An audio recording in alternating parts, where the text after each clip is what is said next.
Buchanan. Here. Regent Sexton. Here. Regent Dombrowski. Here. Regent Bow. Here online. Thank you. Commissioner Christian. I'm here. Governor Gianforte is being represented by Dylan Clapmeyer. Here. Superintendent Arntzen will be joining us later in the meeting. Back to you, Chair Lozar. Thank you, Jasmine, and thank you for helping to set up the meeting so Regent Bow could participate over the next couple days. He's not able to be physically here with us, but he's certainly online and will be engaging. I'd like to begin today's meeting by just recognizing how truly wonderful it is to be back at the University of Montana. It's been 3 years since we were able to have a meeting here and be together in this place, and it's just given all the things that have happened since our last meeting here, it is particularly a pleasure to be back in Missoula and to be back on campus. This meeting is always a special gathering for us. Like our other meetings, we gather in November to address our regular business items and hear about important initiatives that are happening across the Montana University system. But this is also a time for celebration, a time to collaborate with all of our colleagues across the system. And it's also a time for us to have some fun, to see the healthy rivalry across the system between Montana State and the University of Montana and our Brawl of the Wild. So I know many of you are looking forward to it, and I know both of our teams are looking really good this year. So the event on Saturday will be pretty special. So whether you have the heart of a grizzly or a bobcat or something else entirely, this is a time for us to gather and celebrate as one Montana University system and for higher education here in Montana. I'd like to start by expressing my gratitude to President Bodner and his incredible team for hosting us this week. We're thrilled to be here and are looking forward to learning more about some of the exciting initiatives and programs happening at the University of Montana. And thank you again, President Bodner, for your tireless work on behalf of this institution. I'd also like to recognize a couple additional groups that we will be meeting with tomorrow. The first is the legislature's Education Interim Committee, which will join us for a meeting beginning at 9 o'clock in the morning tomorrow morning. As Regents, we greatly value and appreciate our legislative partners, and in particular our Education Interim Committee. So we look forward to having a good discussion with them. Tomorrow afternoon, the Board of Public Ed will join us for a meeting of the Combined State Board of Education, which is chaired by Governor Gianforte. In addition to hearing from the governor, we will also hear from the new chair of the Board of Public Ed, Tammy Lacey. Superintendent Arntzen will also provide us with an update on the Office of Public Instruction tomorrow morning. We do have a very full agenda ahead of us, particularly today. After a report and a welcome from President Bodner, we will receive an update from the Commissioner and his staff on a few topics, including COVID-19 planning, some updates on federal legislative activities related to higher education, and AmeriCorps. We'll also receive a report on fall enrollment numbers across the Montana University system. Following the Commissioner's report, we'll hear from the Budget Admin and Audit Committee, which is a busy agenda. Among other topics, we'll consider a variety of facility items, as well as several items to update and revise some of our Regent policies. For lunch, the Regents will join student representatives from across the Montana University system for a discussion, which we always really look forward to. It goes without saying that students are at the heart of everything that we do at the Montana University system, and we know the last 2 years have been incredibly hard on many of our students. We also know that the challenges are not over and that there will be lasting impacts from the pandemic. We really are looking forward to connecting with the students on these issues and others during our time here this week. After lunch, we'll reconvene and go into the Academic Research and Student Affairs Committee, as well as the 2-year and Community College Committee. Before I turn it over to President Bodner, I want to recognize a couple of outstanding achievements across the Montana University system and here at the University of Montana. So first, congratulations are in order for the University of Montana's startup incubator, Montech, which received an $850,000 grant from the Google.org Impact Challenge for women and girls to support Indigenous women interested in starting or growing a business in Montana.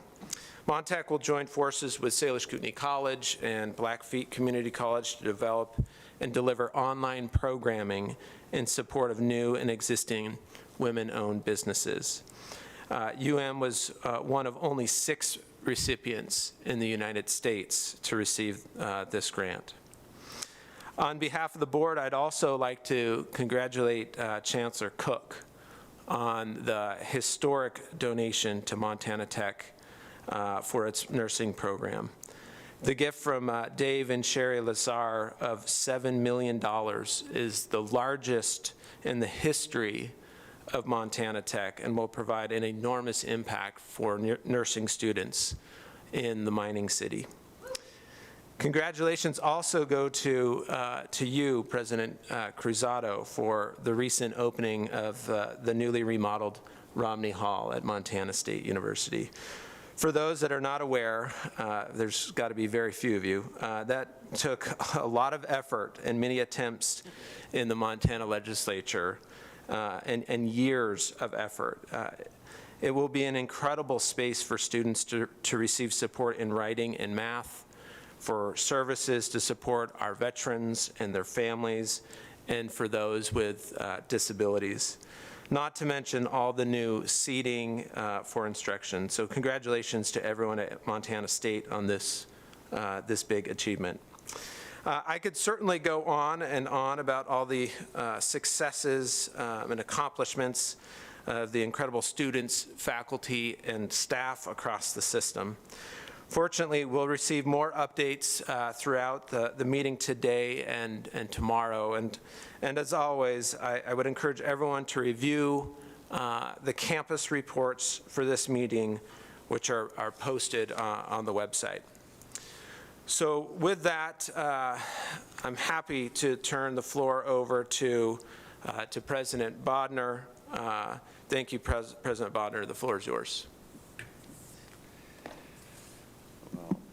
Thank you, Mr. Chair, members of the board, campus colleagues from around the system, OCHI partners. It is wonderful to have you all back here in person at the University of Montana. Last time, as Chair Lozar mentioned, last time we gathered here was in the year 2018 BC, the period we affectionately refer to as before COVID. I look back on that time. I'd recently joined the University of Montana, and that last Board of Regents meeting, I think, feels about like a lifetime ago. So it's wonderful to have you back. As Chair Lozar mentioned, we have an exciting few days ahead, a good board agenda, some great opportunities to celebrate the achievements of students, staff, and faculty across the MUS, a chance to engage with some community leaders here in Missoula, and as Chair Lozar mentioned, there is a football game on Saturday, and that's going to be an exciting one. I do want to note, though, there's not just one football game on Saturday. I do want to point out that our University of Montana Western Bulldogs are competing in the NIAI playoffs for the first time in 19 years. So congratulations and good luck to Chancellor Reed and the Bulldogs. So, it is my privilege to be able to welcome everyone here. And as I do so, I want to start with 2 words, and that's thank you. You can't give an update on any university in the Montana University system right now without talking about the impacts of the pandemic. You know, we're coming up on 2 years into this, and the efforts of everyone across the entire MUS have frankly been nothing short of amazing. Our faculty, our staff, our students have literally had to adapt every aspect of our campus, and it's been hard.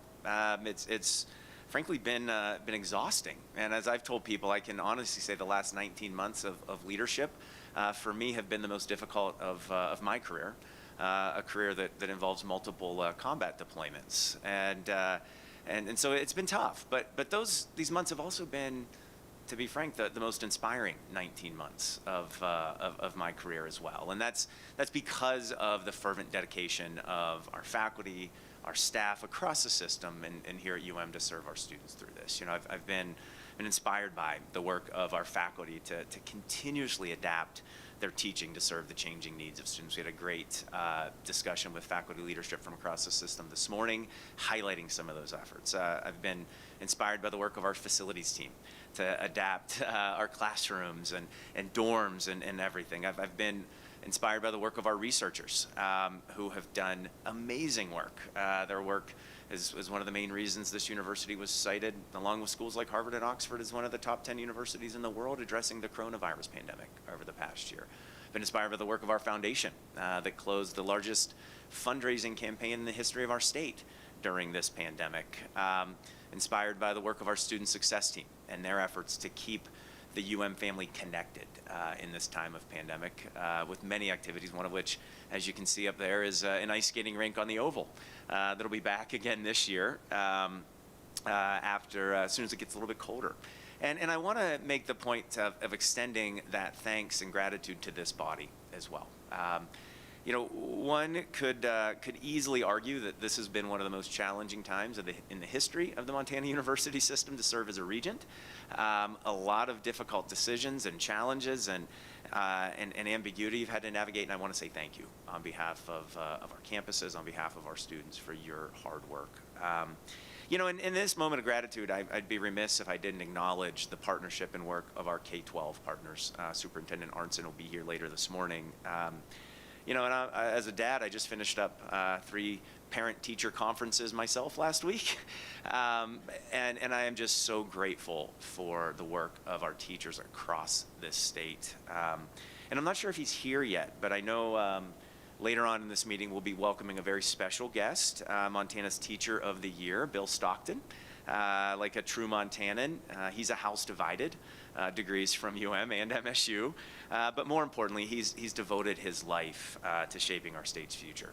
He's an amazing teacher up in Arlee, and I want to thank Bill. I don't think he's here yet, but thank him preemptively for being here and congratulate him on that well-deserved recognition. So, and this next slide is just one number that I point our campus to because I think it's a testament to the hard work of so many over the past 19 months, and that's 4,600. At the beginning of the pandemic, we set one goal here at the University of Montana. Amidst all the ambiguity, we said, you know, at the end of the day, our goal right now is to enable our students to keep on learning while protecting the health and safety of the UM family. And 4,600, that's the number of Grizzlies who've been able to complete their studies, earn their degree, and move on to that next journey, even in the midst of a pandemic. We'll add to that number in a few short weeks with fall commencement, but it bears taking a moment to acknowledge that achievement, and frankly, you could say the same thing at every campus across this system.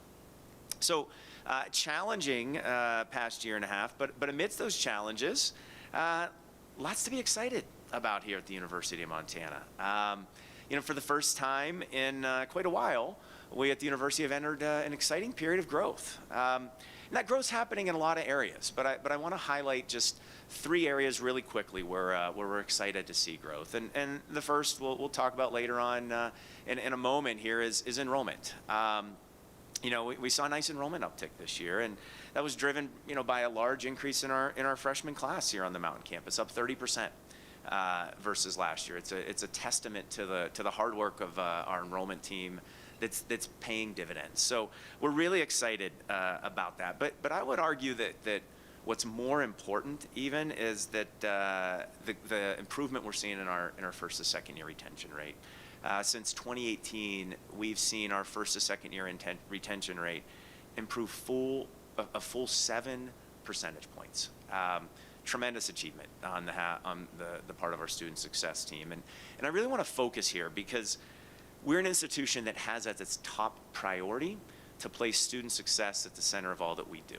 And recruiting students is important, and we're continuing to improve on that front. But the true test of an institution is its ability to enable students to persist and succeed through graduation and beyond. And our focus on retention has been deliberate, it's been comprehensive. And to highlight just a few of these efforts on this page, just looking at three things that we've done. And the first is, a couple years ago, we completely revamped our new student orientation. We created something called the Big Sky Experience. And the intent was really to help our students build a community of support from the very first moment that they're here. So getting them into teams, working together, solving problems together, often utilizing the incredible outdoor opportunities here in Western Montana. And this year's orientation actually culminated in a new tradition, the freshman float, where we had hundreds of our freshmen taking advantage of the beautiful river that runs right through the middle of our campus, and creating a massive flotilla of inner tubes on the Clark Fork, and creating new friends along the way. So really excited about the improvement in orientation. Also have done a lot of work to bolster our student advising efforts, adding not just more capacity, but equipping our students and our staff and our faculty with technology tools, primarily a tool called EAB Navigate that enables our advisors to see earlier students that might be having challenges and to be able to help them before it becomes too late.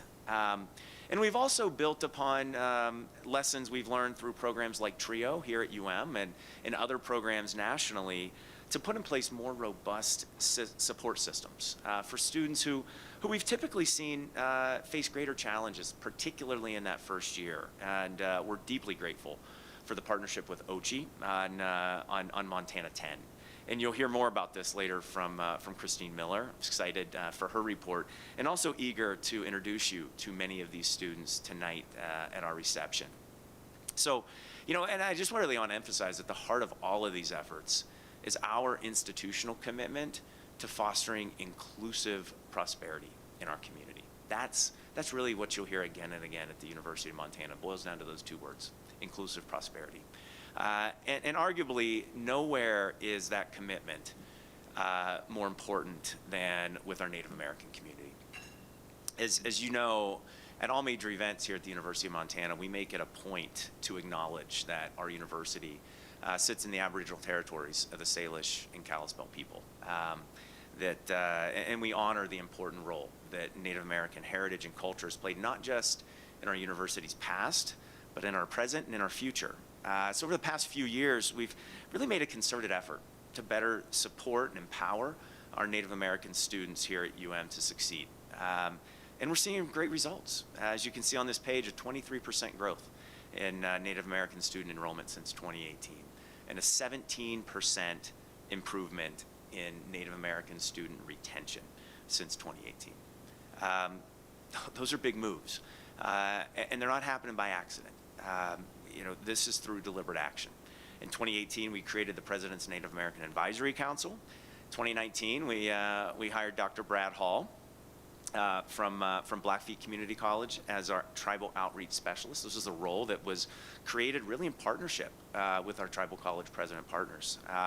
And we're midstream in redesigning a Native first-year experience, as well as we've recently finalized a plan, first ever, for excellence in Native American education. So I'm really excited about what this team has done, and I'm really excited about the groundwork that has been laid for future success. This is really important to us as an institution, and we aim to build upon it. I want to talk for just a moment about one of my favorite events here at the University of Montana each year, and that's the KIO Powwow. This is one of the largest student-sponsored powwows in the nation. And it's really a living testament to the power of indigenous knowledge and tradition. It's an incredibly important event for our students, for our broader community. And it consumes a lot of our students' time and effort to plan it, but also to fundraise for it. And all of you will know that recently and very sadly we lost an incredible member of our community, Chief Earl Oldperson. He was the longest serving tribal leader in the nation. He was a mentor, a friend, a role model for so many of us across Montana. He was also a fixture at KIO for 5 decades. MCing, Earl was always there MCing the powwow, and as we look to this spring's powwow, we'll be back in person. But his absence is going to be tremendous. But we were really honored this week to announce a $300,000 endowment in honor of Chief Oldperson to support the KIO Native American Student Association and the powwow in particular. And this investment will ensure that our student-led powwow is strengthened in perpetuity, and that though Earl will not be there with us in person, we know he'll be there with us in spirit. And I want to take this moment to acknowledge and thank the Montana University system and OCHI for your partnership in this commitment to providing access, support, and community for our Native students. And you'll note, Regents at the table, that we've presented each of you with a card this morning with a portrait of Chief Oldperson. And as you'll know, we have also here a scholarship at UM in honor of Earl to support enrolled members of the Blackfeet tribe. And as a gift for this meeting, we typically provide a gift. Our gift this year is that we're making a donation to the Earl Oldperson Scholarship Fund in each of your names. And I want to thank you for your continued dedication to the work that Earl's life embodied and that we take so seriously here at the University of Montana. So really excited about enrollment, but it's not the only bright spot of UM's growth right now. We're also seeing continued incredible growth on the research side. As many of you will recall, in fiscal year 2020, we set a record for research awards at the University of Montana. We exceeded $100 million for the first time in our institution's history. Well, then in FY21, our incredible faculty and researchers went ahead and received $138 million in research awards, blowing that previous year's record out of the water by 38%. And in fact, over the past 6 years, UM is the 6th fastest growing research enterprise in the country. And this growth in research is phenomenal. It's impactful. You know, it's impactful in terms of the advancement of knowledge. It's also impactful through jobs directly, through the creation of companies like Fire Diagnostics and Inimmune here in Missoula that are really shaping this city into a regional hub for biosciences. And we're really proud in particular that our research here at UM directly impacts our economy and our way of life here in Montana. You can see 2 examples here. On the left is Dr. Kelsey Jensko, who leads the Montana Climate Office. Dr. Jensko and his team recently received a $21 million contract from the U.S. Army Corps of Engineers to track snowpack and soil moisture content in the upper Missouri River Basin. This is incredibly important to farmers and ranchers across our state. On the right, you'll see Dr. Diana Six, who has done incredible work to research and understand the impact that the mountain pine beetle is having in Montana. This has been a massive infestation that has had massive ecological impacts, not least of which is greatly increased risk of fire. And these are just 2 examples here at UM, but they're among the many positive examples of the research happening across the Montana University system. So we're very excited about the continued growth in research. The final area of growth I want to highlight is on infrastructure. We're in the midst of the largest infrastructure overhaul at UM in decades. You'll see displayed in this room some of the construction and renovation projects that are currently underway, and really at the core of this is to improve the student experience here at UM.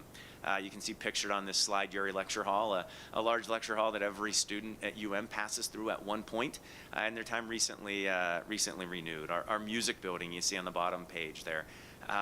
Phase one of a multi-phase, much needed renovation of our music building here. And then you see in the upper right the renderings of a dining facility that we're going to break ground on in the spring to really create a facility that mirrors the quality of the food that we have here at the University of Montana and the amazing views of the Oval and Mount Sentinel. So just a few projects, and these are in addition to other projects across campus. You'll see right over by the stadium, you'll see fencing up around our combined heat and power plant. You think, well, the heating plant, that's kind of a boring project. Well, actually, it's a project that's going to reduce our emissions here on campus by 70% and actually save us about $1 million a year in energy expenses. You'll also see upgrades to Panzer and Knowles Hall. Not new dorms, but really taking those timeless residence halls and bringing them up to 21st century quality. So, these are infrastructure improvements we're really excited about, and they're improvements, the fruits of which we won't see for a few years, but they're going to benefit Montanans for generations to come. So, really excited about the growth here. But, I am really proud of the fact that we're growing, but I want to make an important point, because I think, there's a pernicious kind of assumption that growth alone is equivalent to what's good or valuable, and it's important to guard against that assumption. The great writer of the West, Edward Abbey, cautions us that growth for the sake of growth is the ideology of the cancer cell, and so our goal at UM is to grow. But to grow in ways that deliver both what is good for the individual, for our students, and what's good for society. And so that's why in the midst of the pandemic, we launched the University Design Team, whose work had at its core one key question. What do our students, what does the state need from a flagship university today? In other words, what does a flagship of the future look like? And as we look beyond the pandemic, we in higher ed, we have to ask ourselves, how do we build back in a way that enables us to better serve our students? And you'll see at the heart of that circle that drives impact. And you can see our vision on the left that fosters inclusive prosperity. I will come back to those words again and again, and we all will come back to those. How is our work here building inclusive prosperity across this state? And to do that, we have to adapt. We have to innovate. And out of the University Design Team's work, we really came away with three ways in which we want to change imperatives. And the first was to adapt our curriculum to better meet the needs of our students and of society today. The second was to make sure that we're integrating experiential and work-based learning into every single student's experience here at the University of Montana. And then third, really to broaden our aperture and work to serve a much broader range of learners than we have. And before I close up here, I just want to briefly touch on each of those three change imperatives, because I think it's important for us as a community to think about the ways that we need to adapt. And the first is from a curricular standpoint. If you look at the world today, it's complex, it's changing quickly, and it requires people who can work really at the intersection of disciplines. People who can solve what we call unscripted problems.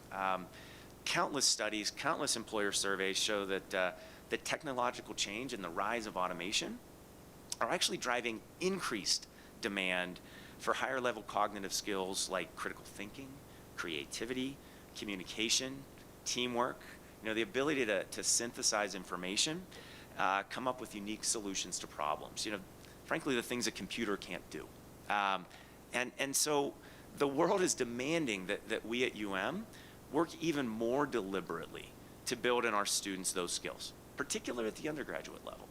And so we're doing that in a number of ways. We're doing that through a thorough examination of our general education curriculum, for example. But we're also doing that through new interdisciplinary initiatives, like our new environmental science and sustainability program, as well as our interactive media and game design program, and our public health program. All of those are are new programs approved within the last couple of years that cut across disciplines. And all three of those programs, for example, are thriving with growing student enrollment. And so we're really excited about this. And we're working to really build this strategic thinking about our curriculum into our annual rhythm as an institution. And we've launched an intensive strategic enrollment planning effort that will, in an ongoing way, help us to identify as a university, what are the needs and opportunities in our society, and how can we leverage our unique strengths as UM to meet those needs. So very excited about the adaptation we're seeing from a curricular standpoint. The second way in which we're adapting is in response to the fact that our responsibility to students doesn't end with graduation. The number one reason why students or why Americans value higher education is to get a good job. And let's be blunt. Yet survey after survey show that many colleges across the country aren't paying sufficient attention to career readiness for all students. In fact, nationally, only about half of students report ever visiting career services during their time in college.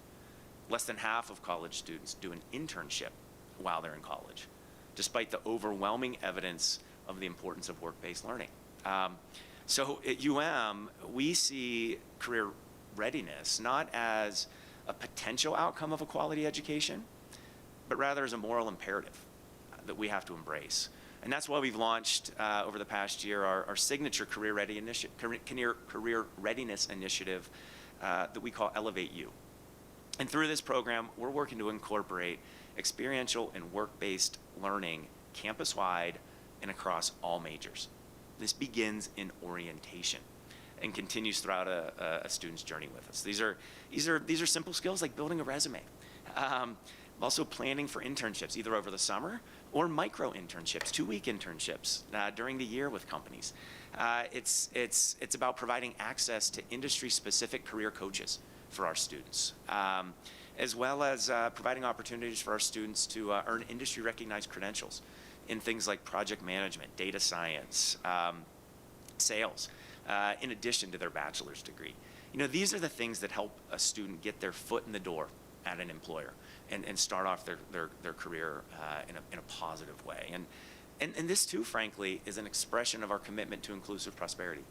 Because a student shouldn't have to rely upon the networks they've inherited from their families or their station in life to access a successful start to their career. It's important that we work to provide those networks across majors, and we do so equitably. And this same commitment you'll see expressed through our Sea Change initiative. This was something we launched in 2019 here at UM to ensure that our campus was not just safe from women, but that we uniquely empower women and accelerate them into careers of impact. And I'm really excited by the work of Twyla Old Coyote, our director of the Sea Change program, and the work that she's doing, not just with our current UM undergrads, but with high school and middle schoolers here in our community and across the state. So this is work that will have a transformative impact over time. The final change imperative is to broaden the range of learners that we serve. And so we're adapting pretty aggressively to do this. The simple fact is that learning can't stop when you graduate from college. We all know that. But in a world that's changing this quickly, people need to learn and adapt throughout their careers. And frankly, given our state's demographic challenges, employers must find ways to reskill and upskill their existing workforce to meet emerging needs. And so that's why over the past year and a half, we've really been working to establish Accelerate Montana through Montech, which Chair Lozar mentioned, as really the economic development and workforce training, short-term workforce training partner for individuals and employers across the entire state. Many of you have heard about our effort with ATG Cognizant, our AIM Hire program. That program just graduated its 6th cohort with 100% placement into tech jobs here in Missoula. But we're expanding well beyond this. Earlier this year, we launched the Montana Cyber Hub. and that's at Missoula College. And the goal is really to help address the glaring need here in Montana and nationwide for people with basic cybersecurity skills. It's a huge need. And we're also working with other employers. You'll see featured here a program with Elite OneSource, a manufacturer here in Missoula. And the goal is really to build tailored educational offerings that meet the workforce development needs of that company, but also provide their employers with stackable pathways to degrees. We see the efforts like these as critical to meeting our state's economic and workforce needs. And we're really excited to build upon this in the years ahead. And thank you, Chair Lozar, for mentioning, one of the exciting efforts coming out of Accelerate Montana over the past year. And that's our WELL program, our Women's Entrepreneurship and Leadership Lab. Because it's not just about working with employers.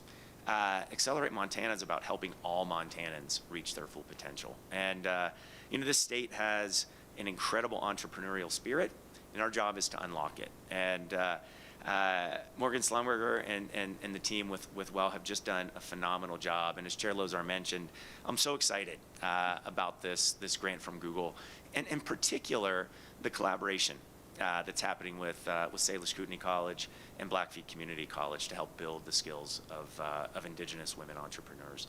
So this is really about delivering on UM's promise to advance inclusive prosperity and the advancement of all Montanans. So, with that, I'll close. But again, I want to thank you for being here. I want to thank you for your partnership in our commitment to inclusive prosperity and our commitment to impact here in Missoula, here across the state of Montana, and far beyond.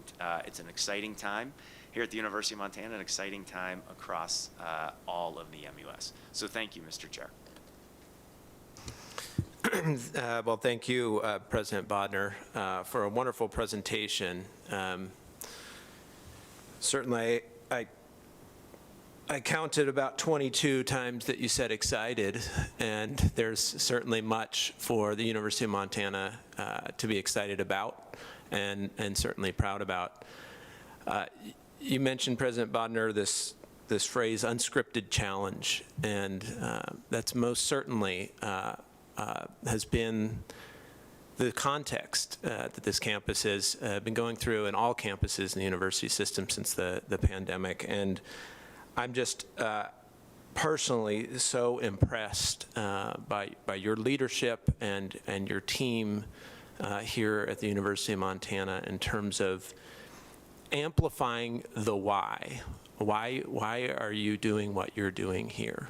And all throughout your presentation, and of course across each of the sort of functions of the campus, you oriented everything that you said directly to the students and to student experience and student outcomes. And I just, it says a lot about your leadership, and it says a lot about the staff, the faculty, and certainly the students. So I appreciate you reminding us why we are doing what we do in higher education. And just one other comment, I would like to, on behalf of the Board of Regents, thank you and thank the university for the donation in our name to the Chief Earl Old Person Scholarship Program. That's certainly meaningful, and we know that those are good use of funds going to future Blackfeet students. So thank you on behalf of the Board of Regents. And just one last comment. You mentioned the growth for the sake of growth is essentially short-sighted.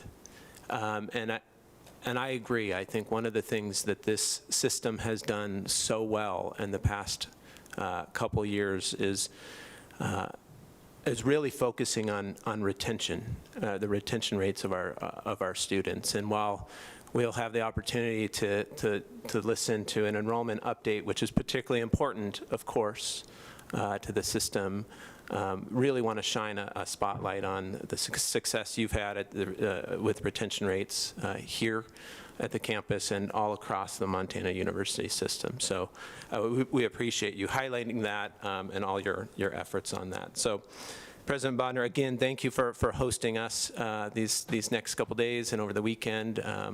We're really excited the trajectory of this campus. So with that, we'll transition to the next item on the agenda, the approval of minutes. I will entertain a motion to approve the September 15th, 16th meeting minutes. Chair Lozart, could I make a comment before? Oh, certainly, yes. Regent Bao. Yeah, Chair Lozart, thank you. If I may, I'd like to also take a moment of personal privilege here.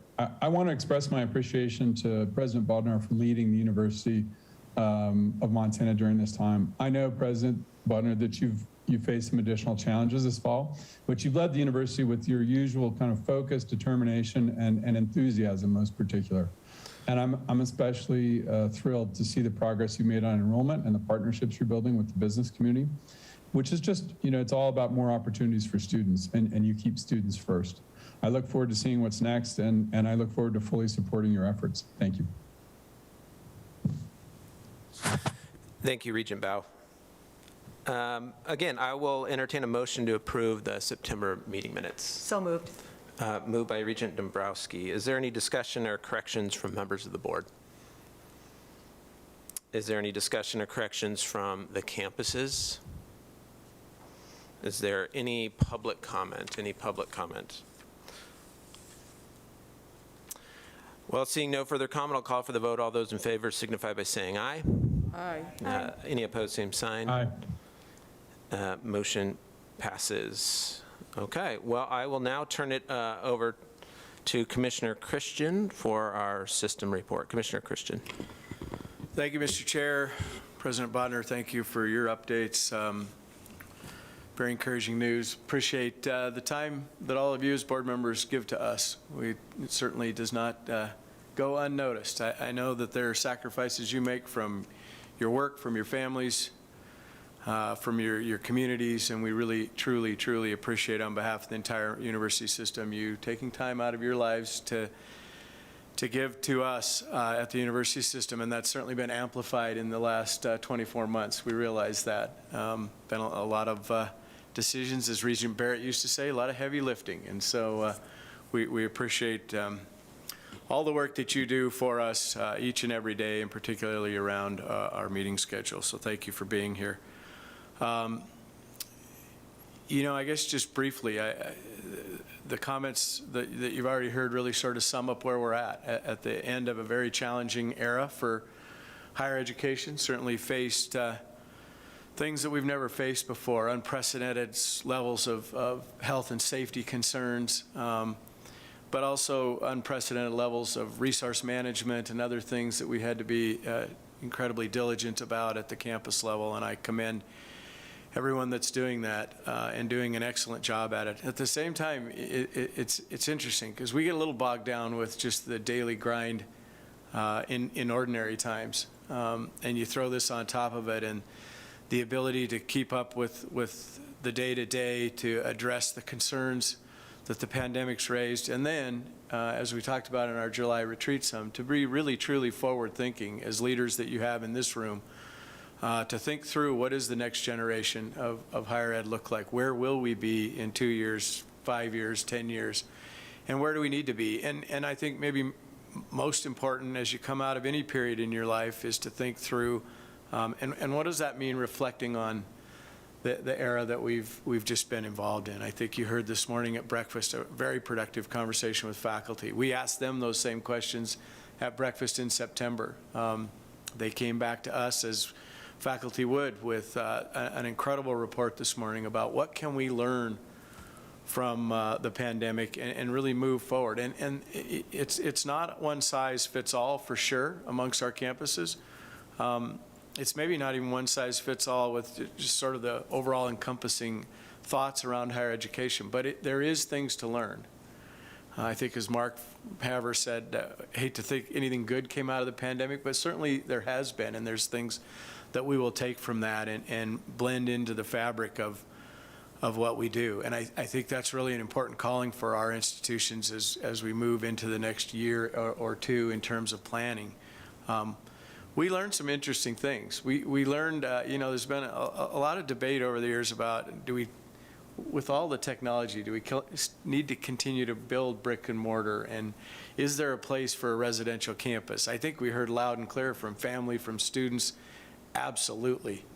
I think in my mind that question's been answered, absolutely. Maybe now more than ever, that environment that a campus community builds is something that is critical to learning.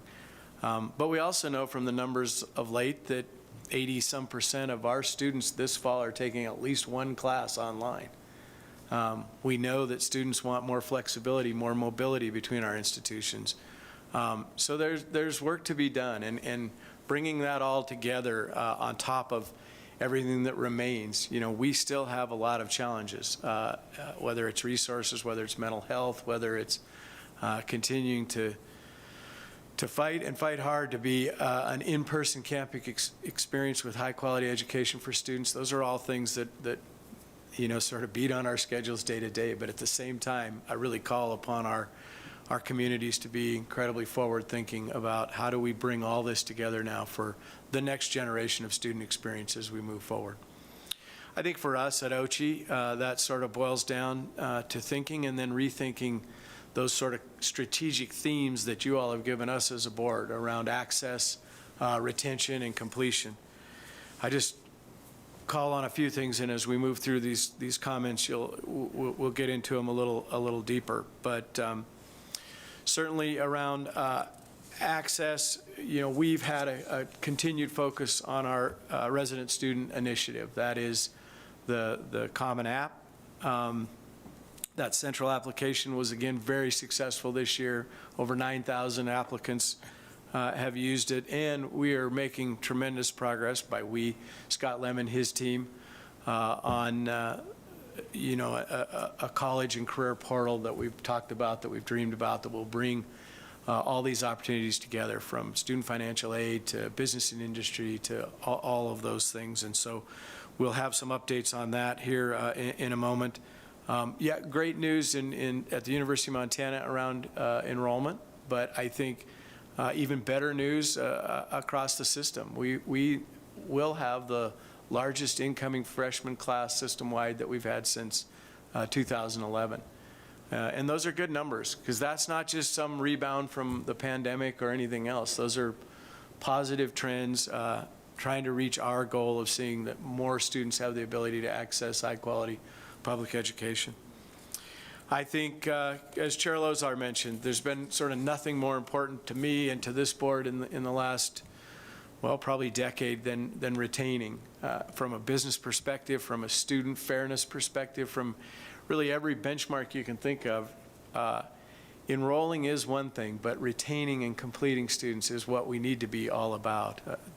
President Cruzado often says the days of the student next to you on each side, one will be here, one won't. That's just not good enough. It's not good enough for our students. It's certainly not good enough for our economy, for our workforce demands.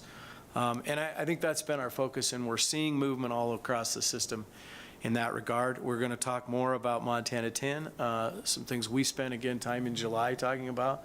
I think it holds great promise. I think it mirrors a lot of the work that's and we'll marry some of those efforts together and find best practice that we can take forward. But I'm very encouraged by the numbers that we've seen so far, the work that Dr. Tessman and his team have done on rolling this out as a pilot. But the next phase is, how do we get this thing to scale, and how do we pay for it? And I think, whether that becomes a shared policy goal with the legislature, with the governor's office, where we go is still in the works, but needs to be part of our fabric on how we help more students succeed.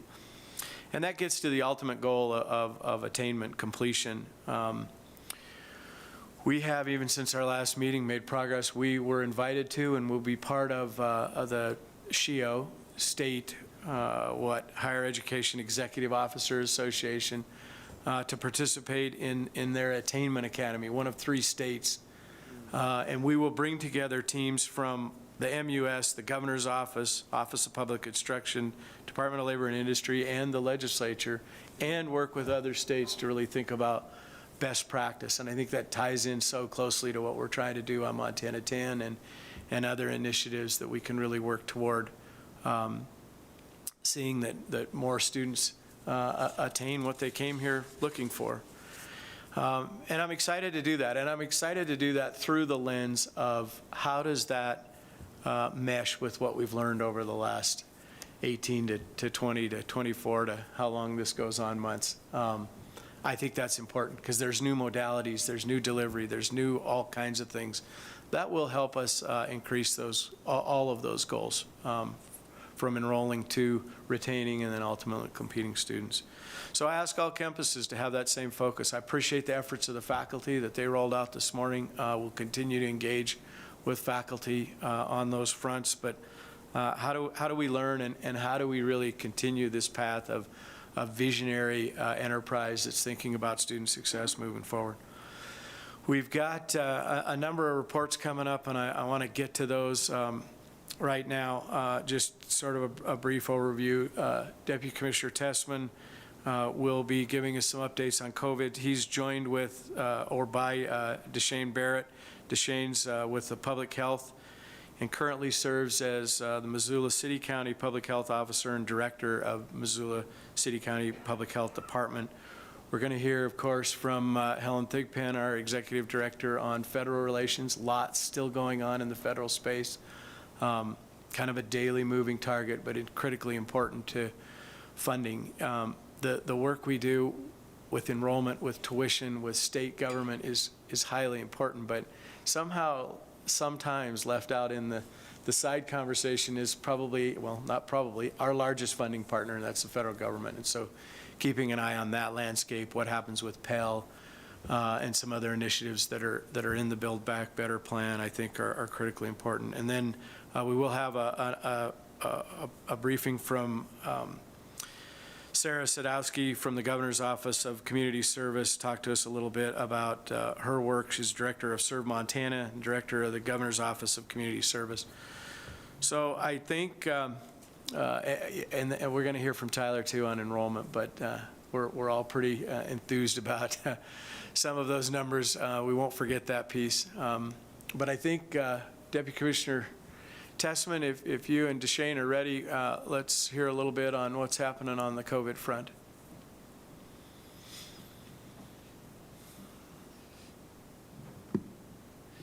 Mr. Chair and members of the board, Mr. Commissioner, thanks so much for the opportunity to speak to you again about some of our efforts in terms of planning in response to the COVID challenge. And I can keep my comments on COVID fairly brief. Not a whole lot of sort of groundbreaking news to share, but I did want to give a brief update before I turn the mic over to Deshane Barnett. Of course, I think it goes without saying that the virus remains a significant challenge on our campuses. And the virus itself is, of course, a challenge with related illness and difficulties that individuals are facing. Also, the dislocation that the virus has caused. And, Commissioner Christian, we did have a great conversation with faculty this morning, but we heard yet again the mental health challenges they're noticing in the students they serve, their own mental health and wellness challenges, the continued adaptation in terms of instructional delivery and the workload associated with the pandemic. So the challenge of the virus remains both specific and more general. Yet, I think our campuses continue to manage as well as one could expect, and in fact better than one could expect, with respect to testing availability and accessibility, the ability to provide quarantine and isolation capacity when necessary. I think flexibility, we've seen our campuses adjust and adapt on things like mask policy over the course of the fall semester in response to changing trends. Campuses have continued to serve students well, support their employees throughout these continued challenging times. And importantly, I'd note that as we continue to see the vaccine uptake increase across the state, our larger campuses in particular continue to be distribution and service centers, not only for their own students and employees, but for the communities that they serve.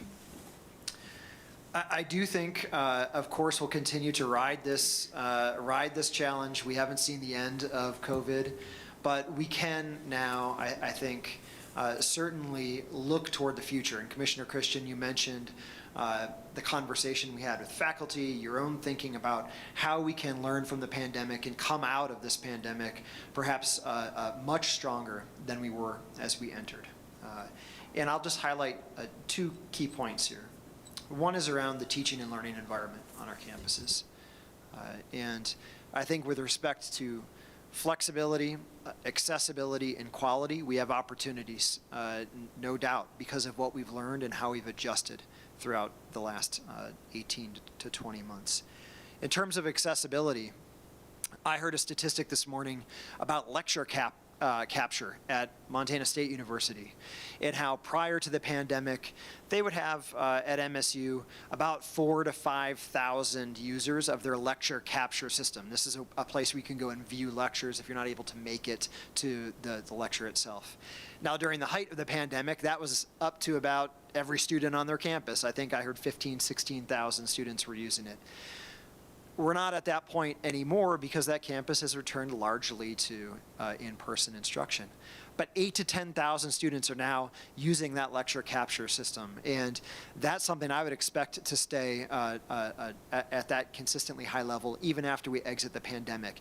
This means upticks in terms of quality retention, greater flexibility if students have a work or family commitment that takes them out of the classroom for the moment. And I think that will further contribute to some of the great statistics we saw from President Bodnar and we know are present on our other campuses as well in terms of retention and completion. In terms of flexibility, I couldn't agree more that we have to get to this place where students, whether they're of sort of traditional age or if they're older students balancing work and family commitments, education is not part of an either-or choice. Students can continue their work, they can continue their other commitments and study at the same time. And as we learn more about remote learning opportunities, high flex opportunities, that kind of flexible learning environment serves those students that much better. And I think we do have students who are largely digital natives at this point in time. And there's no reason we can't offer an even higher quality experience for many of our students using these new online technologies. We can reduce costs for them if we build in open educational resources as part of our online instruction. And I think we heard a lot about great work happening throughout the system. In particular, I want to note MSU Billings. Joy Honey updated us on some of the professional development and high flex training opportunities that they have really built in during the pandemic period. So lots of advantages, I think, that we can take out of this in terms of the teaching and learning environment on our campuses. Secondly, and I'll hand it over to Deshane because this relates to the work that he's done, his predecessor has done along the way, and in fact the entire campus and Missoula City County Health Department have done together. This is work in the area of campus community collaboration, and it's quite unlike collaborations we've seen in the past.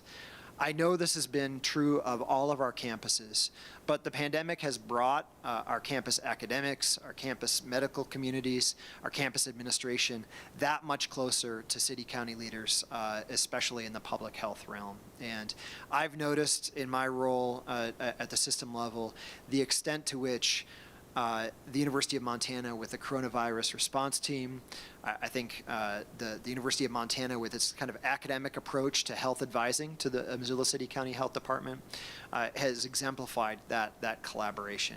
And certainly we see collaboration in business and industry and curriculum, but this has been no less important form of collaboration.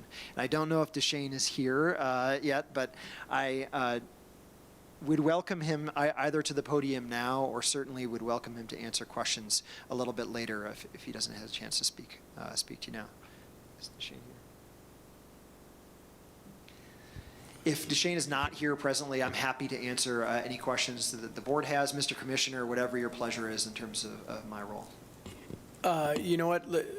Let's just give it a little bit of time. We got plenty to cover this morning. We'll come back to this topic if and when, if that makes sense. So I think, thank you for that introduction, and let's just move to Executive Director Thigpen, if we could.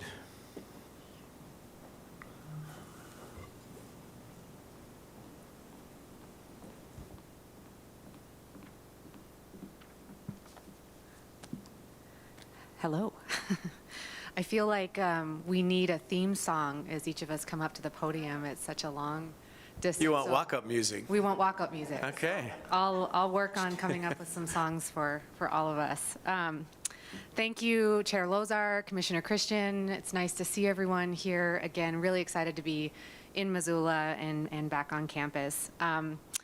And I'm also happy to provide another edition of Helen Goes to Washington. So I know all of you are really excited about this.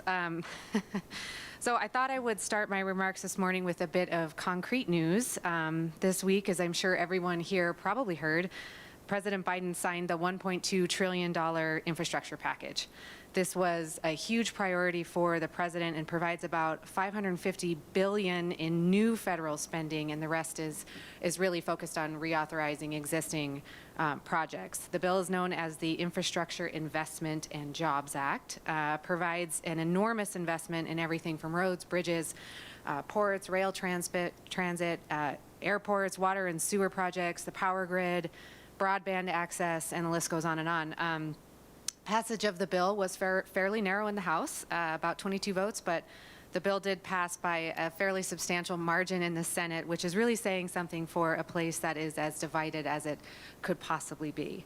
A large portion of that funding in the bill, about $110 billion, is dedicated to repairing traditional infrastructure when we think of roads and bridges and highways, that sort of thing. $39 billion is set to go towards expanding public transportation. There's substantial funding for rail service to about $66 billion, and also puts a ton of funding, that's a technical term, towards modernizing the electrical grid. So basically, every sector of the nation's infrastructure transportation system is going to be impacted by this bill, and I think we're really just getting our heads around what's in it for higher ed at this time. I think of particular interest to higher ed is there is $65 billion for improving and providing broadband access to especially rural and underserved areas, which is intended to take a once-in-a-generational stab at closing that digital divide. So that will be interesting to see how it works out, and we'll be paying attention to that.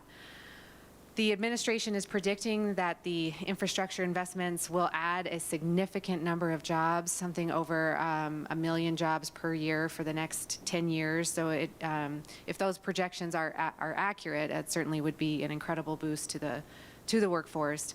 It probably is a little bit in the weeds, but I would say, I thought I would mention that it's a 5-year spending package that will be in part paid by nearly $210 billion in unspent COVID relief funds and $53 billion in unemployment insurance aid that some states didn't allocate. And again, there will be funding opportunities for colleges and universities in this bill. It's over 1,000 pages long. I think a lot of it right now is focused on transportation and transportation hubs, and there will be some benefits there, but we're also looking at some mineral extraction pieces that could be significant for tech in particular, and a few other things. So the campus vice presidents for research are really going to be all over this and tracking it, and we'll engage with them as needed for sure. So happy to help keep this group informed on that piece as well. The other piece that we've been tracking that you've heard me talk a little bit about before is the budget reconciliation package. That has been delinked from the infrastructure bill that just passed and is now proceeding sort of separately. I will say that the name is not that fitting because this particular piece of legislation will definitely not cause there to be any reconciliation of the parties. While the infrastructure bill was focused on traditional, albeit huge investments in roads and bridges, the budget reconciliation bill is really focused on the president's plan for social or human infrastructure investments. And this is what is known as the Build Back Better framework, if you've seen that in the coverage. This package has been significantly scaled back by about half to $1.75 trillion, is where it currently stands, at least in the latest proposal. I mentioned in September when I gave this report that that package included a proposal for free community college. That is no longer the case, and that has been dropped from the package for now. I think maybe there's still some hope in terms of looking at this that from those folks that it might be in some measure put back in, but it's not, I think it's probably fairly unlikely that that would happen at this point. This reconciliation package does include, as the commissioner stated, funding for increasing Pell Grants, improving workforce readiness, and supporting historically black colleges and universities, tribal colleges, and minority-serving institutions. The Pell Grant would be increased by $550 to a little over $7,000 a year. I think originally the president requested an increase of around $14,000, so not nearly as much as he had originally planned, and certainly not anywhere near the doubling Pell, which was certainly the goal, I think, at the beginning. On one piece of that will be especially interesting to campuses, though, and students, I think, is that while it's smaller, it would allow students to use the Pell Grant to cover non-tuition related expenses without having that be taxable. So that is significant and would be a win. The package does also include $500 million for retention and completion efforts. This is going to be especially relevant for projects like Montana 10, which are entirely focused on completion and retention. And of course is really exciting for everyone in higher ed. As currently framed, there would be a process for competitive grants to states and systems of higher education to promote programs around student retention. And I believe the president had initially requested $62 billion for that piece of it, which got everyone in the higher ed community really, really excited. But it has been scaled back to $500 million, which I think is still very, very significant, but certainly not the $62 billion that had originally been raised. There's also funding for several workforce development, training, and apprenticeship programs in the bill, as well as around $800 million for Grow Your Own Teacher residencies and Native American language teacher development programs, all things that are really relevant to some of the work that we're doing at OCHI and throughout the university system on campus. It's unclear at this point when a vote is going to take place on this bill. They're waiting for a cost estimate from the Congressional Budget Office, which is supposedly going to come out on Friday. I guess that's already tomorrow, so we'll pay attention to that. The last piece, and I won't take up any more time, but the last piece that I just wanted to touch on briefly is the United States Innovation and Competition Act. I've referenced this a couple times. This is the one that passed back in June. It's been sitting in the House, from what I understand. And this really is a sweeping investment that would bolster domestic investment in manufacturing technology, really looking at especially microchips, that kind of technology. It also would establish 20 regional technology hubs nationwide to support things like tech transfer, workforce training, and development. And we are really actively engaging in this effort to be ready if this legislation goes through. We've had some great conversations with U of M and MSU. MSU graciously hosted folks from our regional hub on this. So we're ready to, I think we'll be in a good position to move forward if that bill goes through. And we'll see what happens in the next couple of weeks, but I think there's going to be, it'll be full steam ahead until the holidays for sure. So, Mr. Chair, Commissioner, happy to answer any questions if you have any. Thank you, Ms. Thigpen. I think we're good. We'll follow that closely. Obviously, the things that are going on in Pell and some of those areas will be interesting to us and certainly affect a lot of Montana families. Thanks, Helen. I think if we could, we'll just move to Ms. Sadowski and hear a little bit about what's going on in your corner of the world. Thanks for joining us.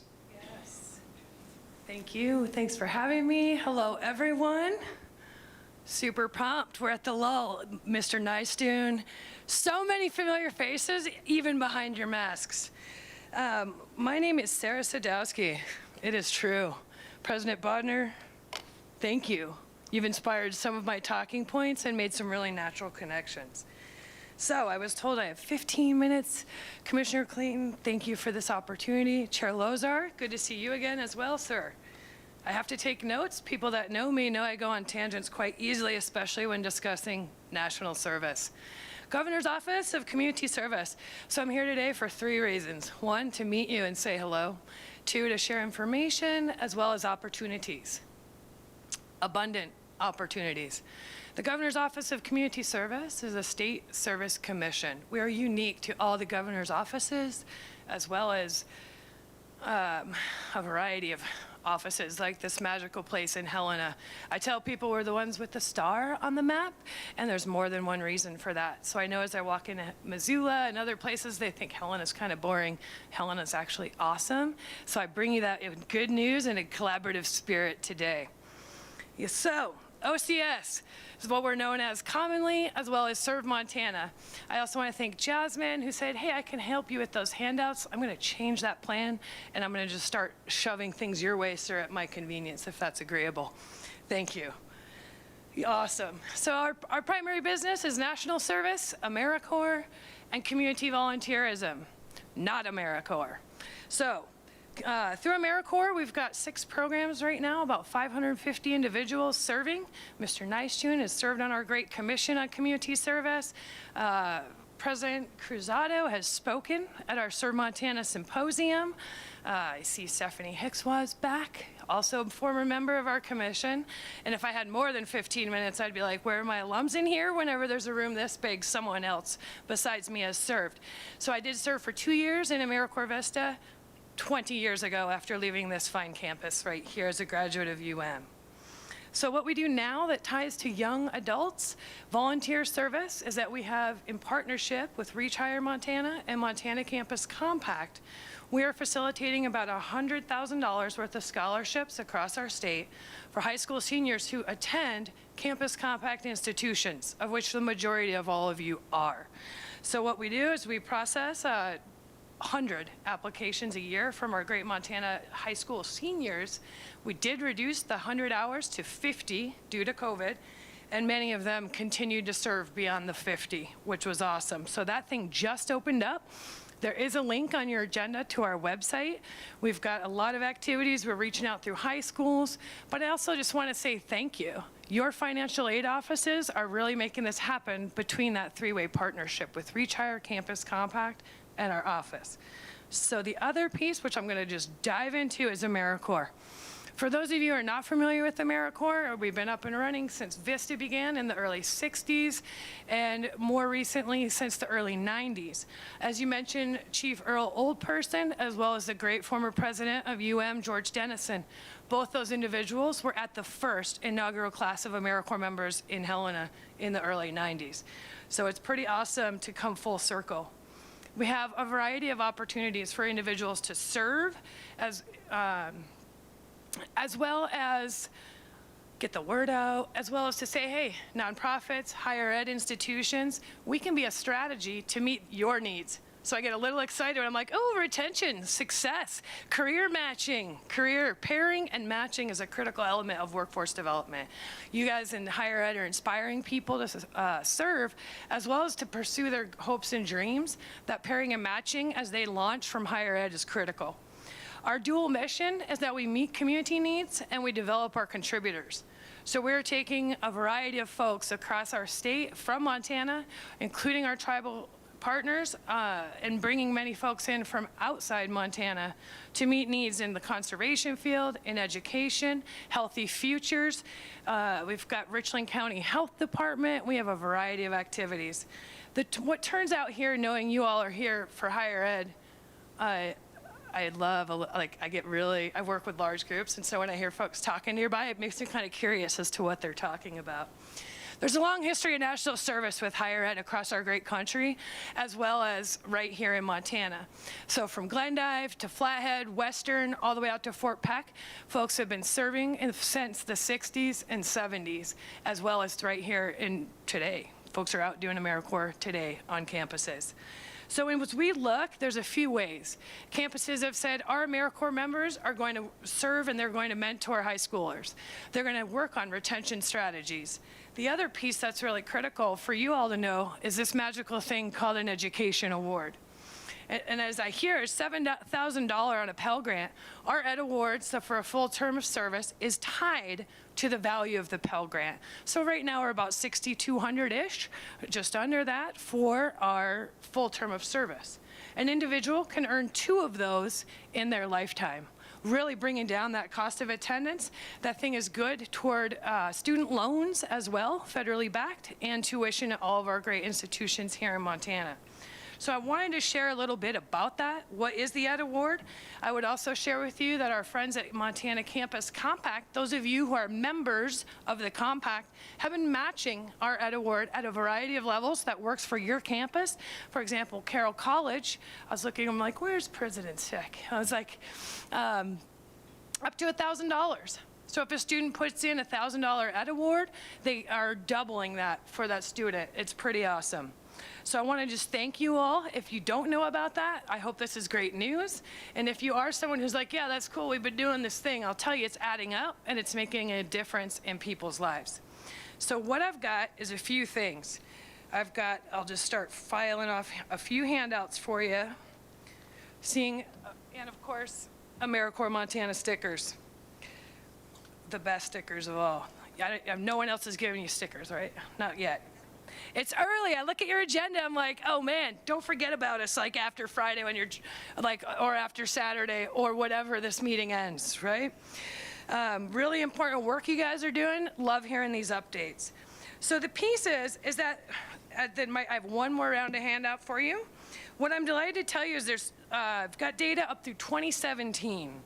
So since 1996 to 2017, let's see, about $11.5 million have come in to Montana institutions from education awards. It's very exciting. We also have MSU, Flathead Valley, and Blackfeet, as well as the University of Montana. When you dig in the data, there's a the, and then there's one without a the.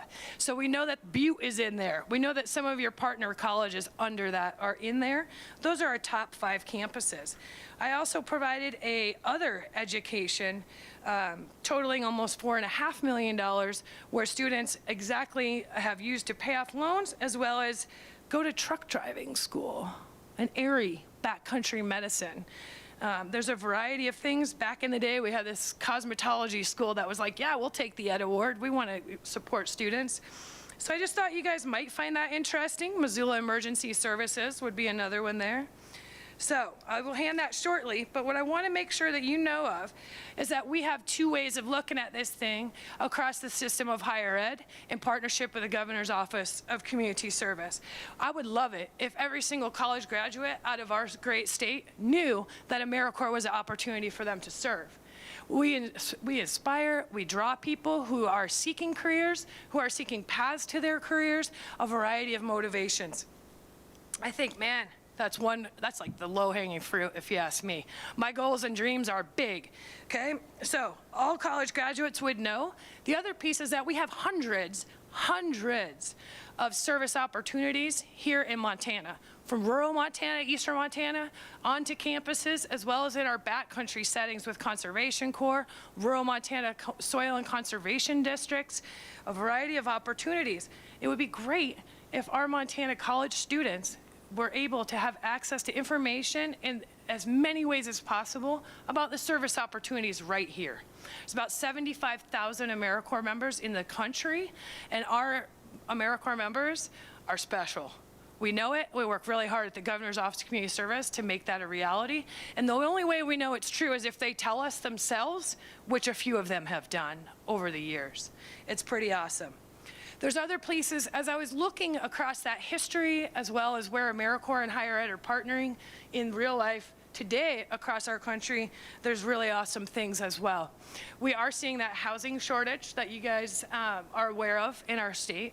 So we look and we think, those empty college dorms. I wonder if AmeriCorps members could be an asset to you as you think about our housing challenges, partnering to say, you have housing, we have people doing great service who have all passed these rigorous criminal history checks, and they have a few bucks to potentially contribute to housing.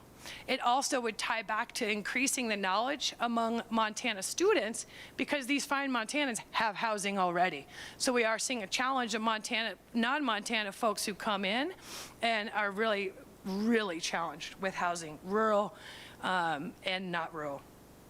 The other piece that a lot of institutions have done around the country is there's this thing, dude, you are like super curious, you're making me real curious about what you're talking about. Like, I like wanted to invite you up here. I'm super inclusive, and I'm like, yo, give us the good word, bro. Okay. The other piece that I feel like I have 15 minutes, and I'm just like, boom, okay? The other piece that's super awesome is in-state tuition for AmeriCorps alums. The Pell Grant, the Ed Award is tied together. These folks will be bringing potential resources to the campus, and some other higher ed institutions around our country have said, we value AmeriCorps members' service and the types of people who serve. We would love to have them on our campus. We're gonna give them in-state tuition, Nebraska being the most recent. The other one that folks have engaged as a strategy to engage alums as college students is offering credit for service. That could be a variety of qualifiers. If you do what, then how many? We're working on, you guys are doing great work with micro-credentials. Very exciting to be part of those conversations and look and say, I wonder if those micro-credentials might be a nice piece for our national service members, including AmeriCorps Vista as they finished up. They've done a year-long service commitment and they've really made a difference. So as I'm sitting here learning and taking notes, and I'll continue to do things such as that, is how does national service align with your goals and priorities? If from students, retention, engagement, to career pathing on the way out of college, our two-year institutions are really impactful and dynamic as well. We see it right there in Helena, folks transforming and making career changes. The bottom line is that service inspires education. We have folks who come in and they're like, I'm gonna do 1 year of AmeriCorps, and then I'm gonna go to college, and I'm gonna be a teacher. And then we put them into a classroom and they're like, I'm not gonna be a teacher anymore. I'm gonna do something else. We also have folks who say, I don't know what I'm gonna do, but this AmeriCorps thing is right for me, and it transforms them through service. Our goal, if we do well, is they're learning and growing, they're meeting our community needs, and they come out the other side with the Ed Award thinking, I wanna go to one of Montana's institutions. It happens often. I was digging for data, I could dig deeper. I had to get to bed to come here early. So civic engagement is inspired by education, and service is education in action. You guys are talking all of this great stuff about how our students are so impactful, how they're pairing up to partner in success. This is a place that AmeriCorps makes a big deal, but we don't really toot our own horn enough is the deal. So I have no idea. I tell you, I get up here and I lose sense of time. This is my one-pager on the value of the education awards that have come into our Montana institutions. So I would be happy to entertain any questions if there are any, sirs. Otherwise, thank you so much for this opportunity. Visit us at serve.mt.gov. We'd love to have you out at our symposium in March on the campus of Carroll. We would love to have you visit a program, and our office is open to the public. Helen is open for business, so we would love to visit with you, answer any questions you have, deploy a staff, give me a point of contact. Only good things go from here. So thanks again, and that's my thoughts. Yes, sir. Thank you. Yeah, you guys got a big day ahead of you. I met Sarah at a reception late on a Wednesday night, and I could tell you she had the same level of enthusiasm. So I figure anybody that's that enthused at a obligatory reception on a Wednesday is probably ripe for sharing some comments with the board. But Really thanks for being here. I think there's great work we can do together, and I think it can fit into the curriculum, and it, as you say, can help students develop just a lifelong level of service, something these board members know a lot about, but Yes. something that we certainly need more Montanans to know a bit about, and I think it'll make for a better place. So thanks for being Yeah, here. really exciting. You guys have a great day today. Thank you. All right, thanks, Sarah. I think Tyler tells me every November I got to do the enrollment thing, and he just kind of, it's been drudgery for a long time, but there's a little bit something better to talk about, Tyler, so. Mr. Chair, members of the board, I do have something to talk about. Sarah, that is amazing. You have incredible energy. I cannot, So good to meet you, sir. I won't be able to replicate with this enrollment report. Get me on another topic, though. I might challenge you. Mr. Chair, members of the board, in all seriousness, very happy to be here to talk to you about the fall 2021 enrollment update. Quick note on enrollment.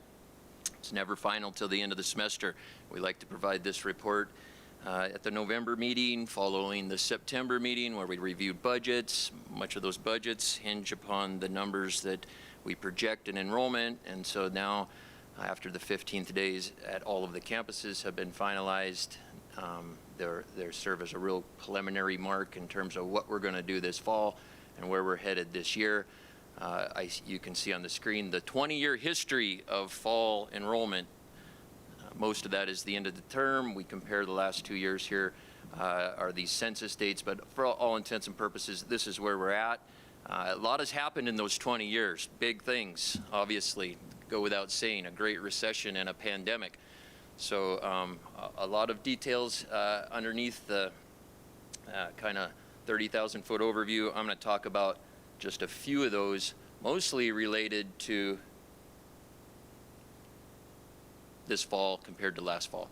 So if we take a look at residency and level of our students, so resident undergraduate students, resident graduate, you can see predominantly across the board we are up. We're up 2.3% in overall student FTE.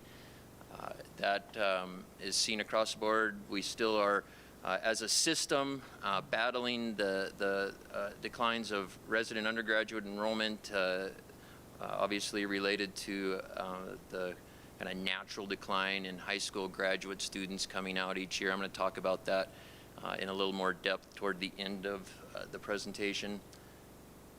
Student FT by institutional type, grouping by flagship campus, the smaller four-year campuses and two-year colleges. We're up across the board, really flat at the four-year campuses.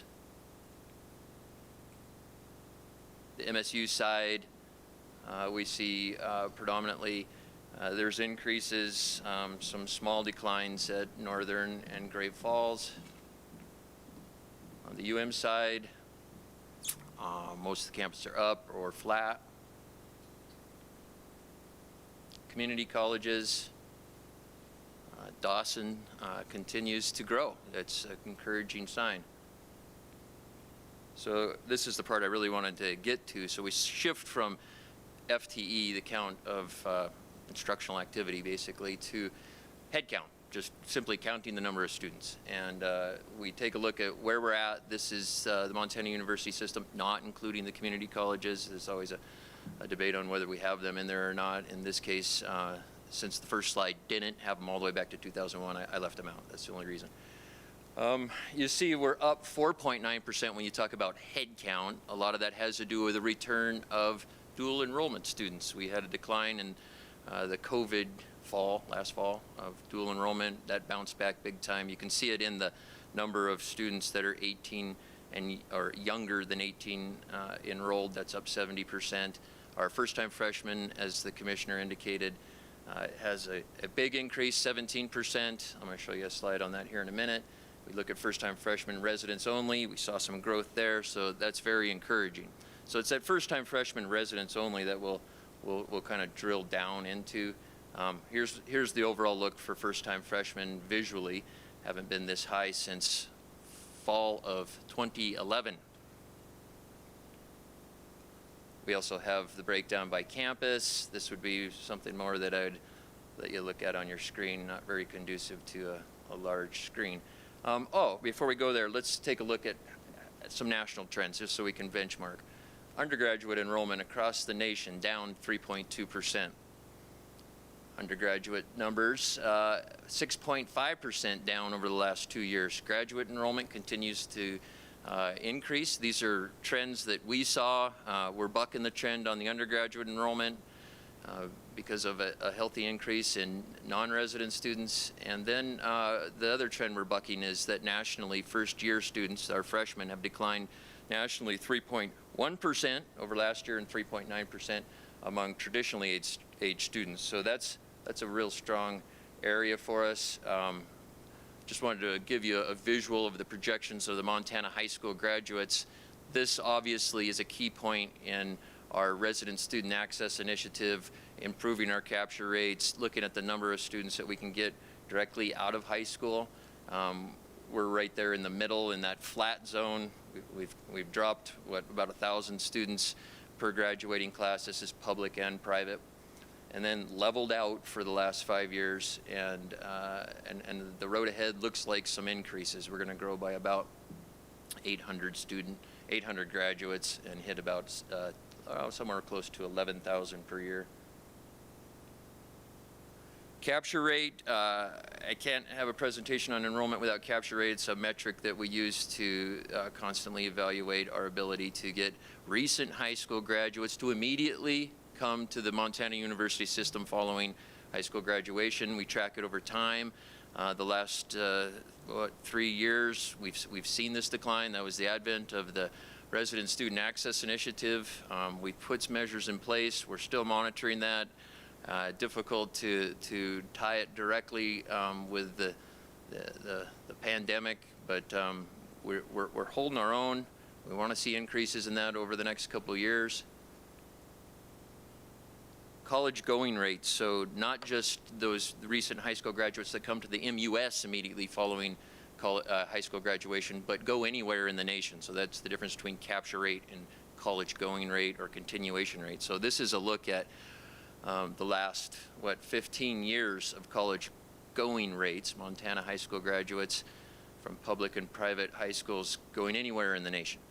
And then that's the top line, the blue. And then just here in-state, combining the community college, tribal college, and private, you can see that we've dropped since 2010 from 49% college going rate in-state down to 39%. That accounts basically for the total decline in the college continuation rates. Overall, out-of-state has remained incredibly level, 12% year after year since 2010. And I believe, Mr. Chair, that concludes my report. Thanks, Tyler. I think this last chart is fascinating. It's so contrary to everything that we know and that economists have told us, and all of the work that's went on in the last decade or more about seeing that more individuals end up with some post-secondary degree. It really does speak to the value proposition that we've talked a lot about pre-pandemic, something we certainly need to return to. I look at our capture rate, some of that, we've still done better than the national going rate, but the going rate is just simply too low. And when we've got everyone in an economic seat anywhere in the country telling us we need at least 60% of adults with some post-secondary education in order to meet America's workforce needs, and 51% of students are thinking that's a good idea, there's a challenge there for us for sure. I do absolutely commend our campuses for their renewed focus on this. I think, as we said earlier, enrollment for the sake of enrollment isn't everything, but it is, in some odd reality, a bit of what makes the world go round. It's part of what we need to be focused on. It's part of, for our own health of the institutions, but also for meeting Montana's workforce needs, making certain that we have students in the pipeline. So still some work to do, but positive trend for sure, and I certainly appreciate the campuses focusing on that. Tyler, we do appreciate the report. It's interesting, Regent Buchanan will know, back in the day, we used to wait for, when it was all done on paper, we would send the government in some sort of biblical census after the 15-day and count everybody. And now, with the work of John Thunstrom and his team, all of this stuff is live all the time, every day. You can follow from applications to enrollment. So it takes a little of the thunder out of your November meeting, Tyler, but it's still good stuff, and we appreciate hearing from you. Regent Eystun. Thank you, Mr. Commissioner, and thank you, Tyler. Being a private sector guy, you know, as these days operating in an inflationary world that we have right now, we need to look for ways to generate additional revenues and obviously look at our expense side of the ledgers as well. And at the Montana University system, we clearly have two levers. One is tuition increases, which none of us like, but the other one has to do with driving more enrollment, more revenue from that perspective. I'll share with you kind of my perspectives on what I think is going on with regards to enrollment in the campuses, and I stand for any level of correction in that ever. I think enrollment is driven at the individual campus levels, the processes and so forth, that it's based on what the budget has historically been for enrollment as to how do we drive recruiting efforts. I think there's been a traditional methodology. This is how we've always done it. I think that there's a difference in the way the campuses approach the K-12 recruiting work. And I think that there's probably a difference in the level of responses when campuses receive a prospect. If you're an 18-year-old today and you send out 11 different requests for information from the 11 campuses here, I'll bet you'd get quite a variety of response rates. If you, let's say, we're going to go into business for the first couple of years, you wanted to take your first 2 years at one of our campuses. I'll bet it's quite a difference between campuses as to how they reach out and try to get you to come to their place. That said, I think enrollment is probably become not as much a contact sport as it is a technology endeavor. The technology drives a lot of the future successes related to where do students choose to go to campus. As Montana University system, are we dedicating sufficient resources in all things related to enrollment? That includes the onboarding and retention. Clay, I'm excited to hear, I use that word, Casey, excited to hear that you're going to be part of a national group, but is that good enough? Should we as the Montana University system be engaging some of the best-in-class experts as to how do we drive enrollment, not just for today, but for the next 4 or 5 years as we look down the road here?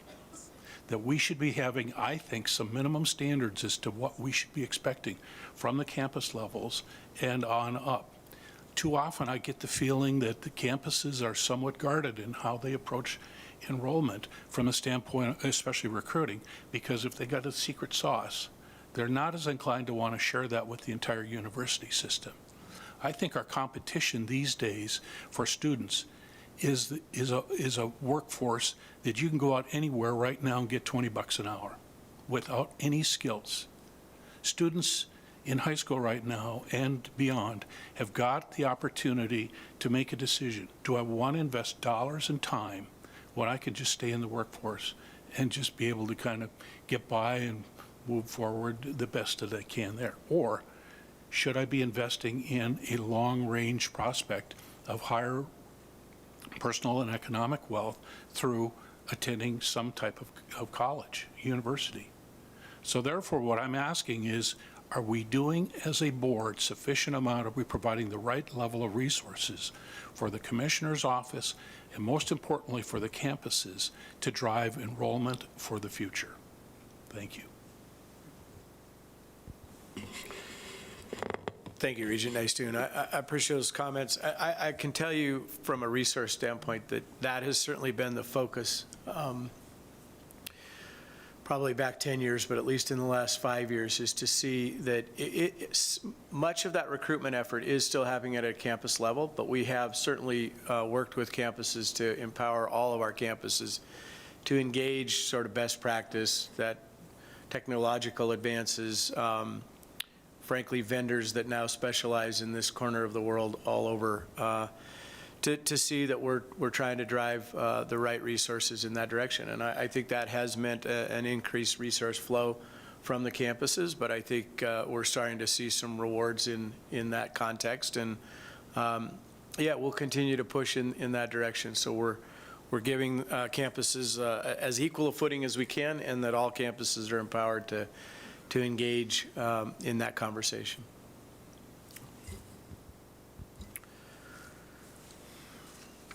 Any other questions on that front? All right, Deputy Commissioner Trevor, thank you.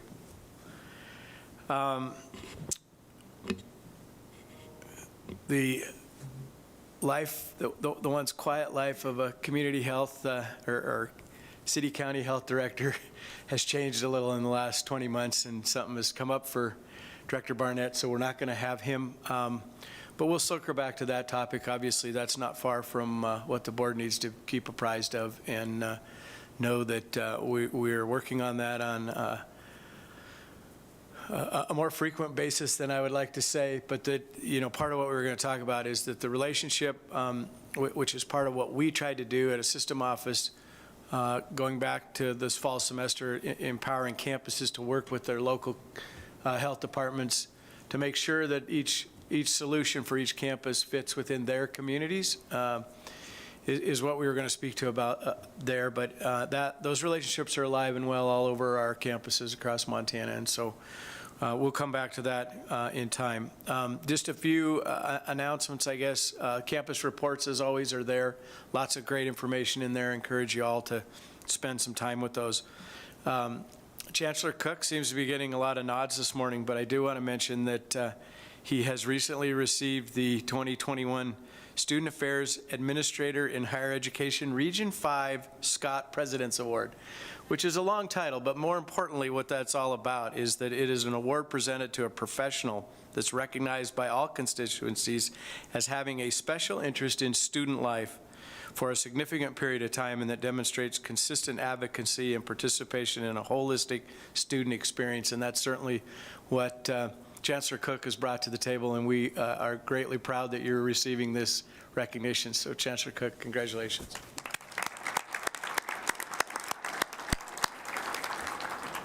And then also, I believe we have one lonely introduction from Chancellor Kegel. Thank you, Chair Lozar, Commissioner Christian, and Regents. MSU Northern is pleased to announce Dr. Beth Doradil as the new Dean of the College of Arts and Science and Education. Dr. Doradil received a Doctorate of Education in Counselor Education from the University of Virginia in Charlottesville and brings a wide range of education, administrative, and counseling skills to Northern. For the past 9 years, she has been a professor and chair of the Department of Leadership, Technology, and Human Development at Georgia Southern University in Statesboro, Georgia. So we welcome her. Thank you.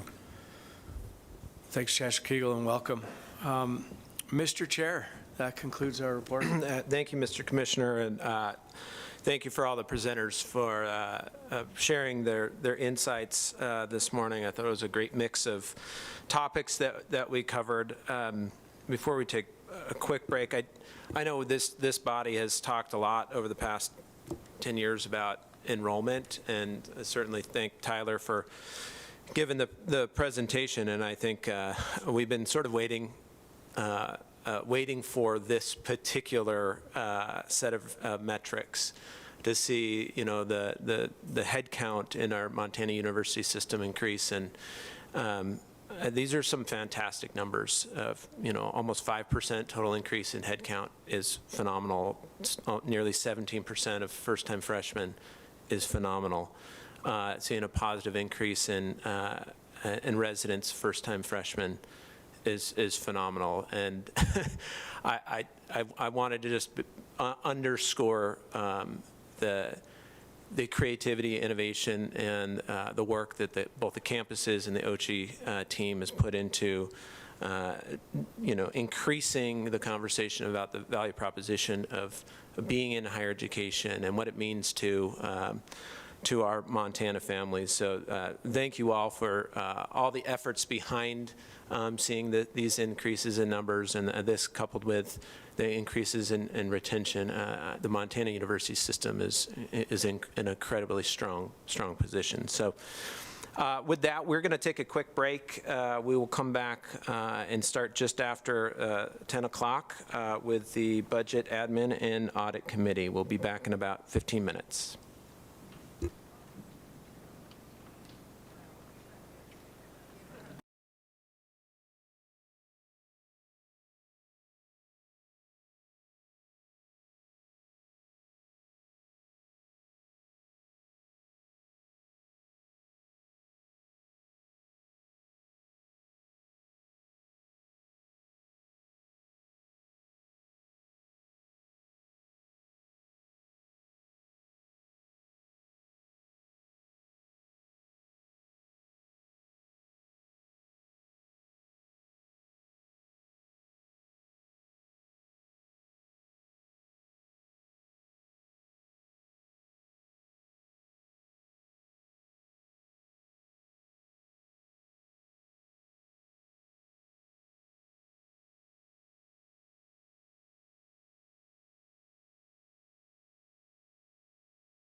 quickly hand it over to the Chair of the Budget Admin and Audit Committee, Regent Dombrowski.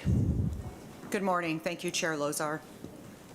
As usual, I want to preface my comments with a thanks to Deputy Commissioner Tyler Trevor and his staff for the work that they do on behalf of OCHI and the Budget Committee. It's amazing, but better than that, it's forward-thinking and it's creative in a way that I think allows us to have a meaningful discussion, not just about budget, but really about the future. So thank you for that. If you'll take a look at your agenda, as usual, we have a fair amount of items on the consent agenda. And I would like to just remind the board that if you'd like to pull something off the consent agenda onto the action items, this would be the time to do so.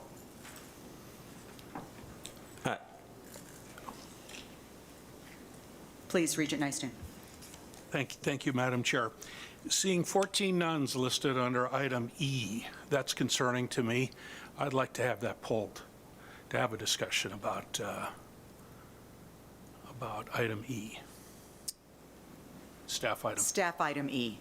Okay. Thank you. Duly noted.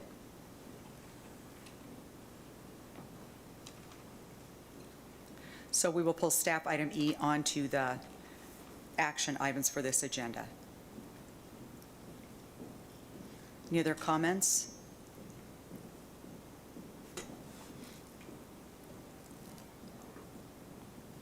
Okay, with that, I'd like to offer a motion that we accept all the, besides the one we just talked about, the consent agenda items.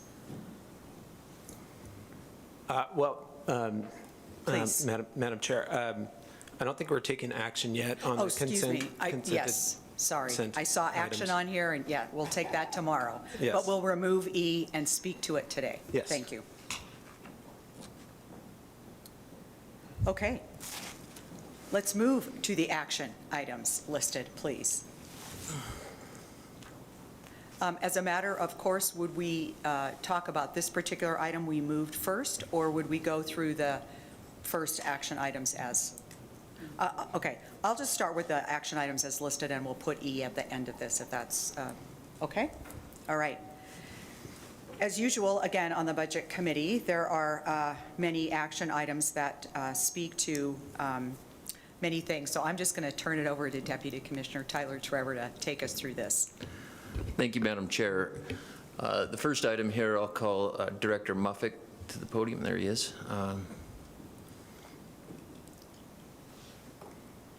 Take it away.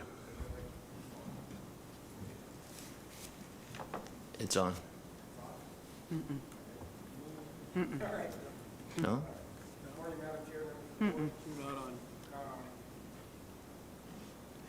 We don't have the controls up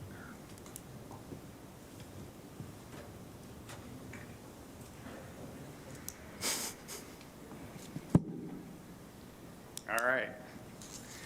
Madam Chair, members of the board, action item A on the agenda here is a request for authorization to improve the women's locker rooms and equipment room at the Adams Center, the University of Montana in Missoula.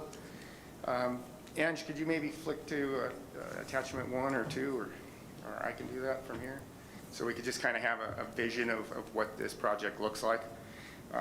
This item authorizes the University of Montana to expend up to $5.5 million in private funds to make improvements and renovate the women's locker room for basketball, volleyball, and track and field Olympic sports, as well as the general equipment room and laundry room for all sports. I think it's attachment 3 maybe that kind of shows the phases of this project. Let's try 2.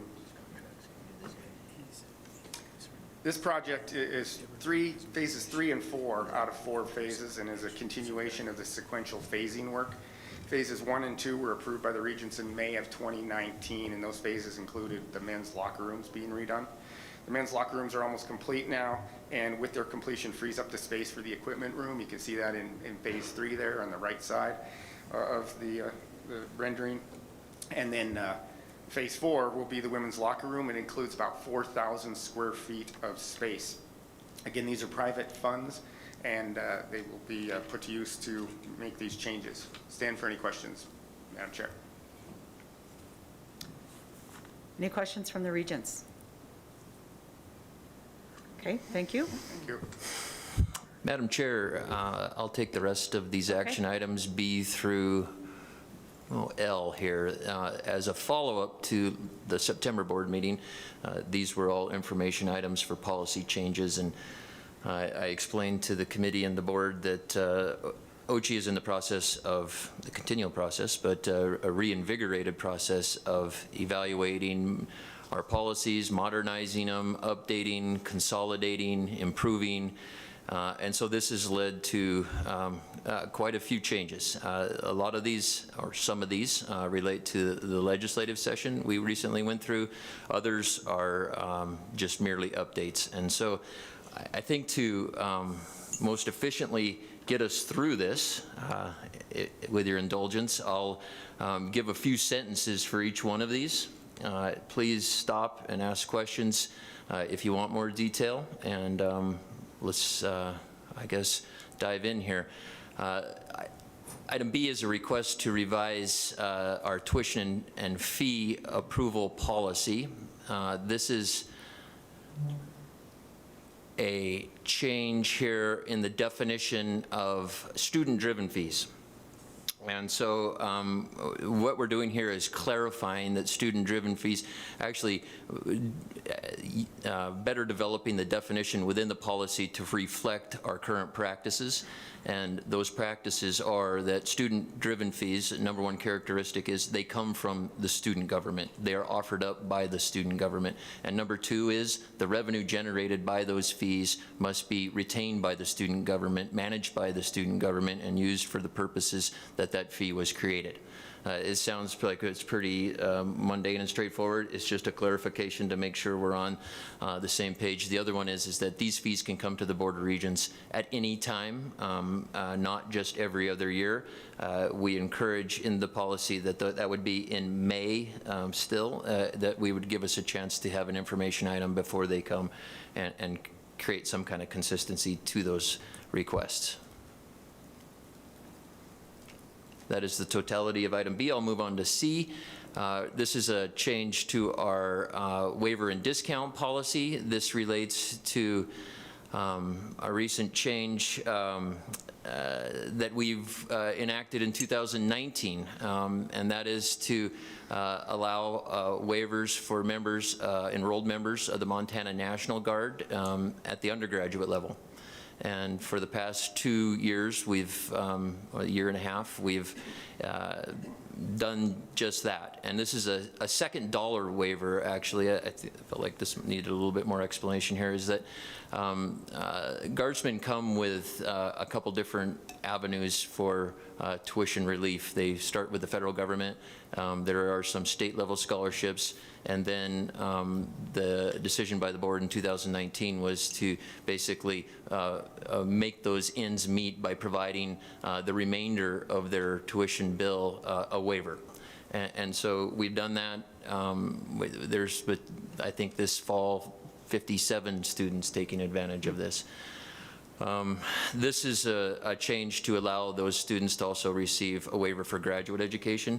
It should be noted that the 2021 Montana legislature passed a bill encouraging the MUS to do this, and so this is the follow-up to that. We, during the session, measured a fiscal impact between 1 and 4 students taking advantage of this per year. 1, 2, 4.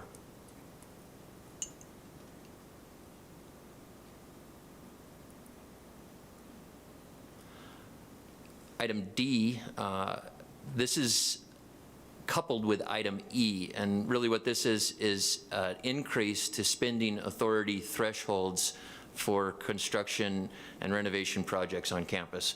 So currently, it's anything that is between 0 and 75,000 can be approved by the president or chancellor. Between $75,000 and $350,000, they must come to the commissioner's office, and then after that, the Board of Regents approves those. And you will note on the consent agenda right now, we have a plethora of those projects. Some of those are in between that $350,000 and $500,000 range. This is really to modernize this policy, increase the ceiling on this to reflect current reality. It changes it to $100,000 for the president, $500,000 up to $500,000 for the commissioner, and then over that the Board of Regents. And so these two policies then will be consolidated. One of them removed. I don't know the philosophy behind this in the past, but they were bifurcated. We're going to consolidate them and update those numbers. Regent Rogers. Thank you so much. Can you remind me, there's so many items in here, I can't remember if this one sort of comes with a report at the end, so I think that it makes sense to move it from 75 to 100, given the inflation and rising costs. Do we get a summary at any point at a board level of all the things that get approved under that threshold at any point? Or is that something that the board would be interested in just for public transparency?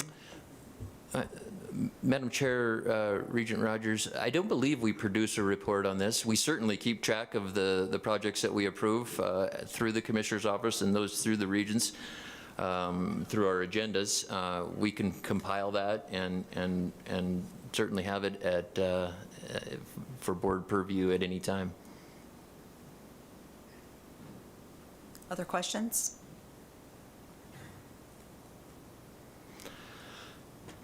Okay, item F, rental and royalties. This is similar to the last couple that I talked about, is coupled with item G, which is timber sales. And what we're doing here is consolidating the policies that we have on trust land income.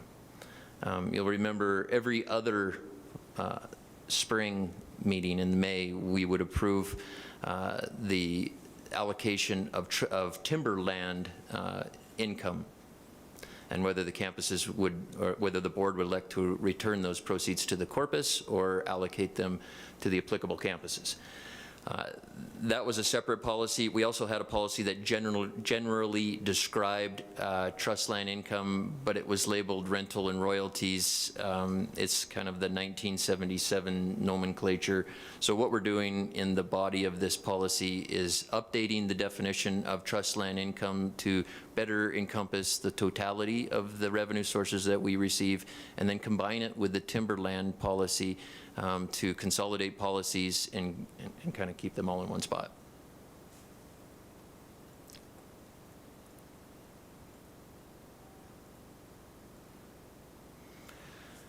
H, the Montana Family Education Savings Program. This is a function that the Office of the Commissioner of Higher Education carries out. We have a very lengthy policy on the 529 College Savings Plan, as it would be better known.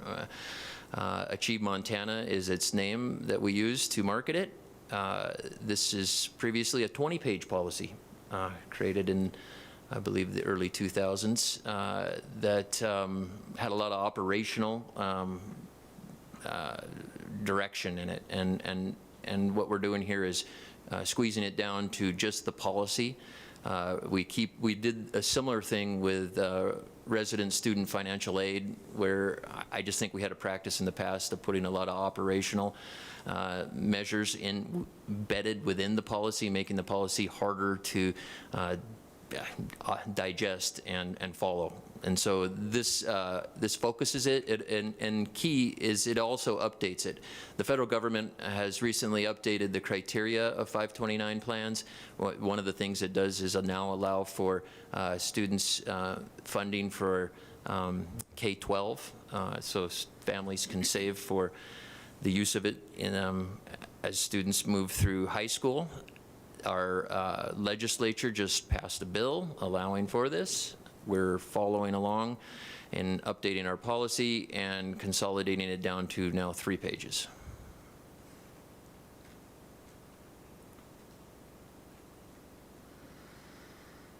Okay, I is an update to our vehicle policy and procedures.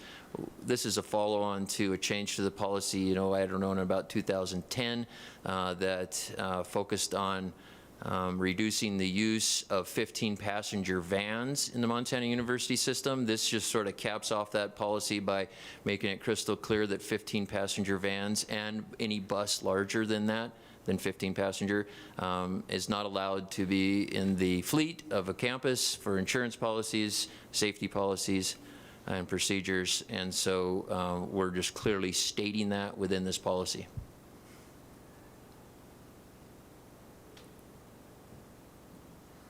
Almost there. J, an update to our naming of buildings. This is, I think it's really just a clarification changes that are made here. We had some confusion on the boundary between internal and external space, what needed to be named and what didn't. Helen Thigpen did a lot of the work here. I should say a lot of the work, all of the work here. And is certainly ready to answer some questions. I have a note here on some other things that we might have changed. We also clarified that the campus where the name is being adopted is responsible for hosting the public meetings that occur 14 days in advance of any decision, rather than OCHI. It said that OCHI would host those, and this is that functionally never happened.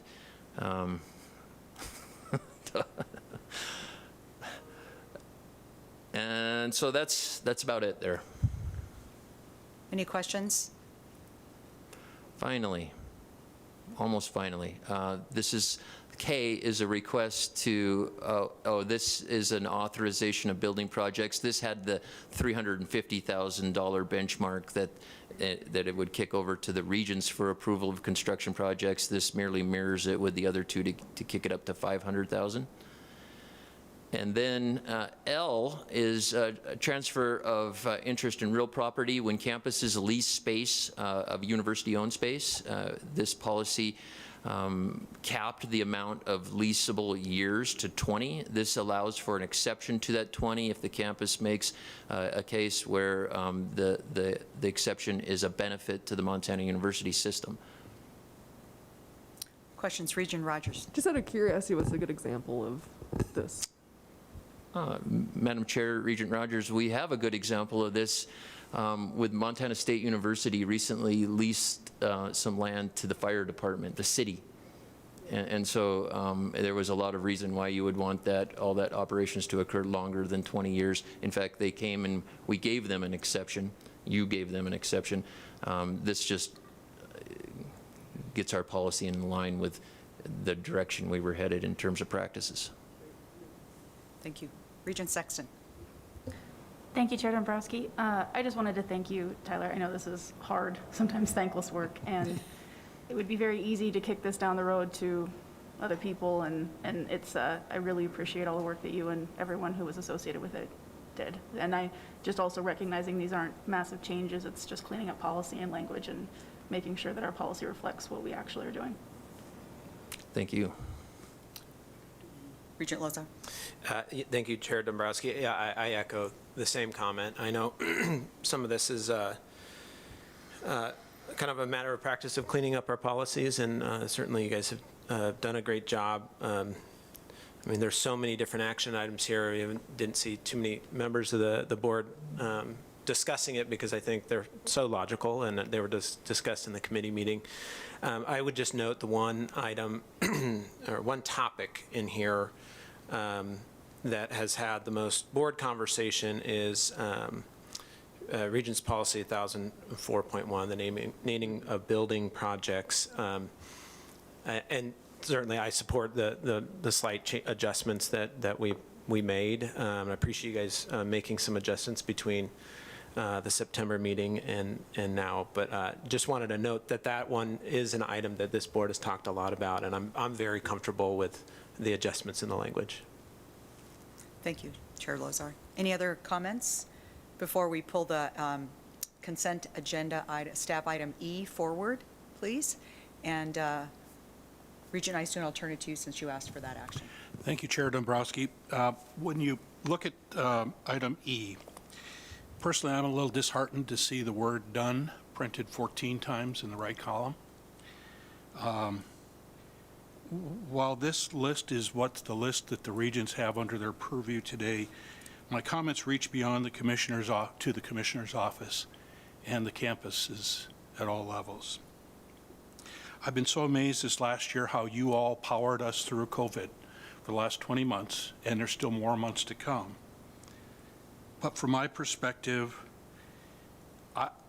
if I could, I'd put the number 3% in that column on the far right. 2% to acknowledge a base pay increase, and 1% for consideration for what you've done for us the last 20 months. Now, I realize that that is a budget impact, and I realize there's a ripple effect, a big ripple effect, back to the campuses and more. But that's something that the private sector has to deal with all the time as well.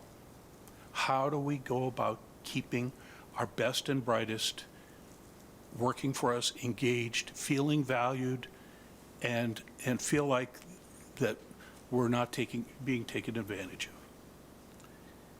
I understand that sometimes we need to step outside the box and do retention bonuses, but I think that's reactionary. And I think that's a function of us not having pay levels and pay grades fairly close to what market values are for the talent that we have seated around this table and in the room and back on our campuses and in Helena.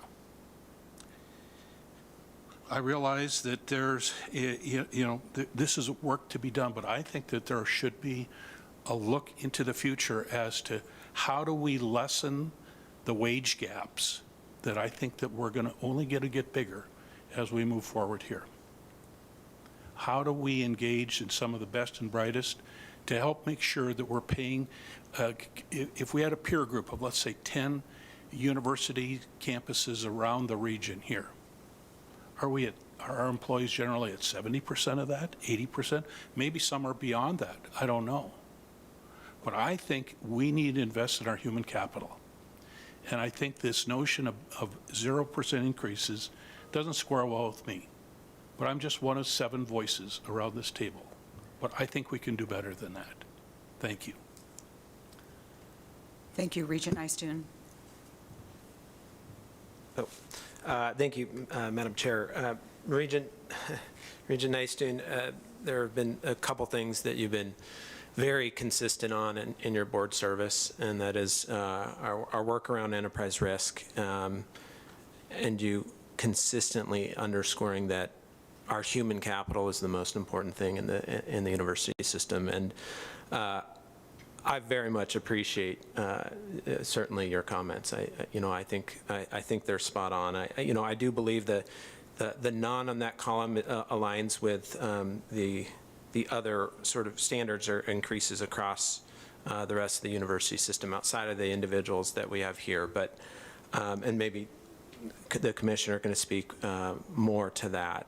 But I'm with you. I think your comment about these individuals powering us through COVID is absolutely spot on. And I know probably in their communities on campuses, these individuals get a lot of kudos, and they should. And we as a board should continue to give them kudos. We really respect and value all of their contributions. So, I'll turn to the commissioner in terms of, why there is the none there. But I also want to take a moment to call out the outlier too here, and I'm sure Brock does not like to be in the limelight.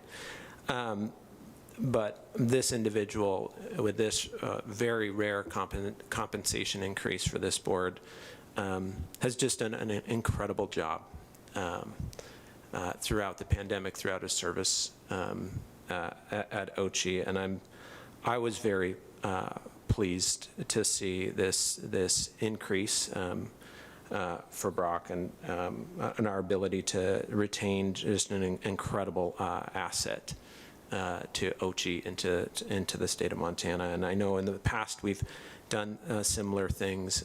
I just wanted to note Brock's service and how much we truly value Brock.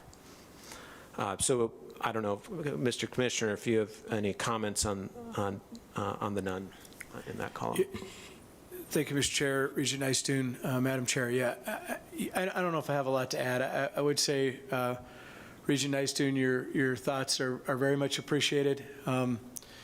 Certainly, we live in a market society where money matters, but hearing your words will be meaningful to people around the campus communities as well. I think that what you see in front of you for the individuals that are still under your purview directly and not delegated to me is consistent with what we've bargained across the system. And that's a product of what came out of the legislative session. And I did run into Representative Dooling this weekend, who carried the pay plan. And there is a pay increase next year, so this will look a little different a year from now. But this is what was bargained for all state workers. And it is a challenging time. And I think that it will remain incredibly challenging as we see inflation start to pick up if we don't find the ability to keep pace, and in many cases try and make up lost ground, which I think you spoke very well to. I appreciate your comments. I won't restate what you said because I think you did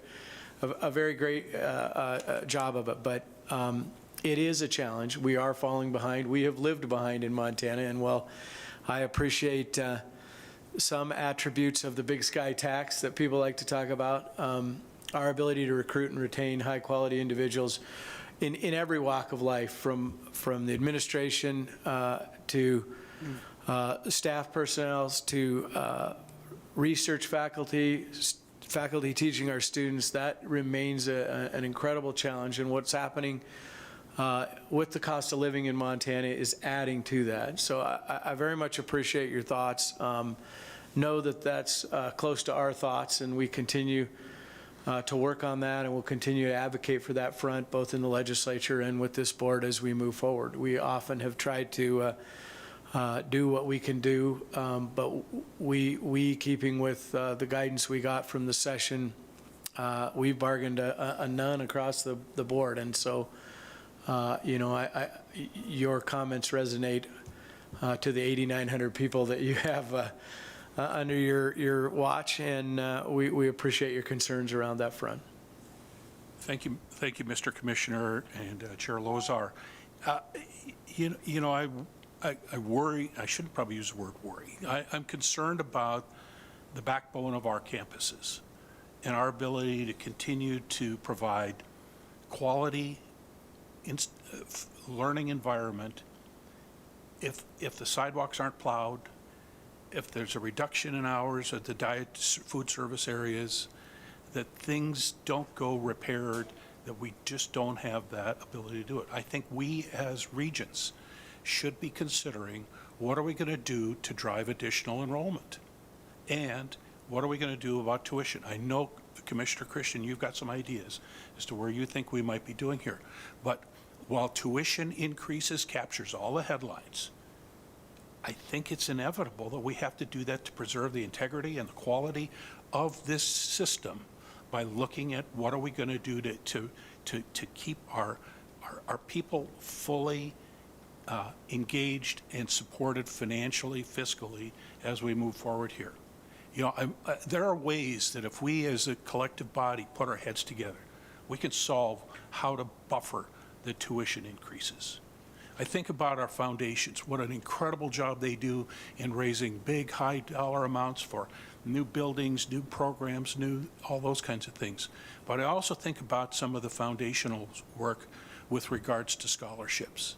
I was so impressed. Flathead Valley Community College this year, during COVID, still raised $300,000 in student scholarships, just for student scholarships, okay?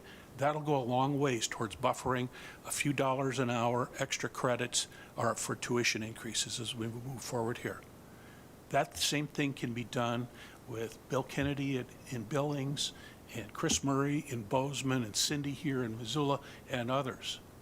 I think we need to step up and accept a challenge here, that we're going to preserve the integrity of our institutions by continuing to invest in our human capital, our facilities, and more.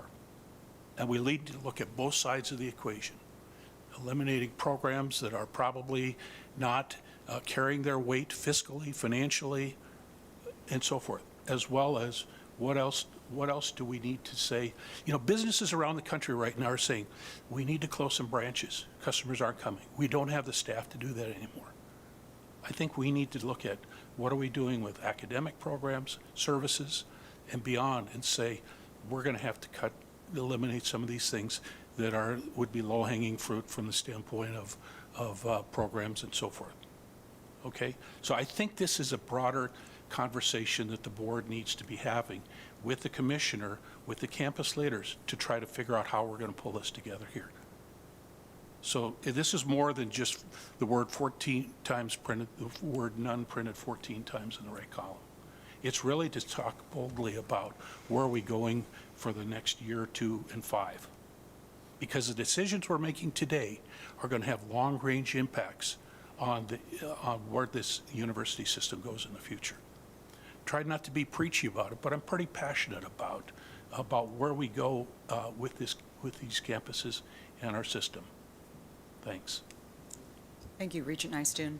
Any further comments?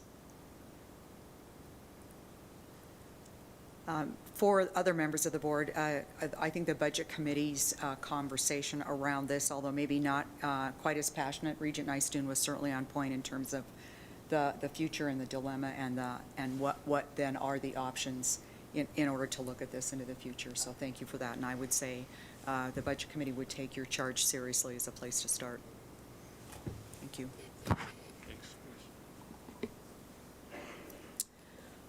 Okay, we ready to move to information? Yes, Madam Chair, I'll proceed. Item A under information is, well, more policy. This time we won't have quite as much to go through in January or March whenever we get this back to you for action, but here we go. The first one is an updating to our policy on the community college budgeting requirements and process that we require from the community colleges. In this last session, state law was changed slightly, clarifying some dates, some expectations related to budget amendments and enrollment projections, and so we took the opportunity to update this policy. I think it was from 1999. Uh, 702.2, now we're getting out of the 900s, so you see we're really digging in here. We just want to repeal this one. This is just in the name of modernizing outdated language. Item A on here is found in another policy, and item B just operationally was ambiguous and confusing, so we really recommend getting rid of this policy. 901.9, I recommend we take a little more time on here. In fact, if Helen Thigpen would help me out here and kind of walk us through what we have is, I guess, twofold here. The fact that we are updating our policies, this came up. We also, the board does approve operating agreements between the campus and the foundation every 2 years. So it seemed like an advantageous time to look at the requirements for those operating agreements. And Helen did, well, about 99% of the heavy lifting here. I'm just going to 1% on this scrolling. So, Well, I said blue instead of red. if I may, a few introductory comments about this. The conversation, the board has had a conversation, albeit initial, around the role of the foundation and really the alignment between the campuses and the foundations. As a board, we are responsible for ensuring that that alignment and that those interests remain aligned. And the operating agreements are coming to sunset early in 22. So we thought, and that occurs every 2 years, is that correct, Helen? And so really felt it was an opportunity for us to perhaps dialogue more and think through, is there a way to, again, create a tighter and yet even more effective relationship between the foundations and the campuses with some language changes as well as some dialogue. So Helen, I would turn it to you if you have some additions to add. Yes, Certainly. Mr. Chair, thank you, Regent Dombrowski.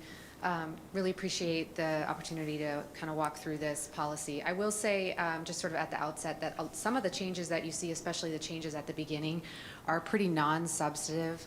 They're just sort of designed to clean up some language, maybe add some clarifications here and there. So I would encourage those of you that are really interested in any of these changes to read through it, because I think some of the questions will be answered, and that some of it is really more non-substantive.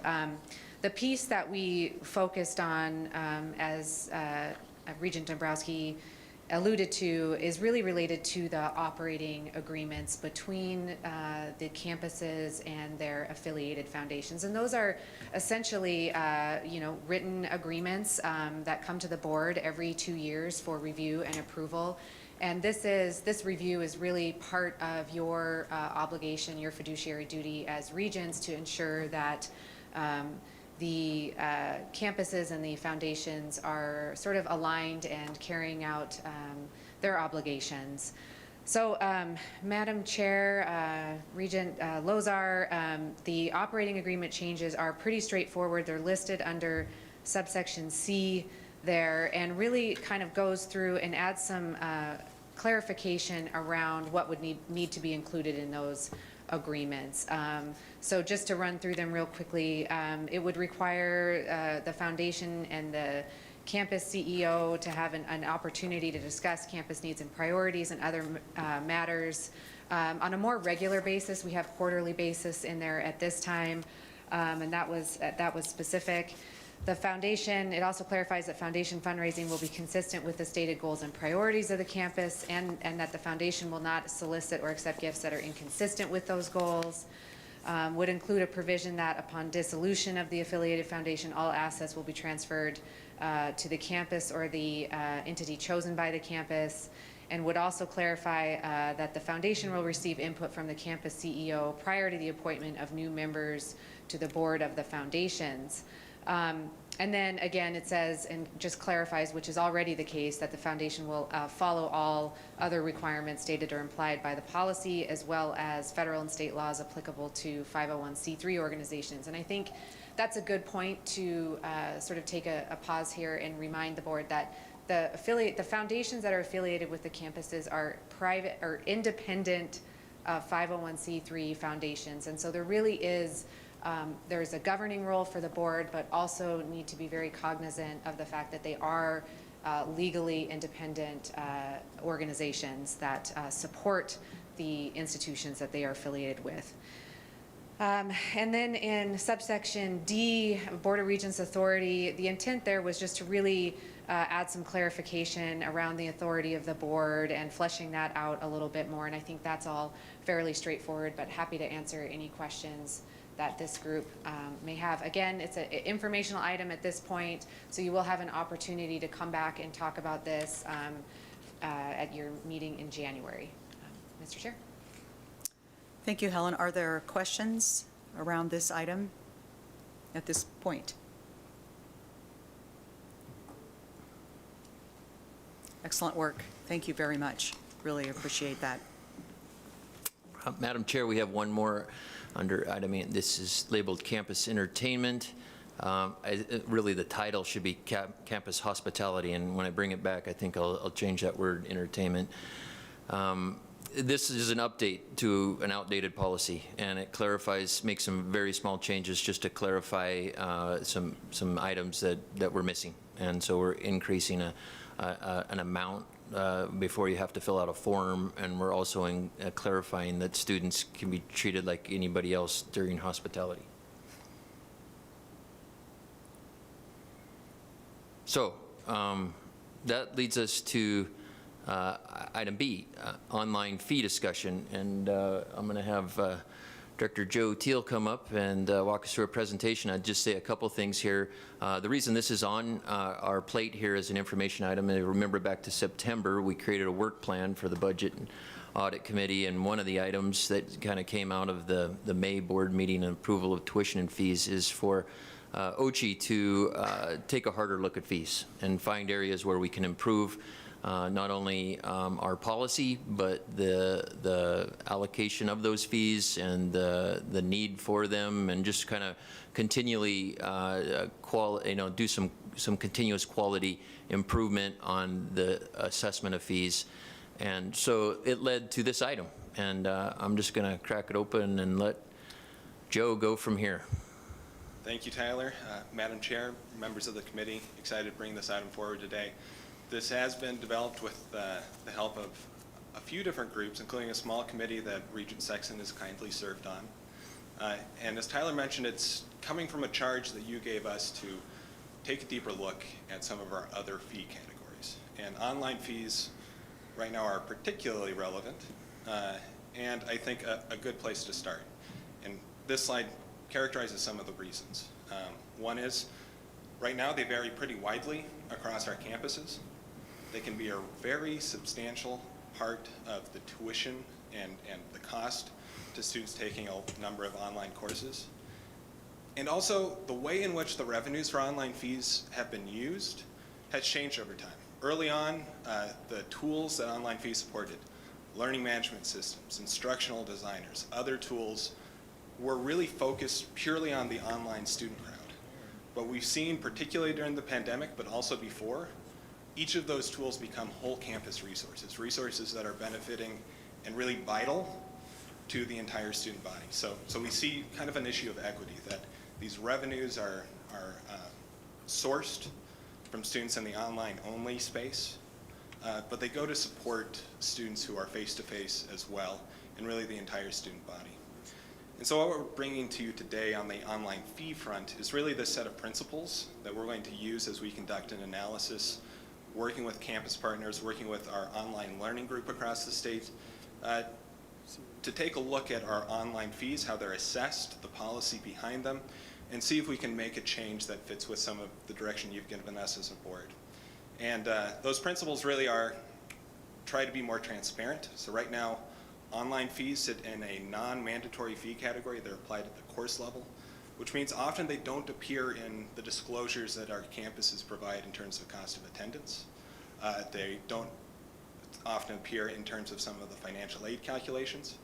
And so the goal is, where we can, let's try and move at least a portion of those fees into the mandatory fee category or into tuition itself. Second, be equitable. Those transitions also help us to say, rather than having a high fee that applies only to online-only students, let's have a lower fee, but with a broader base across the student body. Try and be more consistent, see if we can have perhaps not a completely similar, but a more similar online fee across the system. And then last, and I think this part is particularly important, do no harm. The revenues gathered by these fees support really vital campus services. And so we want to ensure that our campus level budgeting processes, as well as the revenue that's generated through these fees, allow us to maintain the instructional design teams, the learning management systems, the other technology tools that are becoming such an important part of our campus environment and how we teach. The plan here, and alongside this policy, I should mention there's a draft set of revisions to the Regents' online tuition and fee policy. That policy, right now, the revisions really are looking at trying to simplify and clarify some of the language in the policy, align it with other parts of board policy. Our intent is in the spring to bring both a final draft of that policy back to the board, but more importantly, also some suggestions to how we should change campus fees in this online fee space at the next time the board votes on tuition and fees.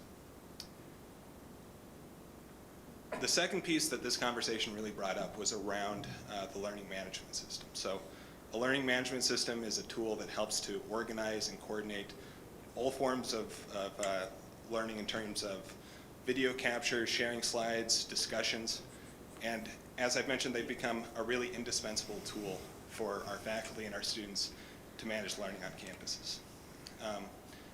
We think now is a really important time to talk about the LMS because we have a variety of them across the system, and two of our main contracts are going to come up in 2024 and 2025.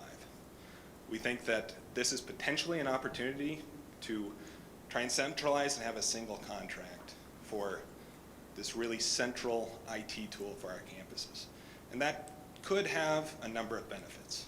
Benefit number one, we think that it could have big cost savings. Savings both in terms of a system-wide license fee, but also being able to collectively, systematically procure dozens of other contracts that bolt on and work with these learning management systems that we can't do as effectively as the system currently because of the different systems that campuses have.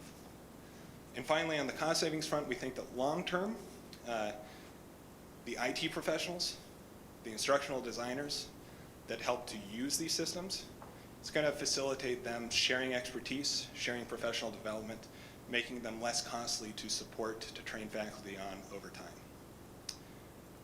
But the second, I think, possibly more important benefit of moving in this direction would be for students. Right now, we have an increasing number of early college students who experience one LMS. When they come to our system, they might experience another. And particularly as we continue exploring cross-registration, course sharing, shared programs, academic collaborations, different LMSs create an entirely new friction for students that would really complicate that project. And so if we want to grow in that direction long term, we think this is a step that we need to take. I kind of want to pause because this is a really big step. The learning management system on all of our campuses is the thing that faculty and students interact with the most. This is not going to be a painless or low-cost project. It's going to be something that's going to take a lot of work and a lot of discussion. And that's why we're bringing it to you and to campuses now, so that we can start visiting with all the folks who have a stake in this, which really does include almost every part of campus, from IT to instructional design to, really importantly, faculty who are going to need to have input on how this process unfolds. And so this is just a very rough draft timeline. I think we'll be talking with you all a lot as we start to learn more, as we start to think about how this should unfold. But we want to start now so that we don't miss this kind of unique window to get us aligned to a single tool. And with that, I will open up for questions, or Tyler, if you have anything to add. Thank you, Joe. Are there questions, comments from the Regents? Regent Sexton. Thank you, Chair Dombrowski. I just want to say that I've really enjoyed working with Director Teal on this. Every time that I've had concerns, which I know I was very vocal in the May meeting about my concerns about the online fees, and you answered every one of them in ways that I would have hopefully come up with myself. So I really, really appreciate that. And I appreciate your presentations. You oftentimes, as I have questions come up, you answer them a few minutes later. So, but specifically to the fees first and then to the LMS, and I do have a lot of questions. So if any of the other regents want to step in, please actually interrupt me. To the online fees, I just want to say that I think it's really crucial that there be equity in the campuses. We had an example today given to us in our breakfast about the HighFlex classes, which I think are a really exciting opportunity. But in those classes, they talk about how students can attend classes on campus, and they also can attend them online. Those classes are being charged online fees. So that to me is a perfect example of how much these fees go to service both online and on-campus classes, and it just does not make sense to have these classes subsidized and these learning tools subsidized by, like you mentioned, only one group of students. So I really, from all of the concerns that I had, this policy answers all of them, and I would love to hear if there's anyone that feels any differently about it, but I just really appreciate the work that you put into it. To the learning management system, I want to focus mostly on the impact this is going to have on the faculty who are currently using these systems. We just went through a pandemic where everyone had to quickly learn how to use these things and learn them well. The best time to have done this, of course, I think would have been a couple of years ago, but if we wait another couple of years, the cost of doing this will only increase. So what are the benefits to faculty? How can we incentivize people to want this change? I'm currently working in my day job on a transition on a ridiculously smaller scale, but I'm really excited to do it because I'm seeing the benefits of how it's going to improve my job. So what are some of those benefits that we can focus on? Yeah. Thank you. Well, I think the first benefit that we should focus on is where we can articulate benefit to students. And I think that that's a lot of the work that we're considering at OG is how by lessening frictions between our campuses as students make transitions, we can enhance student success, and student success is something that faculty really care about. No question, these transitions are going to create work. I think that our job over the next 6 months to a year is to determine, A, how we evaluate potential LMS vendors to ensure that they're capable of supporting us through an effective transition. B, working with other systems and institutions around the country that have done these transitions to determine what resources we need to bring to bear to support or incentivize faculty. And then C, to work with you all, with the legislature, with the governor, to see where we can locate those resources. It is going to be, I think, a lot of work, a lot of transition for a lot of different teams. Faculty are one of them. IT is certainly perhaps even above faculty on that list. But it's in the spirit of this thought that hopefully we end up with a better tool, a tool that's more interoperable between campuses, and a tool that just in and of itself brings pretty significant cost savings to our system. On that note about the cost savings, is the $800,000, is that aggregate between the systems or is that per system? Or, That's aggregate. okay. Okay, no, and I mean, I, again, appreciate the sensitivity to how you're approaching this, and obviously this will be something we'll be talking about for quite some time, but yeah, thanks. Thank you. Other questions? Regent Buchanan. Oh, I just think it's important, thank you, Chair Dombrowski, to point out the effort that Regent Sexton has put in on this, working so closely to it, driving it as a priority to focus on. So thank you so much, Regent Sexton. Thank you, Regent Buchanan. I couldn't agree more. Thank you. Other questions or comments for Joe or on this item in particular? Regent Lozar. Excellent, thank you.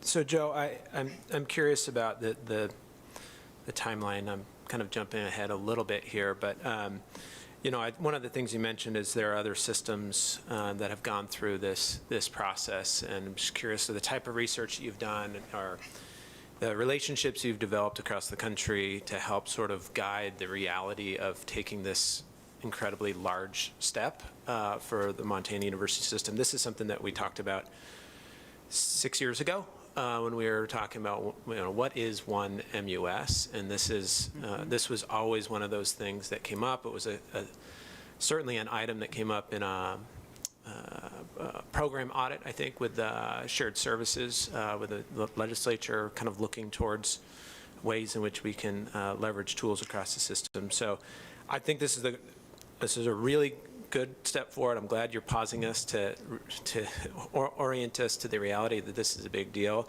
But I'm really curious about, is this a manageable timeline? And who are the partners that we're developing relationships with now to make sure that we're starting off on the right foot, knowing we're going to be including so many people across the system? Yeah. Thank you for that question, Regent Lozar.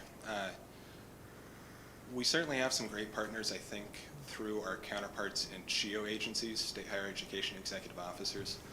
Already we've connected with a couple of states who are at different stages of this process. One of those is the California Community College System, which has somewhere around 130 institutions, 2 million students, and undertook an LMS conversion about 5 years ago, and have had some good conversations with them in terms of gathering some information as to how they structured an exploration committee, how they structured a request for proposal, and some of the key things that they've learned about the frictions that can happen in a transition. Similarly with our neighbor Idaho, they were able to garner some ARPA funds to support a broader online initiative that included an LMS conversion. And on our timeline, they're right now probably at 2024. So they started that initiative last year, and their plan is to do, as we've proposed, about a 2-year conversion process with overlap at some of their campuses with their existing LMS provider to give folks the time that they need to transition. I think the timeline could be ambitious. I think it's feasible. It kind of mirrors what these other systems that have undertaken a project of this scope have done, to have a 2 to 3 year implementation period with overlap so that we can move from one system to another. Thank you. Commissioner Christian. Oh, Regent Bao, please. Thank you, Chair Dombrowski. Just one other question. I mean, I think as we look forward with more students taking courses between campuses, we can look at this initiative as part of something necessary for higher retention, as nothing will be more frustrating than inability of students to link. Thank you, Regent Bao. Other comments, questions? Commissioner Christian. Madam Chair, certainly in our objectives, I think Joe covered it, but I really do want to kind of backtrack to the do no harm, because I think that is an incredibly important element of this. And I think to Regent Nystoon's earlier comments, sometimes the right priorities we can kind of just push out, and we expect the campuses to absorb some of that and make all things work out. But this just isn't one of those. We are going to have to find an ability to attract new resources to the conversation, and in some cases, we're going to have the tolerance of this board to, replace fee lost revenue with other revenues. So we're not, it can be a zero-sum game, but it can't be. It's just too big a project to ask the campuses to somehow try to absorb this as part of what they do. And ultimately, I mean, we're trying hard to curb our enthusiasm a bit, because I think you've got a crew at Ochi, Joe's team, that ready to go headlong into this thing, but we just need to make sure that we do provide a timeline that's reasonable, and that we stick to that sort of underlying principle of do no harm, or this thing will consume us in a not a good way. So I just think it's important that we start this conversation with sort of the expectations with this board that it will be a multi-year project, and it will in some cases necessitate us finding the resources and replacing other resources so we can get this done. But in the end, I'm very excited that I think it does serve students consistent with the conversations we've been having for the last decade, frankly, around starting with Common Course numbering and the notion that students' credits are portable within the MUS, and that students' opportunities can be broad. I think some of the pilot work we did on the MSU side around sort of one MSU where you could take a course at any campus. Well, that has legs that are beyond the scope of what we've envisioned in the past with a centralized LMS and some of the things that we're talking about here. But we need the fortitude to plow forward a little bit of restraint to make sure that we don't move too quickly, but ultimately then to find a way that we balance this with campuses. It literally will touch about everyone on campus, and certainly every student on campus, every faculty on campus. But I think it's the right project, and as much as we look at this thing as a huge mountain to climb, the conversations we've had but it's worth climbing. And I think we should. We just all have to kind of be on the same playing field as we move forward into this project. But thank you. Thank you. Regent Sexton. Thank you, Chair Dombrowski. I just had one final comment. Kind of echoing your comments, Commissioner Christian, I do think that, like I mentioned before, the best time would have been earlier than before the pandemic, but, to wait and do this later, it will only get more costly. And so if this is truly the right path forward, we do have a responsibility to look at it now. But I want to really emphasize, just please continue to communicate and offer opportunities since this will be touching everyone in the system, everyone should have an opportunity to weigh in and explain how it will affect them. Because I obviously have the perspective of a student and the perspective here, but I don't have the perspective of everybody on campus, and none of us do. So we really need to make sure that we are taking the time to listen, and I think that's how we will make this as painless as possible. Thank you. Thank you, Regent Sexton. I think that's a fair charge for us as regents in terms of communication, and then having the right amount of patience and impatience in terms of making this happen. And really, I think the vision is right. I think what we're hearing is right. And then how do you help us as the Board of Regents be have the right information so that we can continue to support and at the same time create reasonable expectations. Other comments or questions at this time? Yeah, great presentation. Thank Thanks. you. Thanks, Joe. So, I have no idea where we are on the agenda. One Have more we- item left. Have we got to the end yet? Yeah, almost. Darn it. One more. Madam Chair, really, this last item is ultra quick. It's just a follow-up to the work plan that we established, and part of that work plan is a focus at the system level on enterprise risk management. This is just to check back in with the board to let you know that we have convened, or will be convening in December, a system-wide risk and compliance leadership council. This is a connection, an area for campuses to connect and facilitate enterprise risk management strategies as to understand better what the campus level responses are, as well as address some state level requirements.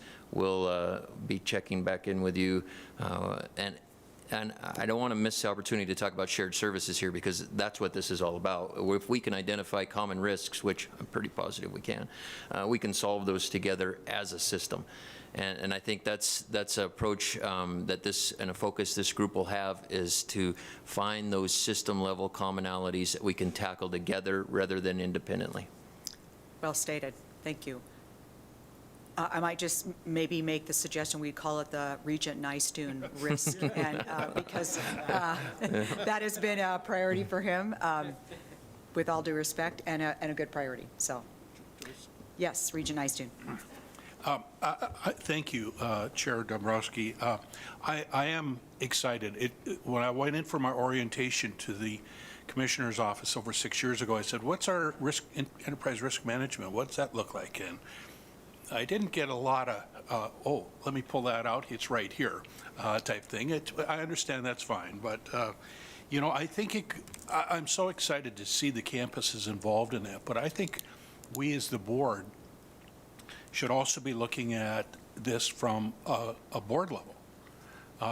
Recently, the AGB sent out an article with regards to enterprise risk for boards. And it talks about such things as what level of risk appetite do we have for cybersecurity and technology, very daunting.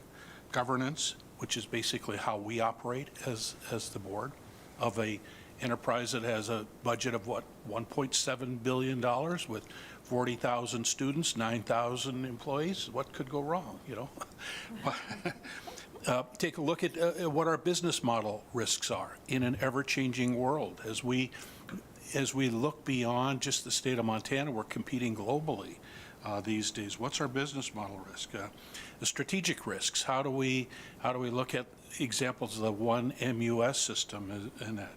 Certainly, we've talked about human capital risks with employees, but that goes beyond that to not just employees, it's really student risk as well. And then finally, reputational risk. Our reputations are so fragile. One silly incident, one false claim, whatever, that puts our institutions in an awkward and a defensive situation that's most troubling. And I think the best way to combat that is the work that's done ahead of that, and to really understand what keeps us up at night. What do we roll over at 2 in the morning thinking about from a risk profile? And it's great, again, the campuses are doing it, but I think future retreats, the board ought to be having a pretty good discussion, possibly a facilitated discussion on what levels of risk we're willing to accept in these areas and more. So with that, Clay, thank you for your work that's been done on this, you and your team. But I think we got half the equations in motion. We got to get the other half, which is the board in concert with the Commissioner's office. And clearly working together between the campus community and the board and the Commissioner. It's a three-pronged approach that needs to occur. So again, thank you for your work on this. I'm heartened by that. Thanks. Any other comments from board members? With that, I think we have concluded the Budget Committee agenda. Thank you. Thank you, Regent Dombrowski. We're a few minutes ahead of schedule, but before I turn it over to Regent Buchanan, We just went through quite a few really rather complex policy changes and discussions, and I think maybe in years past, this would have been a 3-hour, 4-hour conversation among the board, and I appreciate your leadership, Chair Dombrowski of the Budget Committee, and all of the pre-work that goes into being ready for, you know, the meeting of the whole for the Budget Committee, and certainly Tyler for all of his work getting us to this point. You know, our committee meetings before this are so much more robust than they were before, and it really makes the conversations more efficient when we're all together. So thank you, Chair Dombrowski. Well, with that, I'll turn it over to Regent Buchanan, our chair of our Academic Research and Student Affairs Committee, to dive right in. Chair Lozar, thanks. Member of the board, thank you for all the work and prep for this meeting. We're going to bounce around a little bit with the limited time we've got, but start with the consent agenda. Looks like Brock and his team was jealous of all the policy updates and revisions going on in budget and felt like we better get after it in this committee. Brock, help us navigate. Thank you. Thank you, Mr. Chair and members of the committee. Certainly with the consent agenda, I'd be happy if we did want to discuss them in greater detail or move them off the consent agenda. These are changes to our policy that reflect the removal of the term regional from our accrediting agencies across the country. And so I guess the short story is we've replaced that term regional with the 7 accrediting agencies that exist across the country. And so these are not substantial changes in terms of the way we approach transfer, for example. It is simply an update to reflect changes in the national discussion around accrediting agencies and how they're labeled. Thank you, Deputy Commissioner Tessman. Any questions or thoughts? Seeing none, I guess we'll move them forward. And Chair Buchanan, we had a brief exchange here a moment ago. If it's all right with you, what I'd like to do is take our time now to begin the information section of the ARSA committee agenda rather than moving into the action items. Is that acceptable? It's more than acceptable, and want to thank you. I think it's really critical to point out that, you know, the meeting we had this morning with faculty members recognizing that not only have we taken on this extraordinary amount of work in reaction to the pandemic, we didn't stop strategic momentum in so many areas, not only at the campus level and at the system level. And in that meeting this morning, just the attitude reflected by faculty was so commendable. I mean, we could feel so trodden upon with all of this, but not one bit. We're going to recognize what strategies are working and simultaneously keep the long game in vision. So I think that's very appropriate. Thanks, Deputy Commissioner Tessman. You got it, of course. And Mr. Chair, members of the committee, as you hear about these information items, and in particular the strategic priority items, I'll remind the committee, the board, the room again that we established 4 priorities for action this year for the ARSA committee, one being access for all Montanans. That's our resident student access priorities. Another being our focus on retention and completion. Third being workforce and economic development. And then fourth being equity and opportunity and achievement. And as you hear about our progress on the MUS side of things, if you hear about Montana 10 or our research and economic development presentation, I think you'll see how all of these fit into those strategic priorities. I want to start, though, if I may, with our academic priorities and planning statements. And at the end of the September board meeting, Chair Lozar, I think you asked us to kick off the November meeting by discussing these priorities and planning statements in a bit more detail. And I'll take just a couple of minutes to do that now. And I hope that as we move forward with these statements in coming years, we're able to have more campus voices, more detail, kind of more richness around this subject than we have for you today. But the priorities and planning statements come out of the November 2019 changes to the academic proposal planning and review process that you all voted on in Bozeman. And as part of the changes in that process, we moved the points of board engagement with respect to when you take action. We noted that the board was looking for some more context and information about how new proposals fit in with a campus's academic mission and strategic direction. And we thought it would be helpful to build out that context for you with these priorities and planning statements.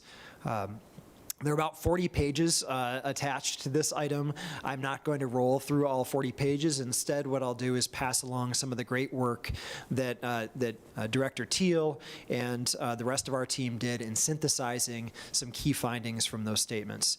And as a board, what I'd ask you to think about as you review these statements: one, how can they be useful in helping you identify areas of potential overlap in programming? New academic proposals that may address topics or engage in subject matter that is already being provided somewhere in the Montana University system. I think the documents can help highlight that. Another, how do individual proposals match up with the role and scope, the mission, the academic direction that you see for each one of our campuses? In other words, does the proposal in question fit with how you see that institution's contribution to the Montana University system? And then I think the third thing, not to be downplayed at all, I hope this helps the board understand how rigorous the internal processes are on each of our campuses for each of these proposals as they weave their way through a department, a college, a curriculum committee and faculty senate, ultimately through the administrative leadership on each campus. There are really high bars set by each of our campuses before you ever see any of these proposals. And Regent Nystuen, your earlier comments about making sure we're efficient with our academic programming and thinking hard about what we need to offer and what we may not need to offer anymore. I won't say I'm proud of it, but I'll continue to mention that in the last 4 years, I think since I've been working in this role, we're still in a position where we've seen more programs put into moratorium than we've seen added to our academic offerings. And I never think we should get into a kind of one in, one out scenario, but I just say that because the campuses have thought very carefully about their academic portfolios. Chair Buchanan, a few themes that we've noted thus far and that I draw your attention to in this current set of priorities and planning statements. One is that we have a number of campuses that have really stepped up their efforts to meet our educator needs across the state of Montana. And that could be through innovative partnerships like the one between the University of Montana Western and Blackfeet Community College. There are other examples of online programming that allows more teachers to access the training that they need without being dislocated from their current position or location. This is obviously a crucial workforce challenge. It's a crucial societal challenge for the state. I think our campuses continue to step up in that area.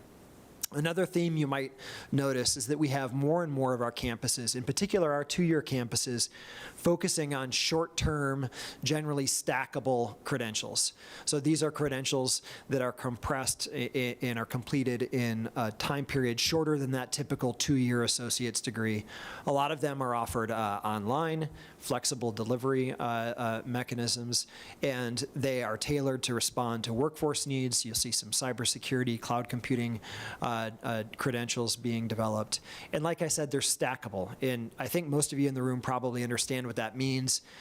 But generally, as a system, we want to get further and further down the road so that as students take credits, even if they stop out and enter the workforce after a short-term credential, they can always jump back in and relatively seamlessly apply those credits towards a larger certificate or an associate's degree or ultimately a bachelor's degree.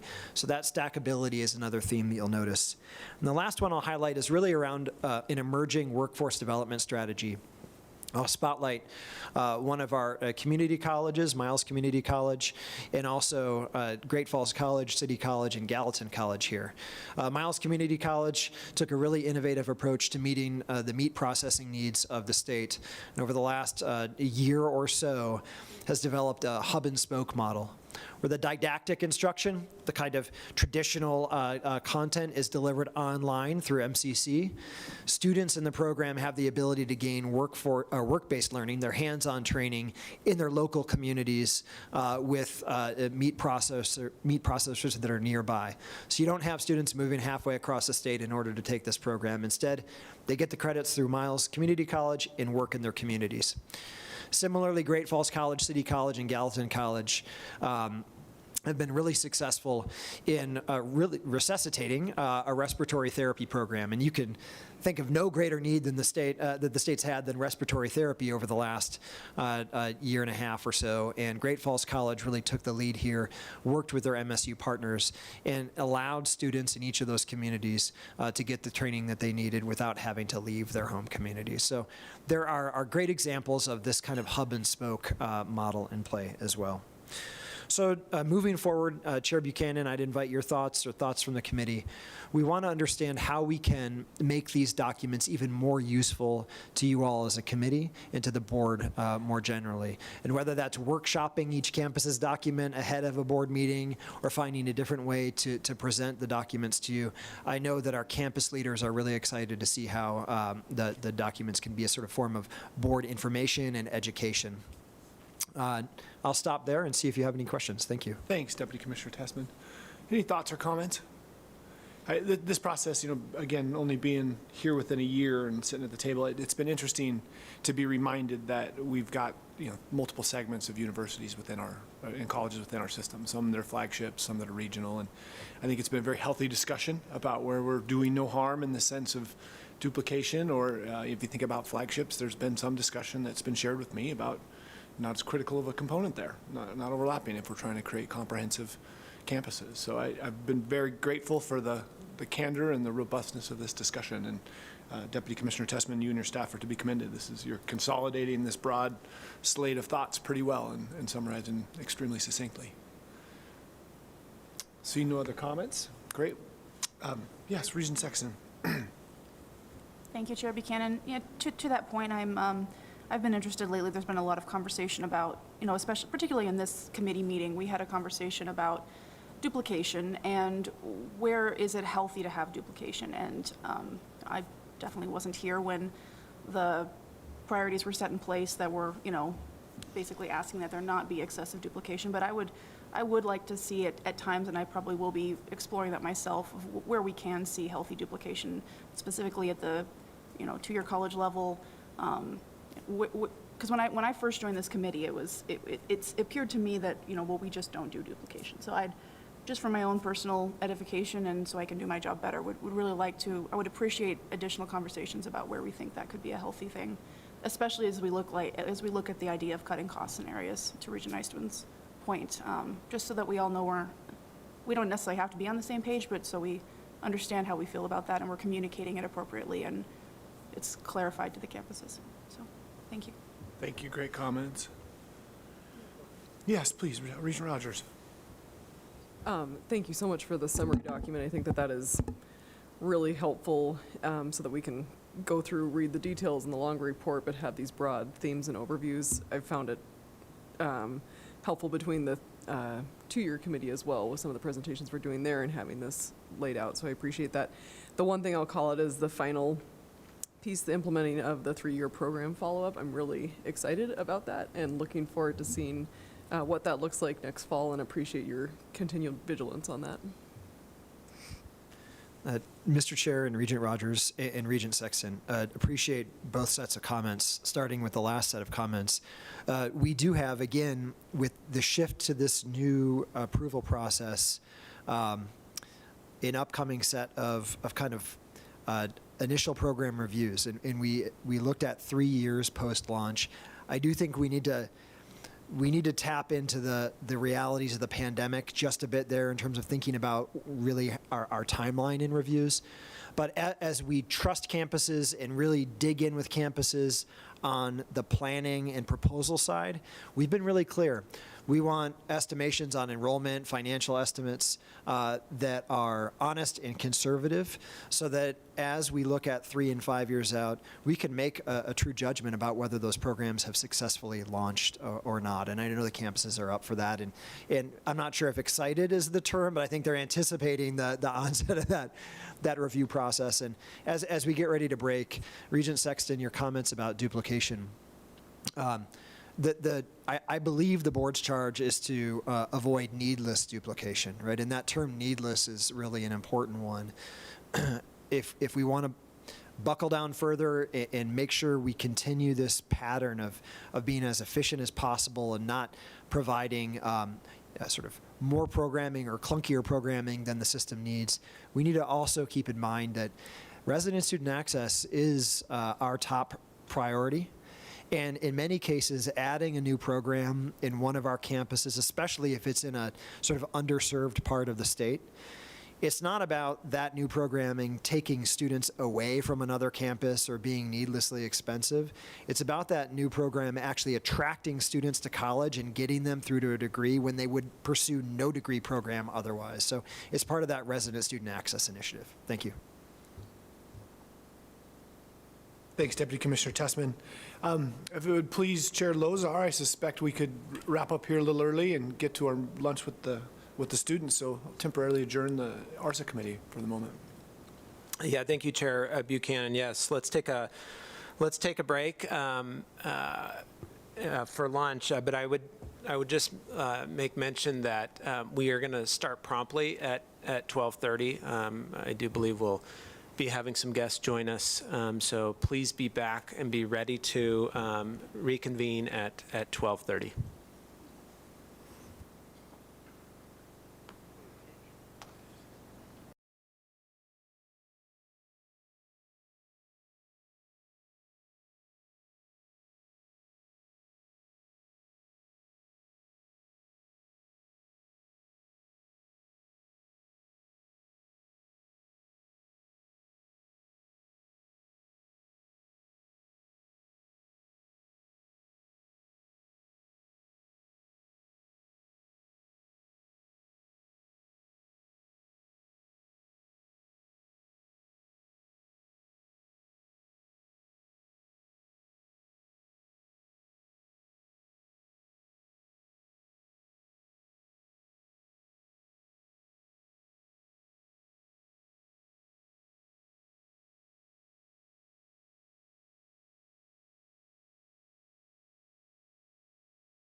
Up in about 3 minutes.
Going here in 1 minute. We'll get started in 1 minute.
I got my tickets to Texas.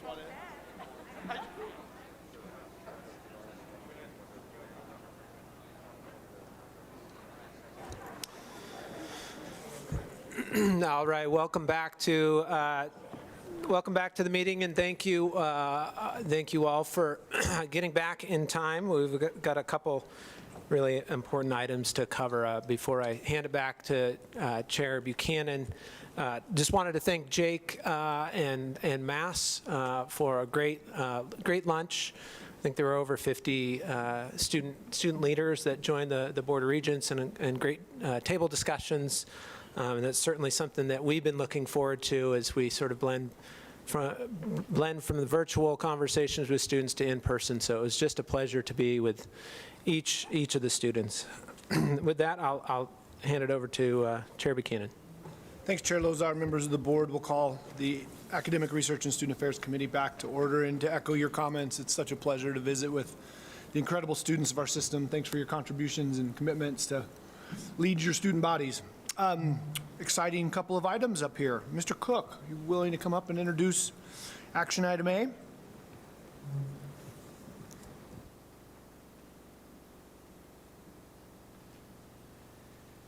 Thank you, Regent Buchanan. Good afternoon, Chair Lozar, Commissioner Christian, and members of the board. Excited to be in front of you today. As you know, and as you mentioned this morning, Chair Lozar, Montana Tech announced the largest gift in the history of the university in October. And through the generosity and vision of Dave and Sherry Lazar, we received a transformational gift of $7 million to our nursing program.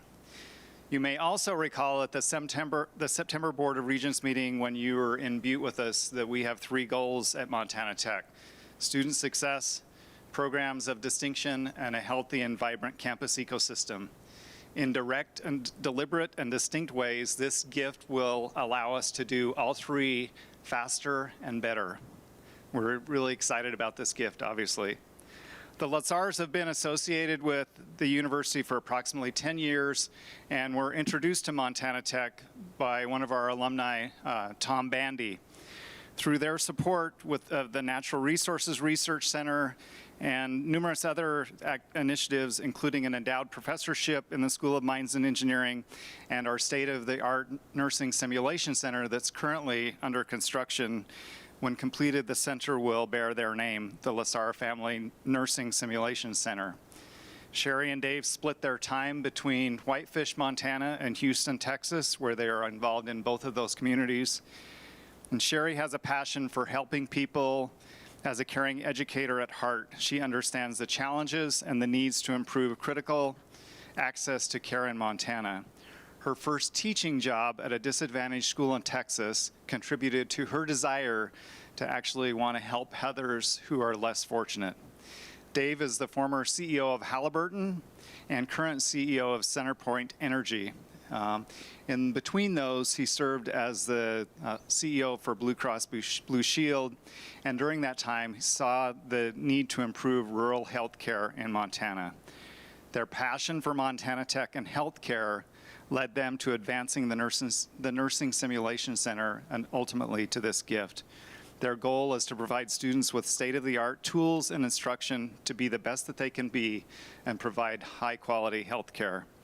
Today, I come before you with a request for the authorization to name the Montana Technological University Nursing Department, the Sherry Lazar School of Nursing. Thank you, Chancellor Cook. What an exciting opportunity for your campus and for our state. We're going to break our usual agenda a little bit and move these to take action today. But before we move it to Chair Lozar to manage that process, any discussion or questions among our board? Pretty exciting project. With that, Chair Lozar will pass this item A for action to you. Thank you, Regent Buchanan, and thank you, Chancellor Cook, for the introduction of that item.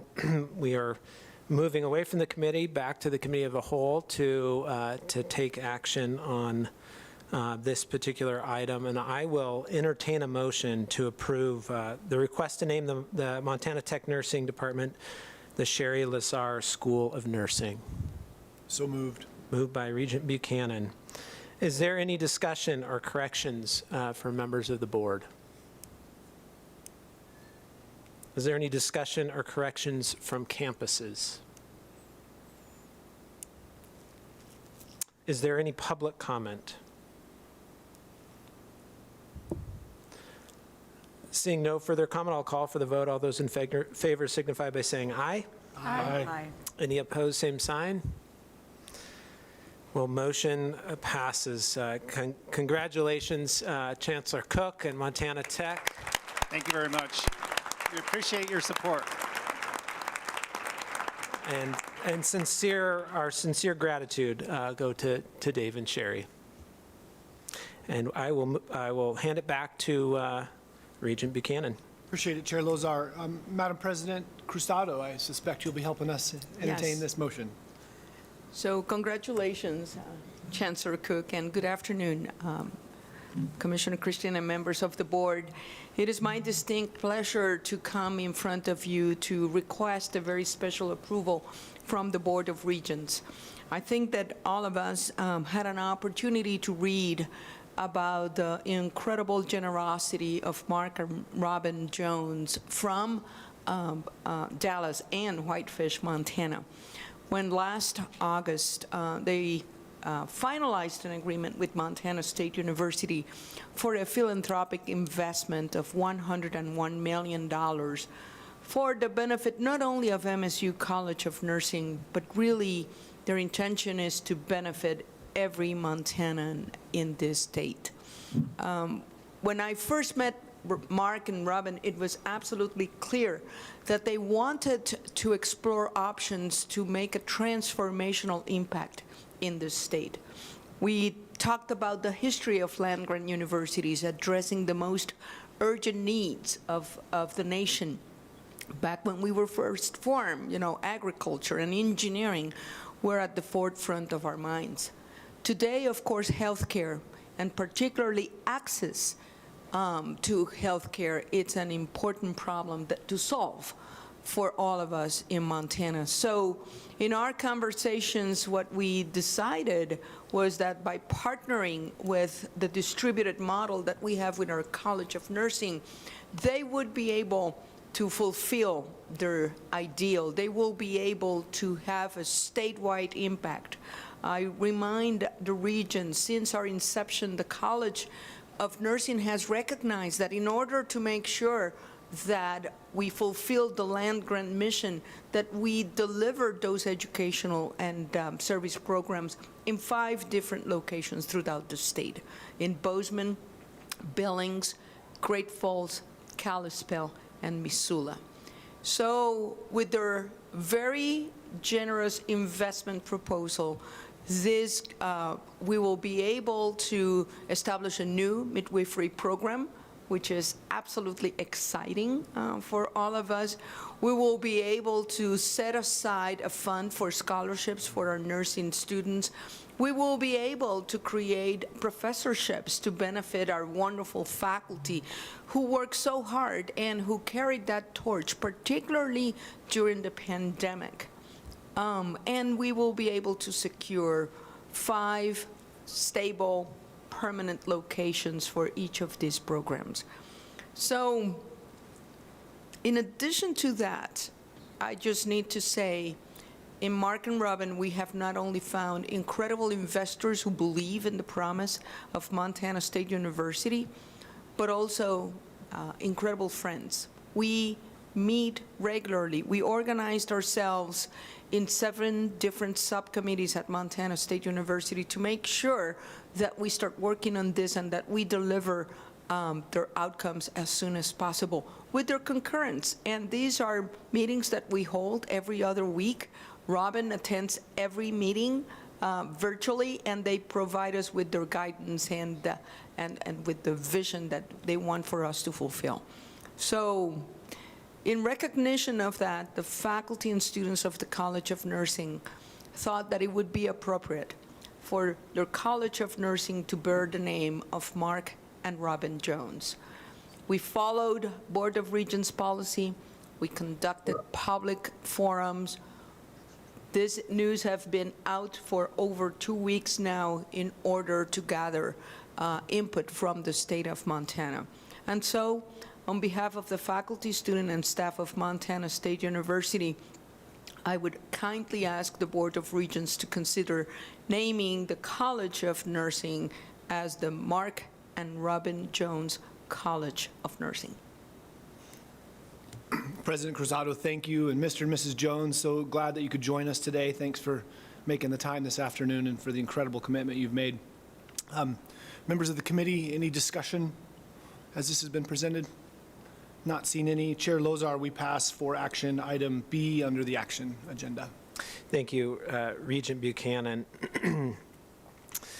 I will entertain a motion to approve this action item, naming the Montana State University College of Nursing the Mark and Robin Jones College of Nursing. Moved by Regent Nystuen. Is there any discussion or corrections from members of the board? Is there any discussion or corrections from the campuses? Oh. Maybe we should ask the Joneses to comment and say hello. Is there any public comment?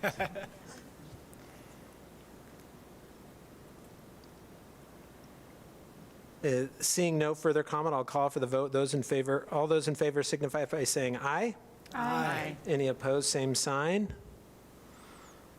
Motion passes.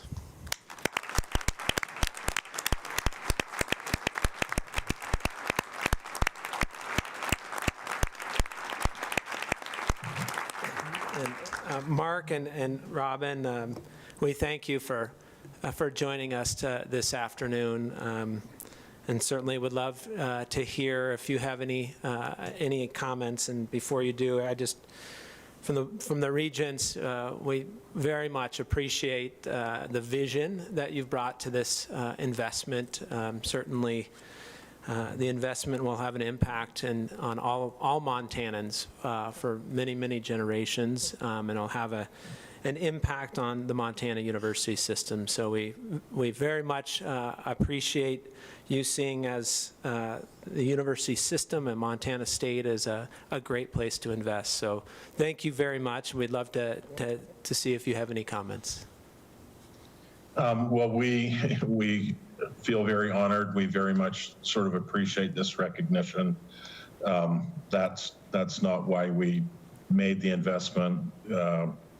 We're looking for an opportunity to help and make a difference. And we really felt like the leadership at Montana State, particularly with President Cruzado and Dean Shannon, we felt like they were people that could carry out sort of the vision of bringing healthcare to all Montanans that need it. Their vision goes well beyond their own school, and we feel very privileged for the opportunity to participate and join with them in this, noble quest, as we feel like. Well, thank you, Mark, and again, it's going to have such a huge impact in our state, and we appreciate your selflessness and your vision for contributing to the state of Montana, particularly to our healthcare needs in Montana. So thank you very much. I think if you all don't mind, let's give Mark and Robin one more hand of applause, please.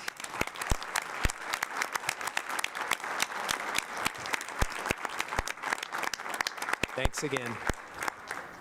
Thank you. Thank you. Thank you, guys. And we'll turn it back to the committee. Chair Buchanan. Yeah, thanks, Chair Lozar, for handling that. It's I think it's worth pointing out to both Chancellor Cook and President Cruzado, the announcement part's the easy and fun part. The work behind this is certainly to be acknowledged, and we know that all leadership on each of these campuses are tasked with so many responsibilities. And congratulations to your two campuses and to the future announcements that we may be celebrating. Thanks to all of you who are putting the work into to continue to develop these investors on behalf of the system. Casey, Chair Lozar, thank you for handling that. We'll get back to normal protocol. The rest of these items will move to tomorrow afternoon for action. And we move into another meaty request to plan proposals. Deputy Commissioner Tessman, take it away. Thanks, Chair Buchanan and members of the committee. Wow, I mean, so great to follow such good news with a set of, I think, very well thought out and important request to plan proposals from our campuses. We'll have 3 campuses represented today, Great Falls College, MSU, the University of Montana here in Missoula, and then Western. I'll ask representatives from each campus to approach the podium and present all of their request to plan proposals at once. And I think our first presenter is Dean Stephanie Erdman from Great Falls College, MSU.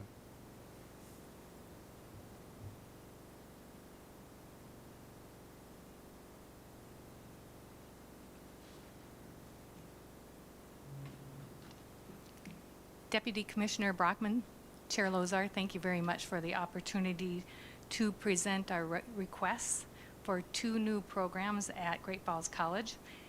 The programs would be a CAS in office support, as well as an AAS in office management and supervision. They are stackable credentials, and at Great Falls College, we look at programs that would come from student demand, community need, and our bright outlook careers. The Bureau of that we get statistics from. The CAS and office support will provide students with a general business background so that they can enter into entry-level jobs in the business area. General education courses, technical courses in communications, computer skills, and business. This will allow individuals to move quickly into the workforce, and jobs would be, job titles would be something like an office clerk, an admin assistant, receptionist in that area. The CAS then would stack into the AAS. Students would also receive a background in general courses in business, education and technology, computers, communications, and business. In addition, courses in human resources as well as accounting, so that they would have that foundation for office management and supervision. The AAS could transfer into baccalaureate programs as well across the state. And we plan to offer both programs in a high flex delivery model so that anyone could take it online. And our current business chair would lead the 2 programs and the implementation, and we would have adjuncts who would teach specific courses in human resources as well as accounting. Thank you, Dean Erdman. Thank you so much for that. Any comments or questions? Yes, please, Regent Sexton. Thank you, Bob. Thank you, Chair Buchanan. I just wanted to say, Dean Erdman, and I know I'm biased, I'm an accounting major, but how much I like these proposals. I think for a lot of people looking at college, and we talk a lot about how do we increase enrollment. Well, this is a wonderful way because people get, students they can sort of dip their toes in the water of education while still working. They can gain these certificates, work for a while, possibly see the benefit of further education. So I just really, really like these, and I wanted to say that. I know I feel a lot of times like I'm reiterating comments I've made in our committee calls, but my feelings about them still remain the same. So I really like these proposals, and I'd love to see more like this. Thank you. I appreciate your positive comments, Regent Sexton. Thank you. Any other comments or input from members of the board? Great. Thank you so much, Dean Erdman. Thank you very much. Deputy Commissioner Tessman.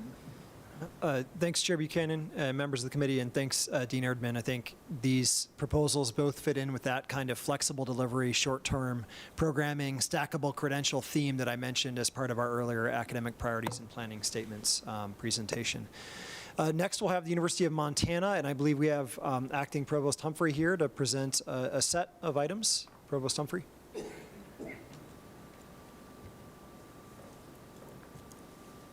I do. Thank you, Deputy Commissioner Tessman, Regents Buchanan, Bow, Rogers, and Sexton for your hard work on this committee. I very much appreciate it. I have 3 requested plans for your consideration today, and of course I won't reread what you have seen many times and our group has seen many times, but rather try to provide some contextual comments. The first is the cybersecurity BS degree, and this morning President Bodnar featured our cybersecurity training center in partnership with the Montana National Guard And I hope that if you have not yet had the opportunity to have an opportunity to see the poster in the hallway about cybersecurity and its labor potential in Montana, please do so. But it ties directly to this proposal and this requested plan for the cybersecurity degree is designed to provide the academic opportunity to further this important work while building upon the AAS offered at Missoula College. So I will, that's the request to plan proposal, and I'll stand for questions. Thanks, Dean Humphrey, or Provost Humphrey. Any comments or questions from members of the committee or the board? Great, thank you. Please continue. Thank you. The second is a proposal for the Institute for Early Childhood Education. And again, this is in the Phyllis J. Washington College of Education, which currently offers the BS in Early Childhood Education. Just a couple of additional comments to provide context. This is an evidence-based, experientially rich early childhood education we know is good for children in the short and long term. Not only do children learn how to self-regulate, they also learn how to work with others, social, emotional learning and the like. Follow their curiosity and begin to learn the fundamentals of written language, numeracy, and science. The self-regulation and social emotional pieces are huge. So we have existing collaborations in place and would like to expand on these, working with units across university and the university system. Those are just some additional contextual comments to, I think, is a really important addition to UM's efforts in early childhood education. And again, I'll stand for questions because I'm still standing. Still acting, Provost Humphrey. Appreciate it. Regent Sexton. Thank you, Chair Buchanan. I just wanted to mention how appropriate I think this institute is, especially with the situation with the pandemic and some of the research that's come out about, particularly how it's affected young children in terms of understanding, nonverbal cues. So I just appreciate the appropriateness of this at this time. Thank you, Regent Sexton. Any other comments? Regent Sexton, I would totally agree. I mean, this is a critical national priority at the moment, and we're stepping up to address it. Thank you. Provost Humphrey, final item, please. Yeah, final item is the proposal for the Native American Studies master's degree, the Master's in Native American Studies, which would leverage these, as you can read, the existing graduate level course offerings to provide an interdisciplinary program at Again, some contextual comments that I offer the Regents at this time is to emphasize that Native American Studies is an interdisciplinary field of study that provides for foundational knowledge in many other fields of study. In this proposal, we propose to draw on 4 basic courses: Federal Indian Law, Research Methodologies and Resources, Indigenous Worldview and Education, and American Indian Governance and Policy. They're already being taught and provide the core courses needed for the master's degree. Enrollment for this program, because I appreciate that the committee has looked at the enrollments at MSU as well, which also has a degree in Native American Studies. We expect that the enrollment for this program will come from current bachelor students, graduate students, and will evolve. This is an important, I think, perspective, the collaboration with Salish Kootenai College, which offers 15 bachelor's degrees. And part of that planning, it will be focused on the feasibility of a 4+1 option with SKC. Administrators at SKC have expressed the need for a master's level program, and we believe that this is an important addition to the academic portfolio and sustains our commitment to in our partnership with Indian country. So just additional context. So thank you. Thank you, Provost Humphrey. Any additional comments or questions on this item? Please, Regent Dombrowski. Thank you. I was just, Provost Humphrey, do you have an idea of how many graduates would be eligible or interested in this MA program? My understanding is we anticipate a cohort of roughly 10, okay. Annual cohort of roughly 10, based on the data we've been able to collect thus far. Thank you. So, you bet. And one other question, follow-up, I should have asked this before. On the cybersecurity, again, how many are sort of in that Missoula College that you think would anticipate taking the next step? I would defer to my colleague, Tom Gallagher, who clearly is Okay, paying close okay. attention. Didn't mean to trip you up. I should have asked. Quite all right, actually. I'm always a mile wide and inch deep. Tom? Yeah, so currently the Missoula College program has somewhere between 15 and 25 annually graduating, and we anticipate that considering the large number of career opportunities that are out there, that we will probably attract quite a few more students that are currently baccalaureate degrees pursuing rather than associate degree pursuing. Will one marginalize the other? Will you lose, do you think, or will it? Yeah, the content that's put together with it embraces what's already been built at Missoula College Okay. and builds on it at the four-year degree level. Thank you. Thank you. Thank you, Regent Dombrowski. Any further questions or comments? Excellent. Thanks, Provost Humphrey. Appreciate it. Thank you very much. On to University of Montana Western, Deputy Commissioner Tessman. Thanks, Chair Buchanan. And as we bring Western, I believe Interim Provost Carlson will be presenting their items. Again, just kind of summarize how the proposals you just heard fit into those academic priorities and planning. I think we have a clear program with workforce development, implications in cybersecurity. I think we have a program an institute, the Early Childhood Institute, that addresses a major societal need, kind of existing at multiple levels. And then the last program, we certainly have a wide range of programming focusing on Native American studies throughout the state, but I think we heard this morning from President Bodnar, and we know at the University of Montana, this is an area that's central to the mission of the university, and it's an instance in which having some additional programming, even if there is some overlap, makes a lot of sense given the strategic direction of the campus. So really happy to hear those proposals and happy to see Interim Provost Carlson here to present from Western. Thank you. Thank you, Deputy Commissioner Tessman, members of the board. So we have 4 proposals or requests to plan today from the University of Montana Western. The first 2 are requests to add new options within our existing business program, the Associate of Applied Science and Business degree. The first is a Farm and Ranch Specialist option, which would be a collaboration between the business department and the Equine Science Department with the intention of supporting Montana's agricultural economy. And the second option is an Outdoor Industry Specialist option, which is a collaboration between business, equine studies, biology, health, and environmental sciences. So a bunch of departments involved in that. Both of these options are similar to minors that are already included in our Bachelor's of Science in Business. And so the costs are minimal. We're essentially creating options within the associate programs that mirror what we're already doing in our bachelor's programs. Both of these programs require 69 credits for completion, with specialist courses accounting for 24 of those credits. The programs are designed for students who are seeking 2-year degrees rather than 4-year degrees, but they are fully stackable with our 4-year degrees if students choose to continue in their education. And they are completable within 2 years or 4 semesters. I'll pause for questions on those. Any questions or comments from member of the board on this one? Thank you. Thanks, Provost Carlson. Next item, please. All right. Our next 2 proposals represent a pretty significant change at Montana Western. We are seeking to provide graduate level programs for the first time since the 1980s. As part of this process, we have identified 2 initial graduate programs in professional horsemanship, for which we are now submitting requests to plan, a graduate certificate in professional horsemanship and a master's in professional horsemanship.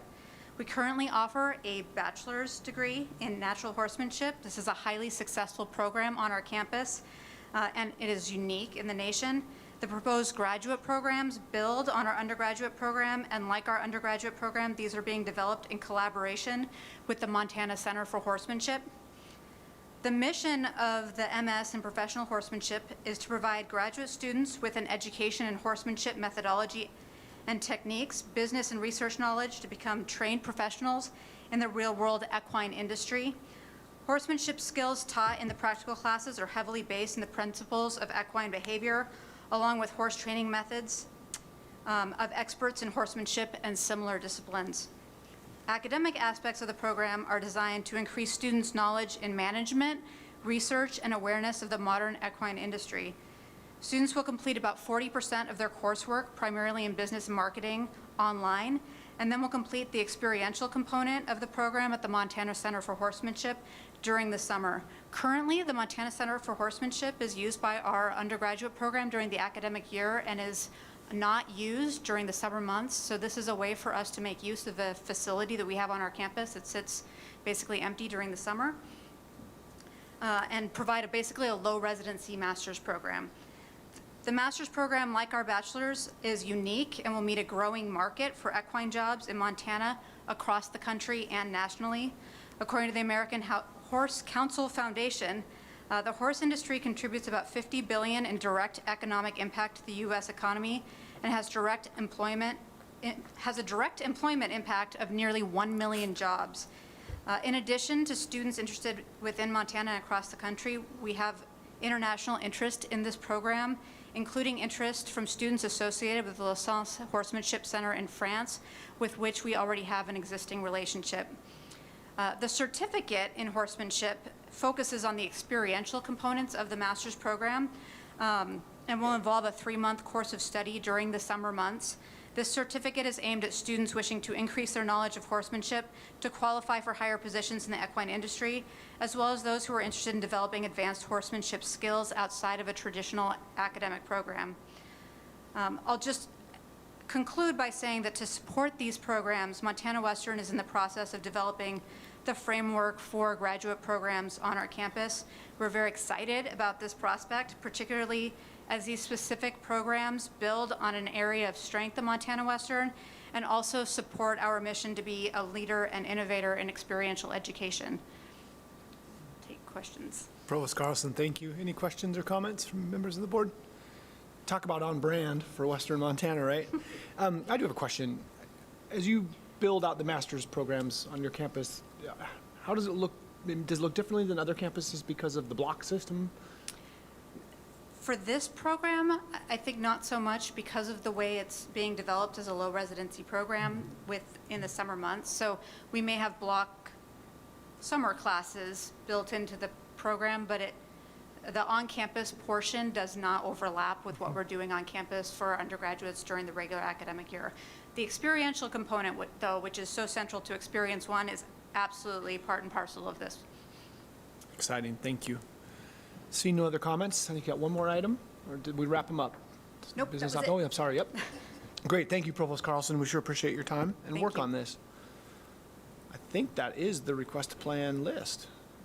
Deputy Commissioner Tessman, am I missing anything? I don't think so. No, Chair Buchanan, that is the list, and I think you're spot on in saying that that's on brand for Western. And again, in the spirit of sort of aligning these proposals, I think when we see campuses like Western or a couple of years ago, Montana Tech proposing programs at sort of new levels of credentialing, so graduate master's level at Western or a PhD program at Tech, we certainly look to make sure that they fit squarely within the wheelhouse of those campuses. And I think our belief at OCHI is that this program does fit within Western's wheelhouse, that's for sure.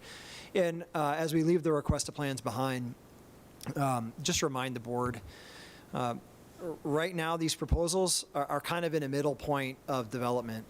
Through our ARSA committee calls, the CAO calls, work between the campuses and OCHI, there's certainly already been a lot of thought that's been put into them, but they will still come back to the board actually as information items. We'll work with Western and and Great Falls College to finalize the full level 2 proposals, so we make sure that the details of the proposals are in good shape and ready to move forward. So this is a good middle point and really exciting to hear the proposals today.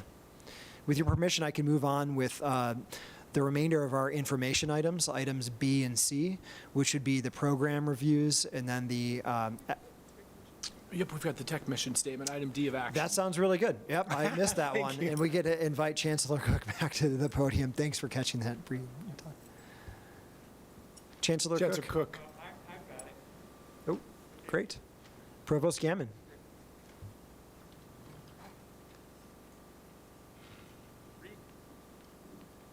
Reed just volunteered to do it for me, so. So I was wondering, I was like, oh, I wonder if I'm going to have to go or not. So the answer is yes. So So was Les. So thank you, Regents. And Montana Tech, as you well know, has been somewhat recently designated as a special focus institution. Certainly, Chancellor Cook is starting his third year. When he came on board, one of the things we wanted to do as an institution is redo our strategic plan, and as part of that planning process, a critical part of that planning process to acknowledge the special focus institution is to come up with a new mission statement. So that is what we did. We did a strategic planning process that involved the entire campus. We started in the fall of 2020. It was fast-tracked, and we have the framework in place, and so we're before you to get the mission statement that's part of that approved. The revised mission statement reads as follows. As Montana Special Focus Institution, Montana Technological University provides a transformative student experience by developing leaders and advancing science, engineering, and technology with the purpose of benefiting humanity while meeting the changing needs of society. And so I present it to you, and we'll take questions and comments. I'm sure Les will chime in as well if needed. Chancellor Cook, any additional comments before we get to the board's questions or interests? I will say that I think that it was a really great process for us to involve our entire campus community, and we actually had about 45 individuals involved with the strategic planning process, as I alluded to at our meeting in September. And it was a very iterative process going through the getting the mission statement, obviously, and our goals down. And so I'm really pleased with the end product. I think it resonates with most of our campus, and I've actually heard people recite it almost word for word without having that in front of them. And so in my mind, that means that we have a pretty strong mission statement when people can remember it that well. So thank you. Thank you for the additional comments. Any questions or comments from members of the board? Great. Thank you so much for the hard work getting us there. Thank you. You bet. I think with that, we do conclude our action items. Move on to the second half of our information items. Deputy Commissioner Tessman. All right. Thanks, Chair Buchanan. Items B and C under information, I won't say they're perfunctory, but they don't bear too much commentary right now. The program reviews item that you can bring up there is just a schedule of each campus's academic program review process, and these operate on a pretty regular cycle. Occasionally, we'll grant extensions if there are extenuating circumstances for a particular program, but if any of the regents are interested in seeing which academic programs are up for review on their campus in any of these years, they can do so by following this link. The next item is the academic approval memo. These are items that have either been delegated to the campuses or been delegated to OCHI for approval.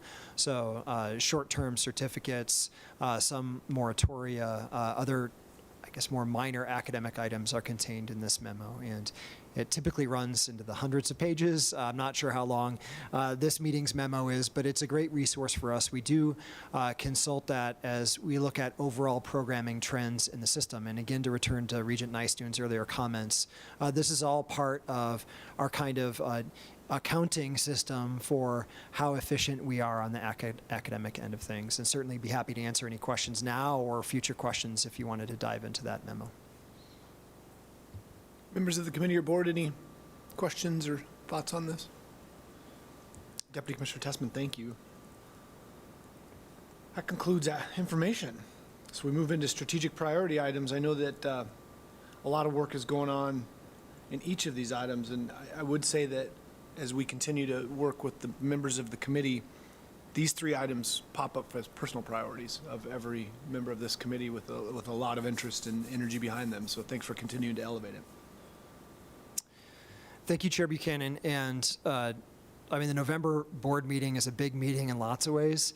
We saved some pretty tremendous priority presentations for this meeting. I mean, I hope that we're able to get some good discussion going around the AMA update, Montana 10, of course, and also just the tremendous progress that the MUS research enterprise is achieving. With your permission, I'd like to start with the AMA update and bring our Director of American Indian Minority Achievement and K through 12 Partnerships, Director Angela McLean, Dr. Angela McLean, to the podium to talk a little bit about the tremendous progress that we've made in terms of enrollment, retention, and completion for our American Indian students. Thanks, Dr. McLean. Thank you so much, Dr. Tessman. Mr. Chair, members of the board, Madam President, Mr. President, Mr. Klappmeyer, very good to be here with you today and to bring forth the AMA report on behalf of the AMA Council. The AMA Council met yesterday, and I shared the good news that I'm about to share with all of you with them. And I want to, at this time, take a moment to express my sincere, heartfelt appreciation to all of the AMA Council members who are faculty and staff from our campuses across the Montana University system.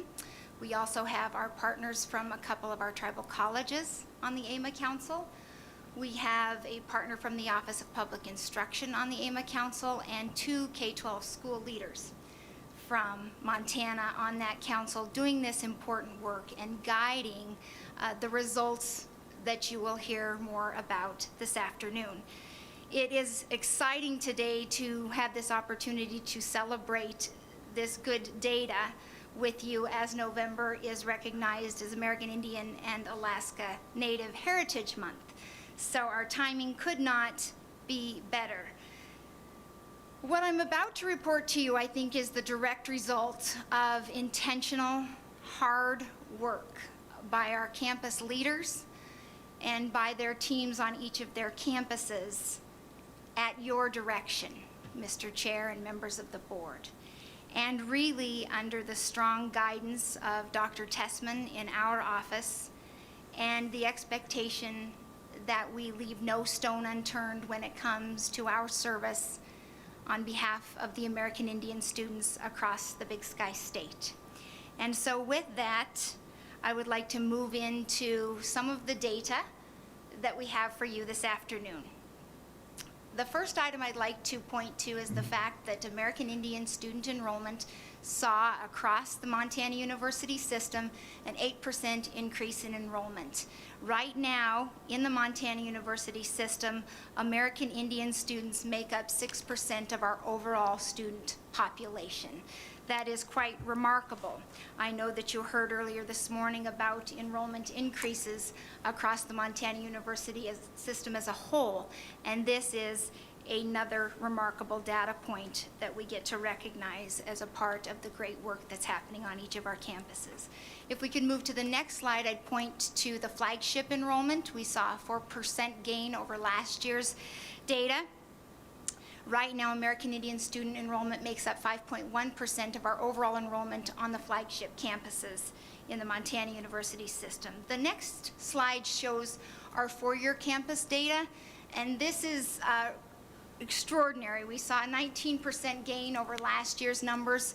American Indian students make up 9.6% of overall enrollment on our four-year campuses across the Montana University system, and this really, I think, is indicative as we point to the data on our flagships, on our four-year campuses, and then the next slide that I'm going to show you is that this isn't just a one-off. This is an intentional effort across all of our campuses within the university system, and you can point to a number of reasons, and we'll talk about those at the end of my presentation. This slide here points to the fact that our two-year campuses saw a 7.6% gain over last year, and this data does include each of our three community colleges. American Indian students make up 7.3% of overall enrollment on our two-year campuses across the state. Additionally, almost every single two-year campus saw American Indian student enrollment growth between this year and last year, so another point to celebrate. The next slide I'd like to focus on is something that we're able to do new this year. And as a result of our strong partnership in our office and the good work of Director Lemon, we have the central application, and for the first time ever, we can gain an understanding early on of who our student applicants are to our post-secondary campuses, and I think that's quite remarkable. And so this year, as soon as college application weeks were over, and we had 2 of them, I rushed over to Scott's office and I said, can you tell me how many of those 9,200 plus applications that came in during that window were from American Indian students? And he just had to run a quick little formula, and he reported back to me that 14.3% of all of our applicants during that time period were American Indian students. And so we wasted no time, Scott and Ange King in our office, and we crafted an email out to every single one of them. And it's quite slick how we can do that now. And yesterday, as part of the AMA Council meeting, we created a subcommittee who will meet in December. And that includes a high school leader from St. Ignatius and several other AMA Council members, and we will determine what other strategic and intentional outreach will look like to this population so that we can ensure to a greater degree that they step foot on our campuses across the system next fall. So a great shout out to our team in the Office of the Commissioner for making that happen. The next slide I'd like to point to reflects a 7.9% increase in student retention. This is the highest it has ever been in the Montana University system. And Regent Lozar, I've said it before and I will say it again, 100% is always our goal, and we will be relentless and tireless until we get there. And for now, we get to take note that this is the highest that our retention has ever been in the Montana University system for American Indian students across our state. Additionally, I took a look across the data dashboard, and I'm pleased to report that since we tracked it in 2011 there, we've seen it grow by 14%. One of the things that you'll see here in this next slide shows, as we talk about retention, that our institutions are making progress on the retention gap. And you have here the 4-year flagships and the 2-year in the community colleges. And so, again, leave no stone unturned. Let's continue that hard work, that intentional focus to make sure that we continue to serve our students better and to serve them to a greater degree of completion across the Montana University system. Now let's take a look at what's happening across our flagships. We saw American Indian student retention rates at 70.3% to the 2 campuses, and that's a 7.5% gain over last year. All 4-year campuses saw an increase of 8.5% over last year to 67.1%. And so I think that really gets us to that news that we reported on the last slide that's showing that we are getting closer to closing those gaps. Now, one of the things that Regent Buchanan spoke to when we had our committee meeting was the importance of graduation and completion data. So I just took a look and created a snapshot that I'll just share here quickly with you. We did see 6-year bachelor's graduation rates increase over last year. We saw an increase in completion of 2-year associate's degrees, and 4-year associate graduation rate is holding steady. And so more good news there, but again, certainly a need for intentional and tireless focus on the part of all of us as we seek to serve our students better. Each year we see between 70 to 90 American Indian students transfer in from each of our 7 tribal colleges, and so that too is a part of our dashboard work. Last legislative session, anyone in this room who spent any time up there will tell you that common course numbering and seamless transfer from our tribal colleges was clearly a priority of the legislators, as it should be, and it is a priority of this board and certainly of our office. Now, when Montana came on board to common course numbering in 2009, the first tribal college that signed up as a part of that work was Blackfeet Community College, and for a long time they were the only one who would enlist in that project. About 2 years ago, our office successfully signed an affiliation agreement with Fort Peck Community College, and due to the hard work of folks in our office, Joe Teal among the folks there and Rebecca Power, who used to be with us, that process is now complete. And that is extraordinary because it took us a long time to get from 1 to 2 with Fort Peck Community College, and now we have that campus a complete part of that process. But there's more good news on that front as a result of all of the conversation at the legislature, and I think a lot of phone calls, a lot of emails, and just a lot of good communication with our tribal college partners. We got not 1, but 2 more tribal colleges signed up for Common Course numbering. We've got affiliation agreements in place, and a week ago, we began that work with our good partners at Ani Nakota College and at Stonechild College across the Montana, with the Montana University system to complete that process. Now, this is all wonderful news, and it is really focused on American Indian student success in a very strategic way. And there is not a line that points to any one single effort, but I think I would be entirely remiss if I didn't point to here specifically at the University of Montana and the role of the holistic program that is Montana 10 in making sure that more American Indian students came here and were retained here. And that is a lot of hard work, and it clearly paid off here as we look at some of those retention numbers. Additionally, on the Montana State University campus, programs like the Hilleman Scholars, as well as their student success efforts all across the board. And then last year, we launched for the very first time across 5 of our campuses the first-year services that are under the direction of Director Travis Anderson in our office, in the Office of the Commissioner of Higher Education. And I think it really also points to the fact that our campuses have put their heart and soul into creating a campus culture that says to every American Indian student and their family across Montana that we are places where you can send your kiddos and they can come here and they can be successful here. And our campuses have done that, and the data shows it. It's not hit or miss. It is really all across the board, Mr. Chair and members of the board. Our campuses, like the University of Montana, have intentionally created positions like the one that Dr. Brad Hall holds. They have exercised intentional hiring, and that too is something that we're seeing across the board, and many of those intentional hires sit on the AMA Council. Additionally, there's been intentional creation of space for American Indian student success, not just at our flagships, but at some of our 2-year and 4-year campuses as well. And that, folks, is paying off. And one of the things that hit me on October 17th is that the culture really is the connecting piece for our American Indian students and their family. Making sure that there is a sense of belonging is truly what matters most to so many of our students who would come to our campuses.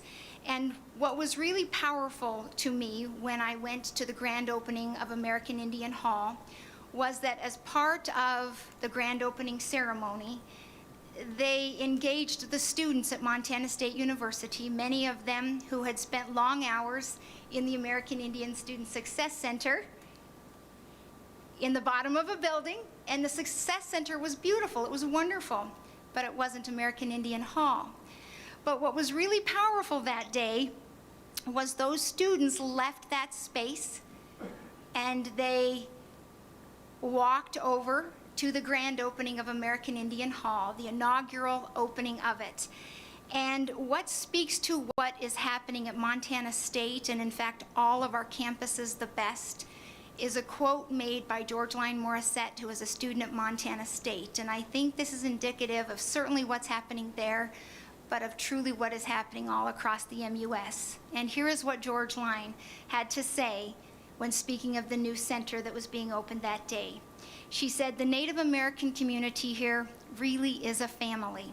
So when you do come here, it's not like you're leaving home, you're just coming to a new home."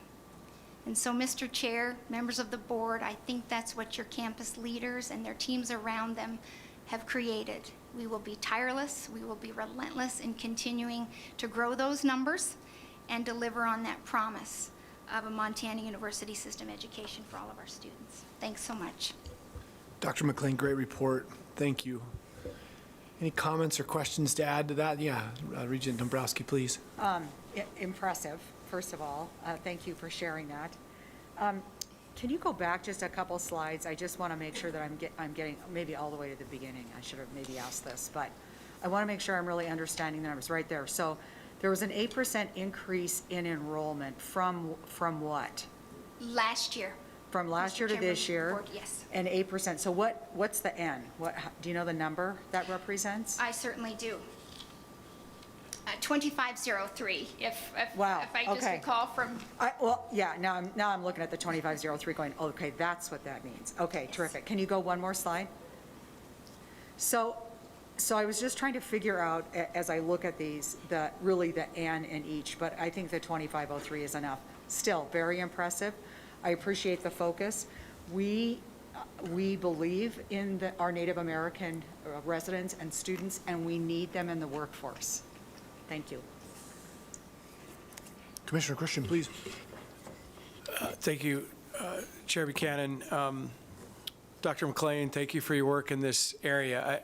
Truly, we are finding some results, and I would say that I think we proved a few things over time. Maybe the first 40 years, we proved that wishing alone wasn't really going to move the dial, and I think this board has really provided the guidance. Hopefully, my office has provided the guidance to say this is important, it's important to Montana, it's important to our workforce, and we really have dedicated efforts to it.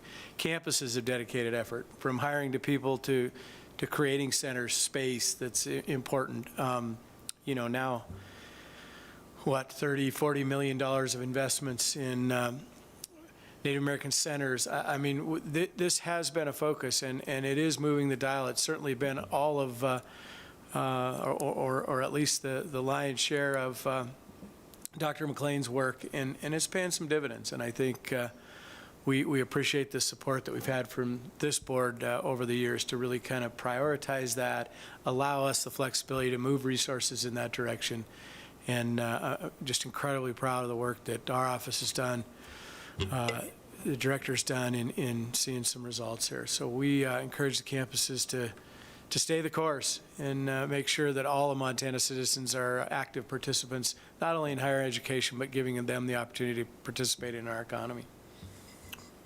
Regent Rogers. Thanks, Commissioner Christian. Wore the wrong earrings today. I keep getting masked. Thank you so much. What an incredible presentation. Thank you to the campuses. I mean, none of this would be possible without so many people working on it. I'm just so inspired by what you shared at the committee meeting, what you shared today, and I want to keep our foot on the gas pedal. My only question is, are there any other metrics? I love seeing the enrollment numbers, the retention numbers, your description of the holistic supports that are the underlying cultural factors that are promoting those opportunities. Are there other metrics that we should be examining as a board as we continue to move forward on this?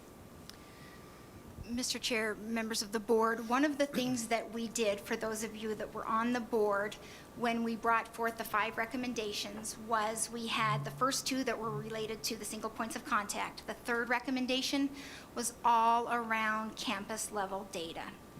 And what we are seeing as a result of that is campuses are finding new ways to assess American Indian student success and providing better tools to connect A and B to get to C.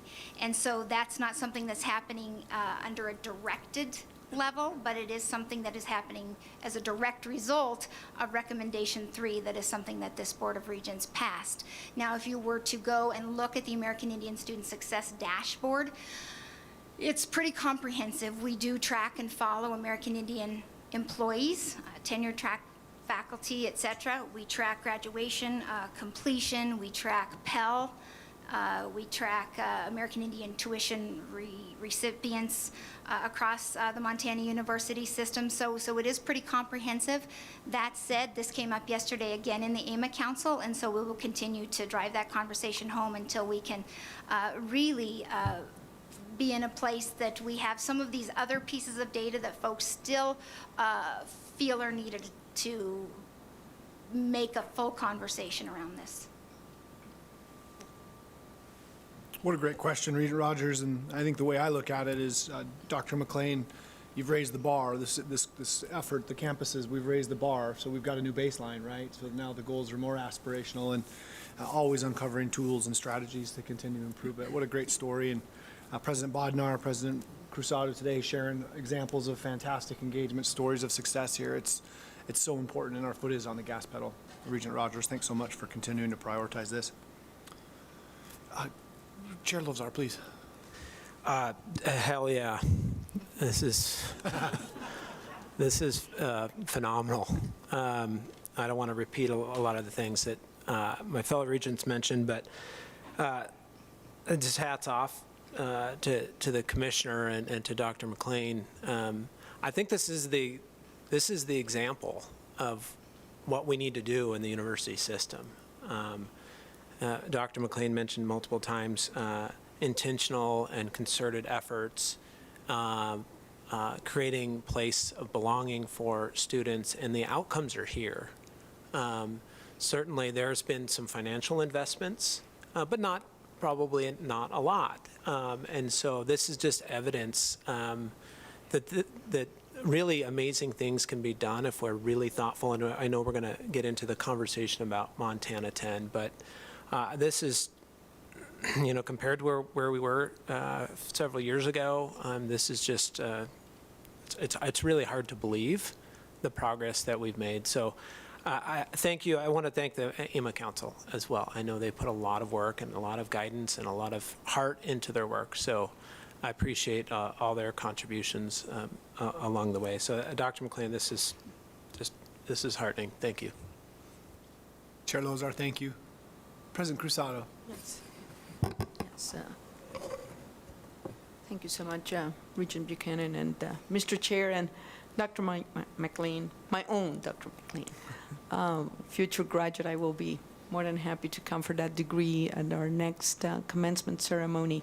And Dr. McLean has been very good at recognizing, as she should, the wonderful work of AMA and our commissioner and campus leaders. But you have done a beautiful job keeping us focused and on track. And I just wanted to say how this is a statewide effort and how many vectors are going in different directions. Just as you mentioned that on the day of the grand opening of our American Indian Hall, students walked from their old Native American center to the new, beautiful American Indian Hall. They're also an invisible bridge, right, between the Payne Family Center here and our American Indian Hall. And a special shout out to Terry Payne, who was absolutely instrumental in helping us completing the fundraising that was necessary for that beautiful facility. These are great numbers, but what gives me a lot of hope and the possibility of keeping the foot in the pedal is something that you mentioned briefly, and that is how our tribal colleges are now also involved in common course numbering. Mm-hmm. That's it. That is the most important thing. And for them to come to the table will help alleviate one of the biggest obstacles that we confront when our Native American students transfer from our tribal colleges to one of our institutions. And that is, we're asking them sometimes to retake a course that they have already fulfilled in their own institutions of origin. So congratulations for building that sense of trust with our tribal partners, and this bodes very well. Great job, congratulations. Great comments, thank you. Regent Sexton. Thank you, Chair Buchanan.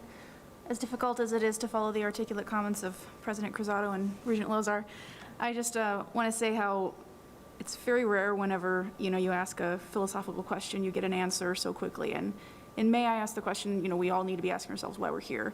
And you've answered it for us today. And so, thank you. I appreciate it. Thanks, Regent Sexton. Any other comments or questions?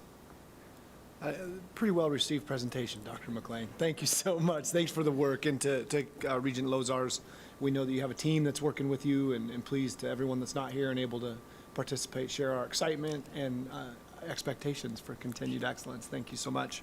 Thank you. Great report. Excellent. What a report. Hard to follow that, but I think we've got another doozy to wrap our arms around. I think about the strategies and the intent that we're identifying with the AMA efforts, and you think about that inclusivity component that really is proving, the data says that's how we get kids through the system in an efficient way and an effective way. And this Montana 10 project, as a little context, we as a board have identified it as possibly a strategy that we want to scale up, and in a very appropriate way, I believe. We're not just saying do it, we're road mapping a plan as to how we can most effectively not only generate excitement internally, but position this program to find the funding partners, the academic partners that we know we will need to serve more Montanans. And again, to the report we just saw, when you identify a cohort and you apply these strategies and this level of intent, good things are happening. So Deputy Commissioner Tessman, I personally, one of my favorite projects we're talking about at the moment, Montana 10. Looking forward to diving into it today. Thank you. Thank you. Thanks, Chair Buchanan and members of the committee. Yeah, I mean, the post-lunch slot is usually like a bit of a sleeper, but we have such good energy in the room with these presentations. It's amazing. I think it'll continue now. I mean, Montana 10, we'll have Christine Miller, who's our Director of Student Affairs and Student Engagement, present in just a minute. We heard loud and clear, both in July and actually at the September board meeting, that the Regents were interested in thinking about how we could expand this program. And Director Miller, I think, will give a brief update, talk just very briefly about the program, I think highlight some outcomes, but really have asked her to do two things today. The first is to bring some student voices to the table. So Montana 10 scholars, welcome, everybody. And the second thing is to say, look, it's kind of like the LMS conversation. This is a gigantic project. It's so complicated, and you can say, we want to go there and snap your fingers and think you can just get there overnight. That's a recipe for disaster. And I think Director Miller is going to talk about the nationwide attention that this program has gotten and the national partners that we have, and propose a kind of intermediate step so that we can actually move about things strategically and intentionally and make sure that this really works. So thrilled to have Director Miller here to present on Montana 10. Thanks, Christine. Regent Buchanan, members of the committee, regents, presidents, all of our chancellors and deans, everybody in the audience today. Thanks so much for being here and listening to this. I know we've been talking about Montana 10 a lot, and I feel like we're at a little bit of a kind of launch for a next big step, and it feels like a really exciting moment, and I appreciate all of your support and attention and encouragement and really good thinking and hard, good questions that have gotten us here today.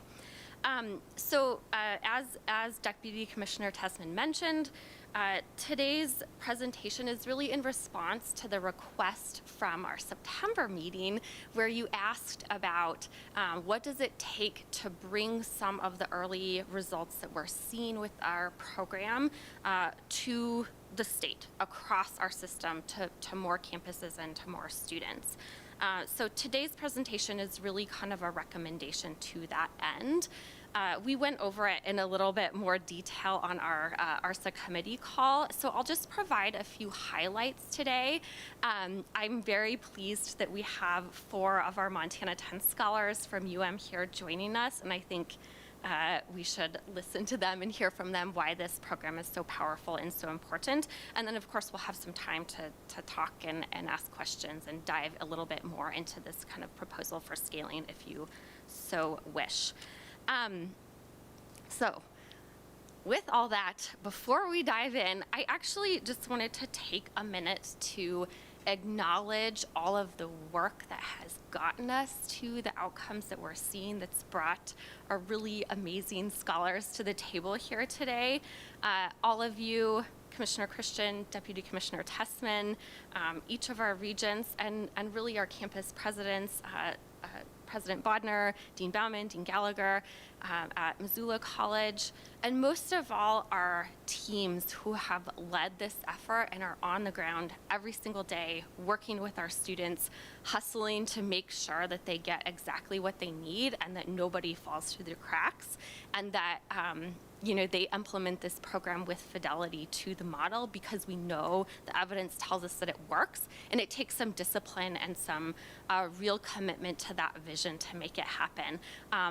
I don't know if you can see them, but in the back of the room here, we have our Montana 10 team from the University of Montana and Missoula College. Amy Capilupo, Joseph Grady, Becca Newlinger, and Jamie Miller are our team here at UM who also serve our students at Missoula College. Not able to be with us today, and Will Coxon, who's our lead at Helena College, and our advisor there, Kelsey Anderson, have just done amazing work, and I can't thank them or recognize them enough because they've made this dream a reality. So as we're kind of diving in here, I just want to reiterate the goals of Montana 10. And really the big vision, the big goal for Montana 10 is that we graduate more students. We graduate them on time, and they graduate with less debt. If we take a step back from that big goal, our other big goal, and something that, as a system office, we need to think about is what do we do for Montana? What does that do for our state? How does this help us kind of fulfill the mission of public higher education in Montana? And not only are we graduating more students, not only are we strengthening our workforce, not only are we getting to our state's college attainment goals more quickly, but we are also doing so more efficiently. At the end of the day, Montana 10 is an investment. It's an investment to get our students to graduate, to help them, to support them, and give them what they need to get there. But it's an investment that's worth it, not just because we have more graduates, but because we lower the cost per degree by doing this. So that's the kind of end point. And am I doing this wrong? Okay. So before I turn it over to our students, I just wanted to note one important piece of information that's kind of a good outcome for us that tells me that we are on our way to achieving those goals. These are this is the fall to fall retention of our Montana 10 cohort. And what you'll see here is that our Montana 10 students retained at 18 percentage points higher than their match sample group at the University of Montana. I'll come back to this in a moment, but for now, I want to hand it over to our really wonderful Montana 10 scholars to talk to you a little bit about what difference Montana 10 is making for them and why we're seeing the kinds of outcomes that we are. Connor, we'll start with you. I'll let you introduce yourself, and then you can talk a little bit about your story and what Montana 10 has done. And the rest of you feel free to just come up after Connor. Hi, my name's Connor Mostek. I'm from Kalispell. Right now I'm an economics major. The first thing I want to say about Montana 10 is it was the deciding factor in why I came to UM. After my senior year in high school, I was really, really torn between two colleges, and I was making pros and cons lists and everything. I was comparing in every way, and it was really tough, but when I heard that I got the Montana 10 scholarship, I decided I knew I was coming here. Montana 10 has helped me a lot, especially during my freshman year. It was very important because it was a sad and lonely time for a lot of students, including me, just being online. I only had one semester, I had one class in person and another one just two, and the advisors that they have are so involved and they work so hard for us, and they're available. That's the most important part, is they're very available. With other advisors, I know they're based on majors and different areas in the college. It's very hard to schedule meetings with them, and usually it's pretty short and it's straight to business. And it makes sense because they're serving a lot of students. But Montana 10 advisor, having your own advisor to call and to talk to, and not just about school stuff and getting your schedule, but about how you're doing and how classes are going and just how you're feeling and stuff. It's been a huge, huge advantage. Financially, this has helped me and my family so much, and it would be a whole different story if I hadn't had Montana 10. So thank you.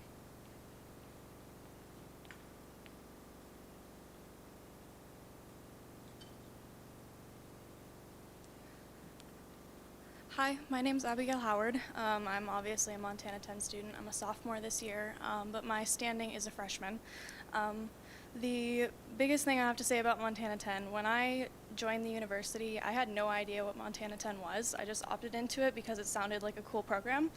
And then I started finding out that they had book stipends for us to use. They would help us pay after financial aid. There was just all of this extra help that no other students are getting. And it seems like it's a little bit of an advantage for us, but also a disadvantage for the other students that they don't know about this program. And so I think that's a really important thing as well, is to spread awareness. My major is communicative sciences and disorders and social work, and then I minor in psychology. So I'm interested in going into special education. Let's see. The Montana 10 program, I think the biggest thing that they have helped me with is not only school, but my personal life. The end of last semester, I had a major injury to my finger, and I could not complete my semester. And if it wasn't for Montana 10, I wouldn't be here. Joseph and Becca and everyone, they all helped me get back on track and talk to everyone I needed to talk to stay in the university. And because talking to your professors and your advisors is really hard sometimes, and they don't have the same amount of understanding and time. But the Montana 10 program really does, and I think that's what they're here for. It's not all about school, it's about you as a person and what you need. And it's been amazing for me to be a part of this program. So yeah, thank you.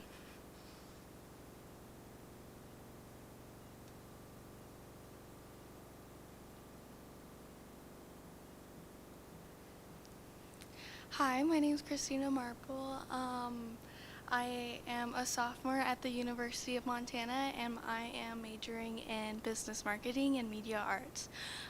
Some things that Montana 10 has really helped me with was Becca. She's probably one of my only friends here at the University of Montana. It was hard due to COVID and being a freshman at the University of Montana and just being online classes.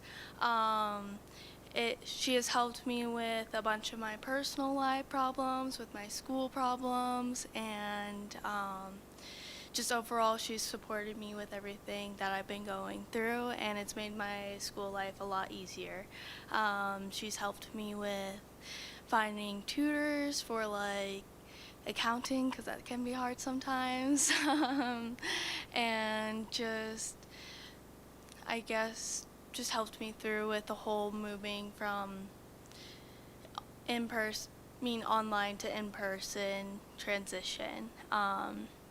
Overall, I am very happy to be a part of this program, and yeah, thank you.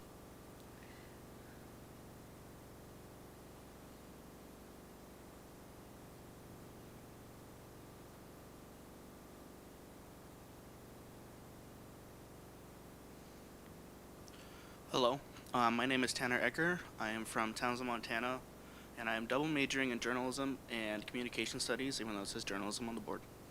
That's okay. So Montana 10 helped me. I was kind of in the same situation Connor was in. You know, I had two universities I wanted to go to. It was either here or Washington State, and I didn't want to pay $33,000 a year. So when I heard that I got the Montana 10 scholarship, I literally dropped everything and ran to my parents. I'm like, hey, I got it. And they're like, oh, cool. I'm like, okay, cool. So as I've moved along in this program, though, I've noticed how cool it is to have people to reach out to. My main advisor, Joseph, he's amazing. I love how I can just stop by his office and, you know, chat for him for an hour if I can. Sometimes he kicks me out, but that's okay.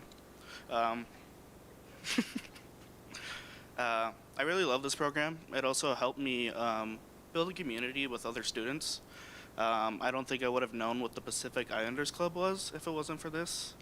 And I obviously want to be able to help create what we call the Spike Ball Club now that got started this year. And I am secretary of that, so that was pretty cool. Overall, I just think this is a great program, and we should raise awareness for everybody to get into it, or at least spread it out, because once you get selected, it's an amazing resource to have, and people easily fall in love with it, as everybody else has mentioned. Thank you.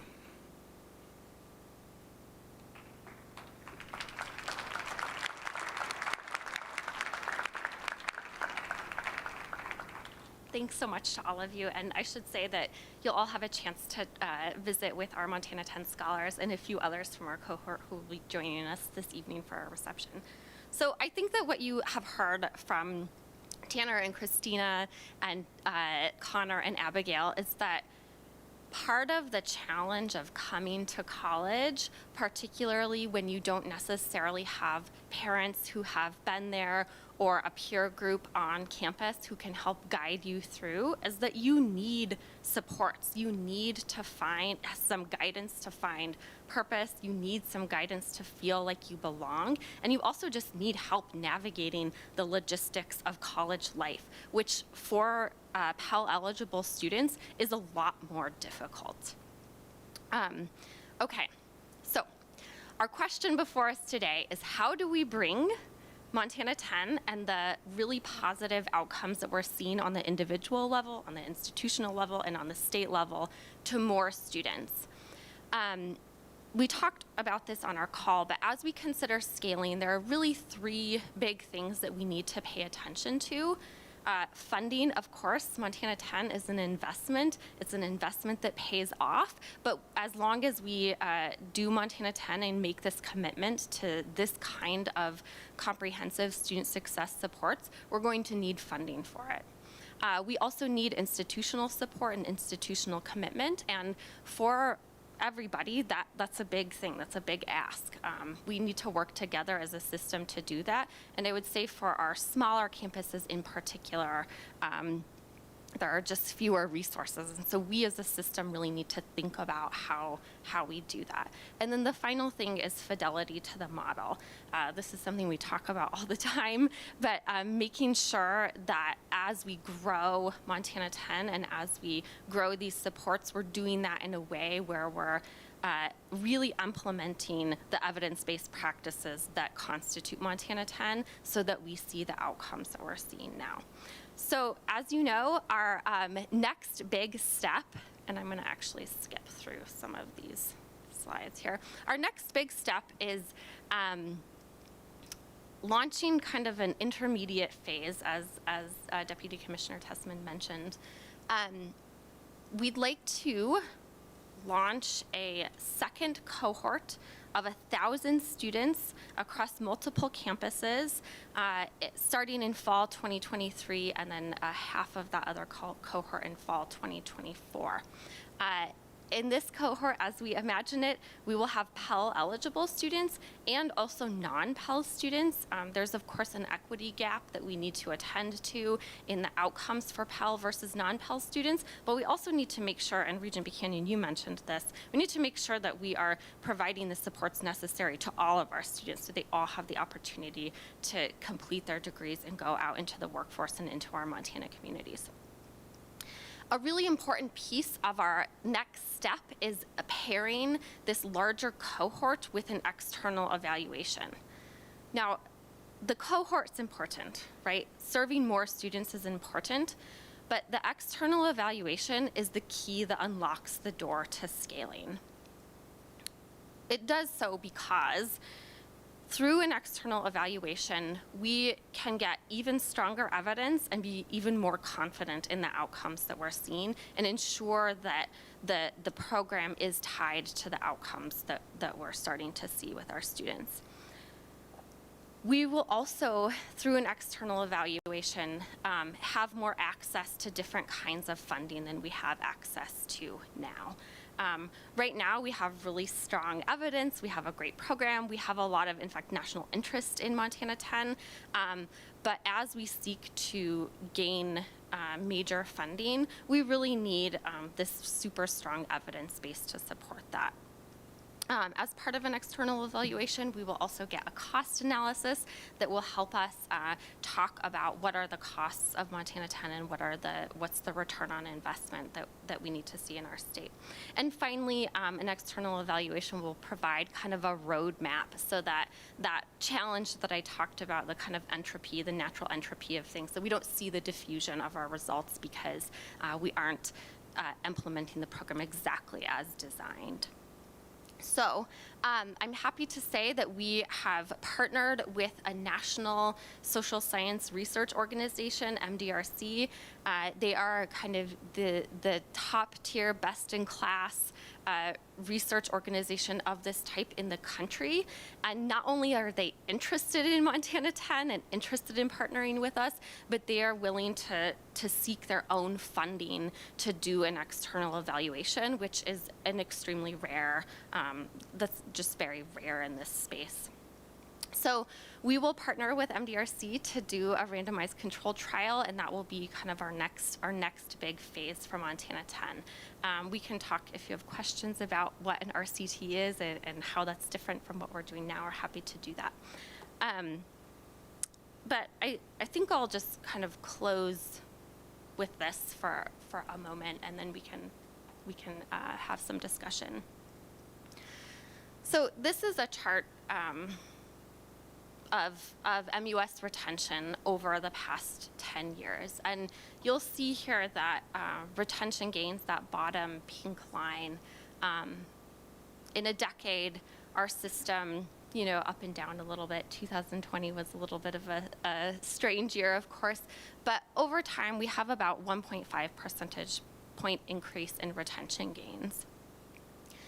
And, you might look at that and think like, 1.5%, how does that really track? What does that mean? But that's actually hugely significant. Not only if you think about the number of students that is and getting more students to their degrees, but there is so much time and so much energy and effort and evidence-based practices and commitment all across the board that's helping us get to this 1.5 percentage point increase. And it is really significant. I think that what we're seeing with Montana 10 and what you have all supported and driven and what we've been able to make happen on our campuses is just of a different order. It's just a different thing. And Montana is on the kind of cutting edge across the country of this. I think that's why we're having a lot of national interest, because it is so profound what we're seeing in our outcomes for our students. And I think that that's also what is animating a lot of the excitement about the program. I'm going to close with a little video that we have done across our campuses that just, I think, helps show some of the inspiration and belief in the vision of this program.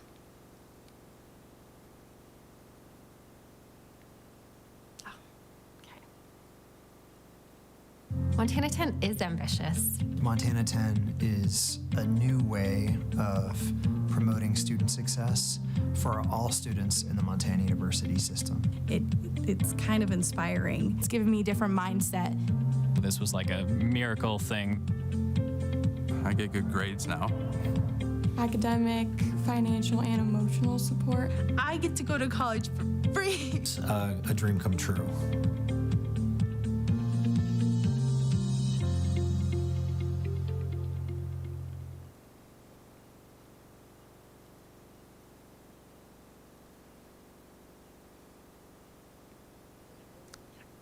Excellent. Thank you so much. I know we're going to have some comments and questions. Deputy Commissioner Tessman, I know you had a couple points you were interested in adding. Yeah, Chair Buchanan, thanks so much. And Christine, thank you for, first of all your leadership of this program. I mean, you do so much more than Montana 10, but the reality is that this is more than a full-time job in itself, and I appreciate that. I'll tell you, I've been working in the commissioner's office, and maybe some folks around the table and in these rows would share the same comment. It's so great to be back on a campus and also to hear directly from students about their college experience. And it's just kind of, I was joking with my team via text. It is all right if I break down crying out of inspiration right now. And it was really great to hear from you all. So thank you for taking time to be here. So Montana 10, I mean, just to hit some of the key points before it's open up for conversation. This is about student success. It's also about system efficiency.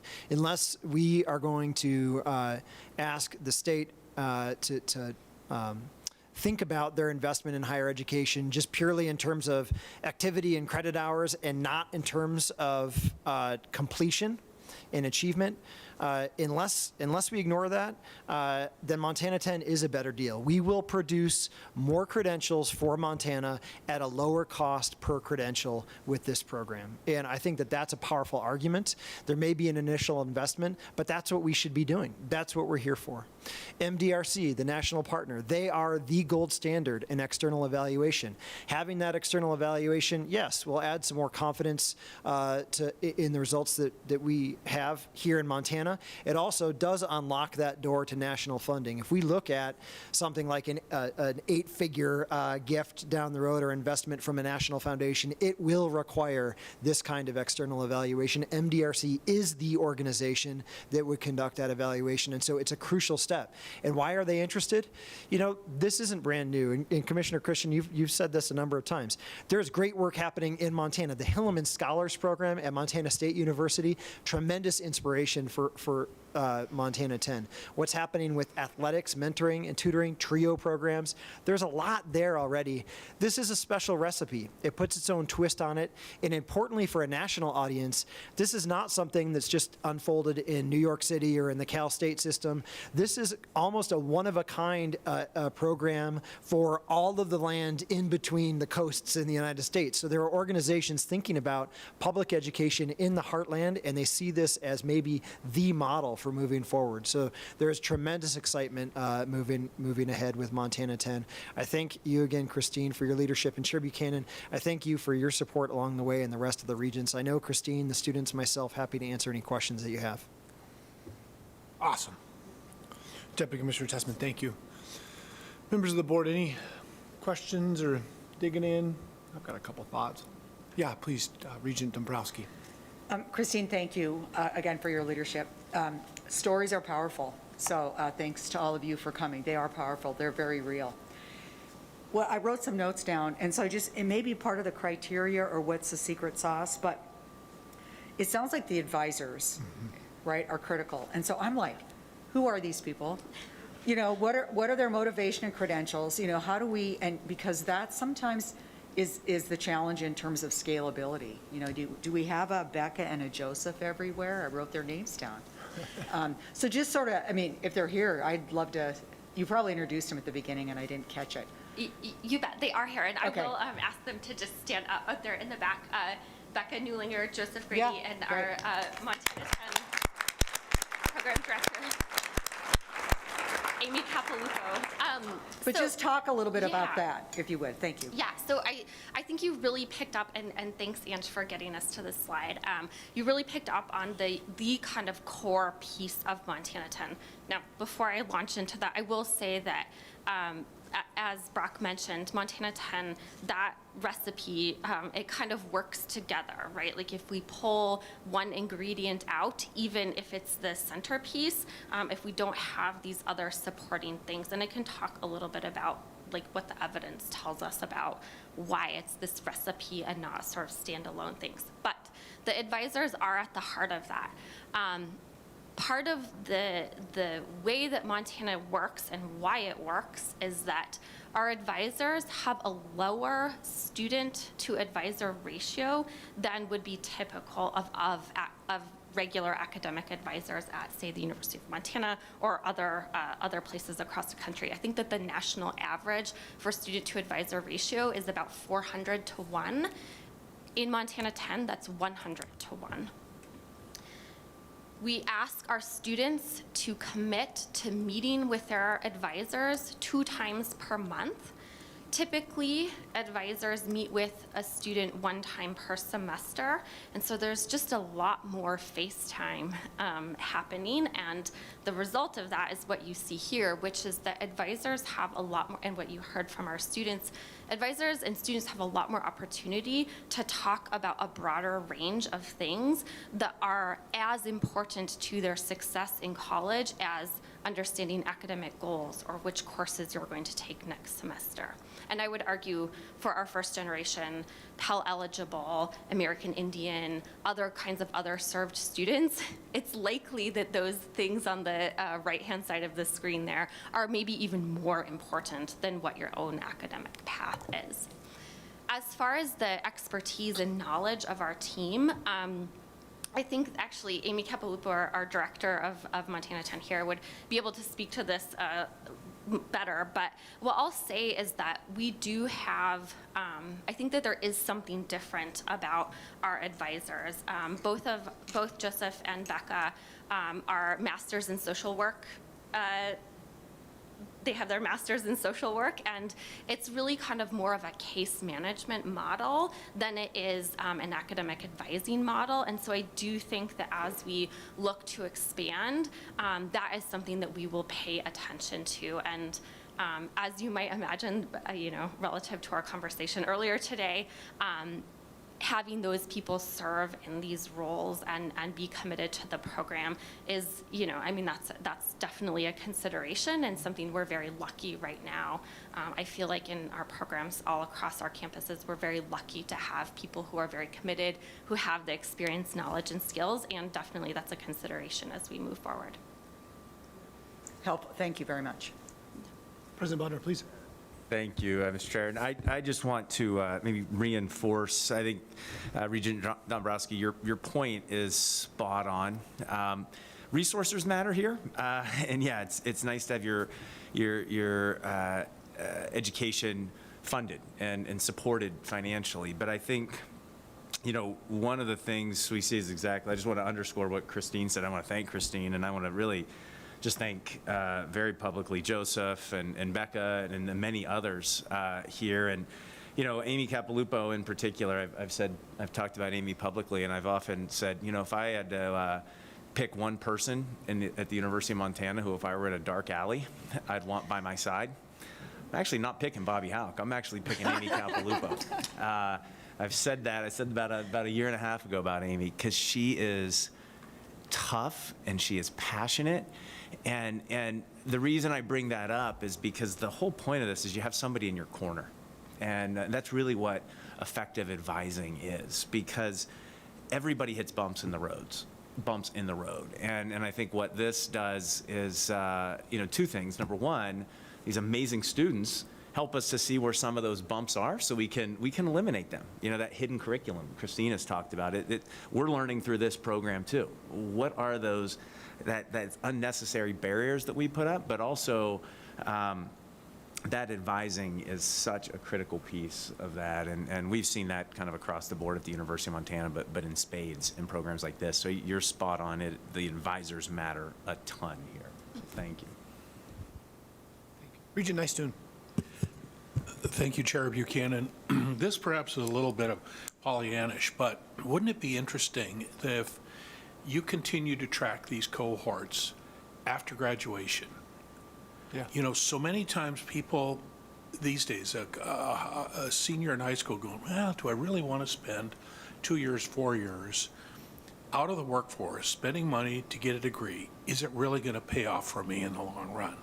I would submit to you, these four are going to say it was a great return on investment, the time and the financial resources, the commitment to better their lots in life as they move forward into the work world.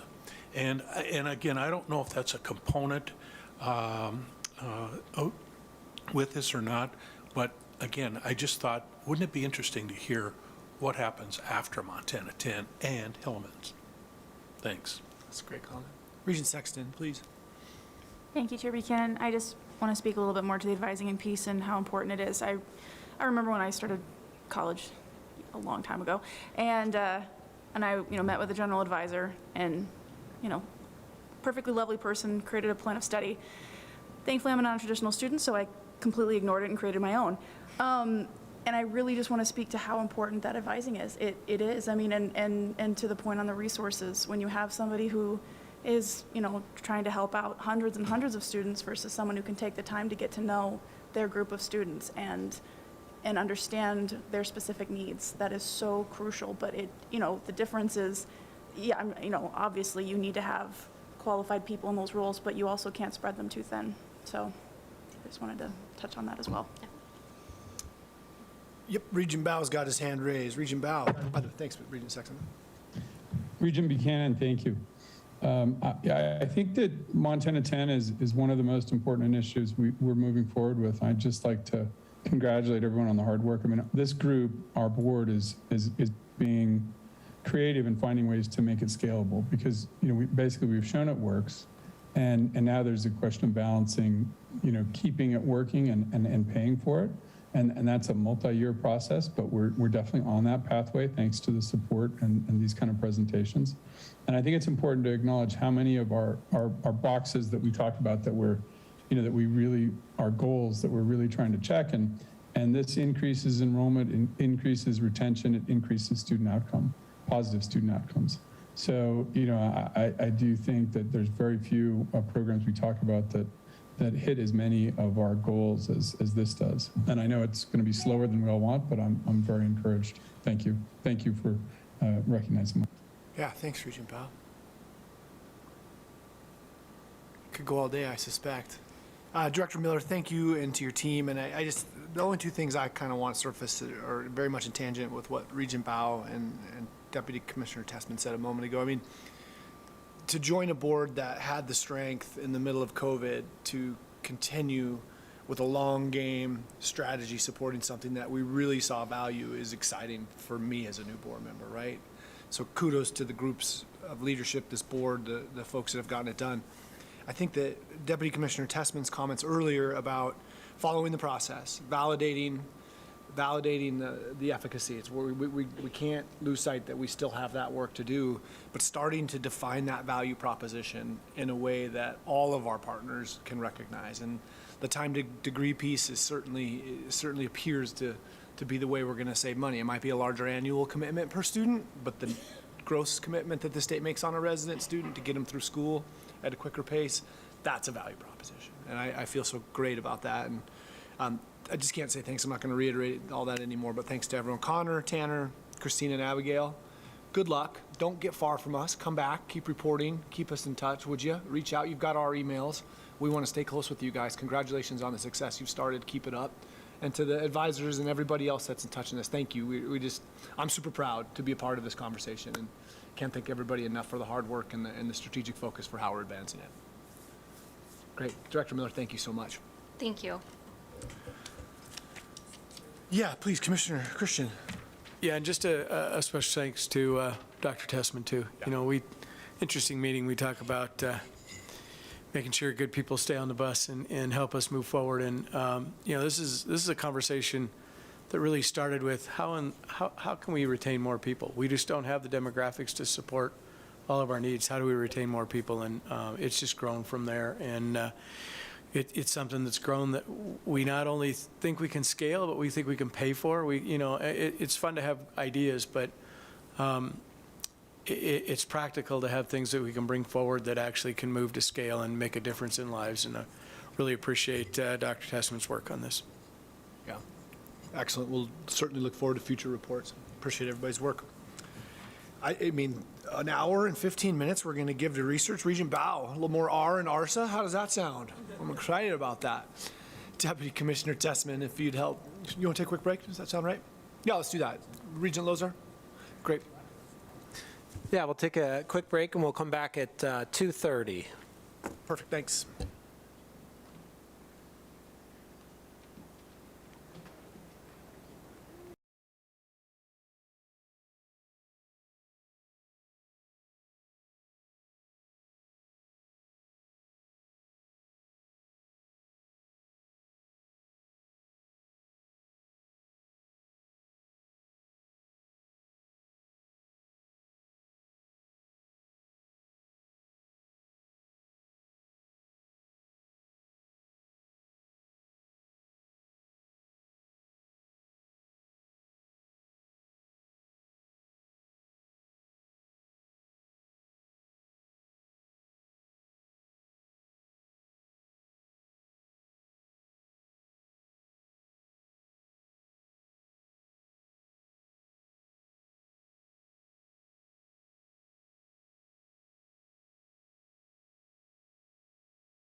All right, welcome back. I think we got one more item left on the Academic Research and Student Affairs Committee. I'll turn it back over to Chair Buchanan.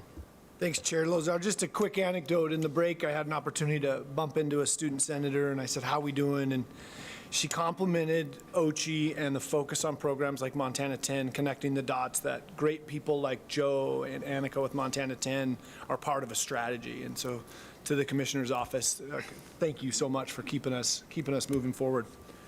Well, Director Teal, so good to see you. Thanks for helping us introduce our final item in ARSA today. Glad to do it. Mr. Chair, members of the committee, those are 2 hard acts to follow. But fortunately, I think that we'll have round 3 of some good news during this presentation. I'm grateful to be joined by Scott Wittenberg from the University of Montana and Jason Carter from Montana State University. Really to give a presentation on some good news, but also some items we think are on the horizon for MUS research. And there are some risks we think that we want your help in addressing. There are also some areas where we have strengths that we want to deepen. But most importantly, there's some really big opportunities on the horizon due to new federal investment in innovation. And we think that the great research capacity of our campuses, if we pair it and mold it with some state priorities, going to put us in a very good position to pursue some of those opportunities. To frame all of that, I want to start with a quick reminder, and that's that there are amazing, amazing things happening with our research enterprise on our campuses. I think you will all recall that we've seen a stunning increase in research activity, an increase that puts us in the top 2 or 3 states in the nation over the past decade. What we often forget is all the spillovers that has. It's not just our faculty becoming more competitive, more capable in doing cutting-edge science. It's also our faculty being more capable in doing service to the state. Our faculty being more capable in supporting economic development, new high-technology businesses that are becoming a much larger part of what we do as a state. Workforce development, being able to have the expertise on our campuses to provide the cutting-edge skills that those businesses want and need if they're going to site here. And I think really importantly, educational opportunities. The opportunities to do hands-on learning, which is why these 2 campuses and increasingly some of our regional affiliates are really stunning the nation in their ability to produce top-level scholars and students who've participated in undergraduate research opportunities that without our research enterprise would not exist. And the good news I have to share is those spillovers, they're increasingly our focus. Our focus is how do we continue this trajectory that we've seen, and how do we convert more of this scientific activity, research activity, faculty, brilliance to be able to attract some of these grant opportunities to our state into those type of outputs. You've seen this trajectory. We're really pleased to announce that our preliminary numbers for this year show us growing again in our 2nd largest jump ever to $329 million in research expenditures over the past year. That gives us a 5-year change of 69%. We won't know until the spring, but I have a feeling over that period that's going to put us at the top in the nation in terms of a state for research expenditure growth. And that's incredible. That has so many positive impacts. You'll be able to look through these slides. We talked through these in great depth in the committee. A lot of excellent examples of some of those spillover effects that we've talked about, and I'd really encourage you to look through and read through. What we want to focus on today is what's on the horizon. And the big thing on our mind is in terms of what's on the horizon is a once in every 2 or 3 generation renewed federal focus on innovation and investment in research and innovation. You heard a brief update from Helen Thigpen on this. There are 2 components of bills that are now proceeding through Congress that I think are particularly important. One is, as we mentioned, a new tech directorate in the National Science Foundation that would bring regional technology transfer hubs to regions around the U.S.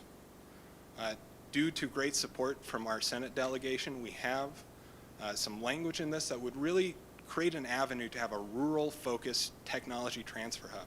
And thanks to the support of these two, Montana is really taking a lead in visioning with our neighboring states what that tech hub could look like.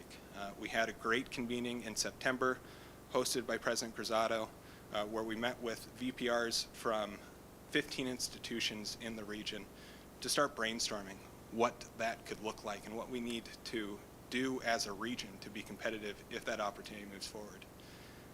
And even beyond that opportunity, there's projected to be large increases in just general scientific R&D focused federal expenditures, and in some categories that are particularly important to Montana. One of those is the experimental program to stimulate competitive research.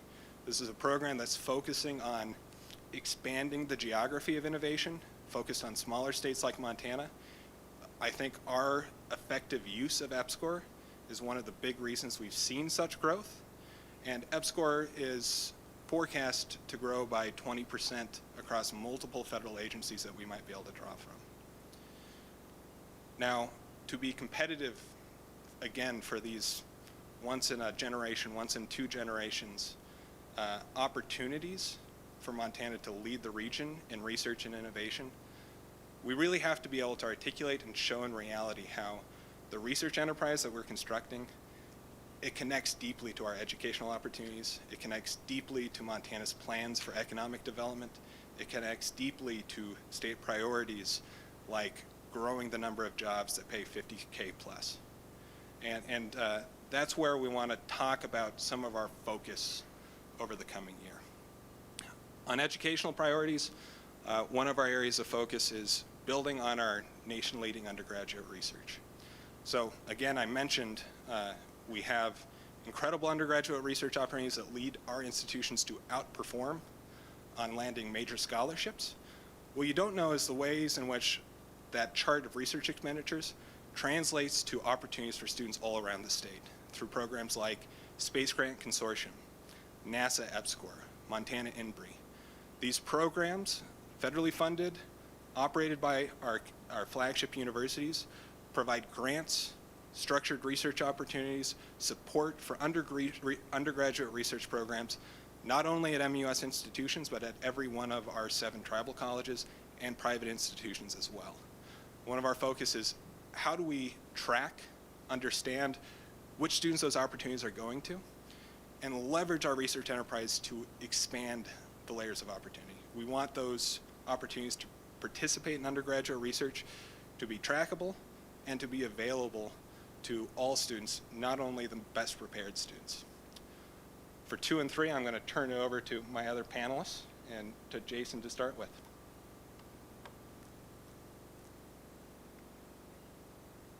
Thank you, Joe.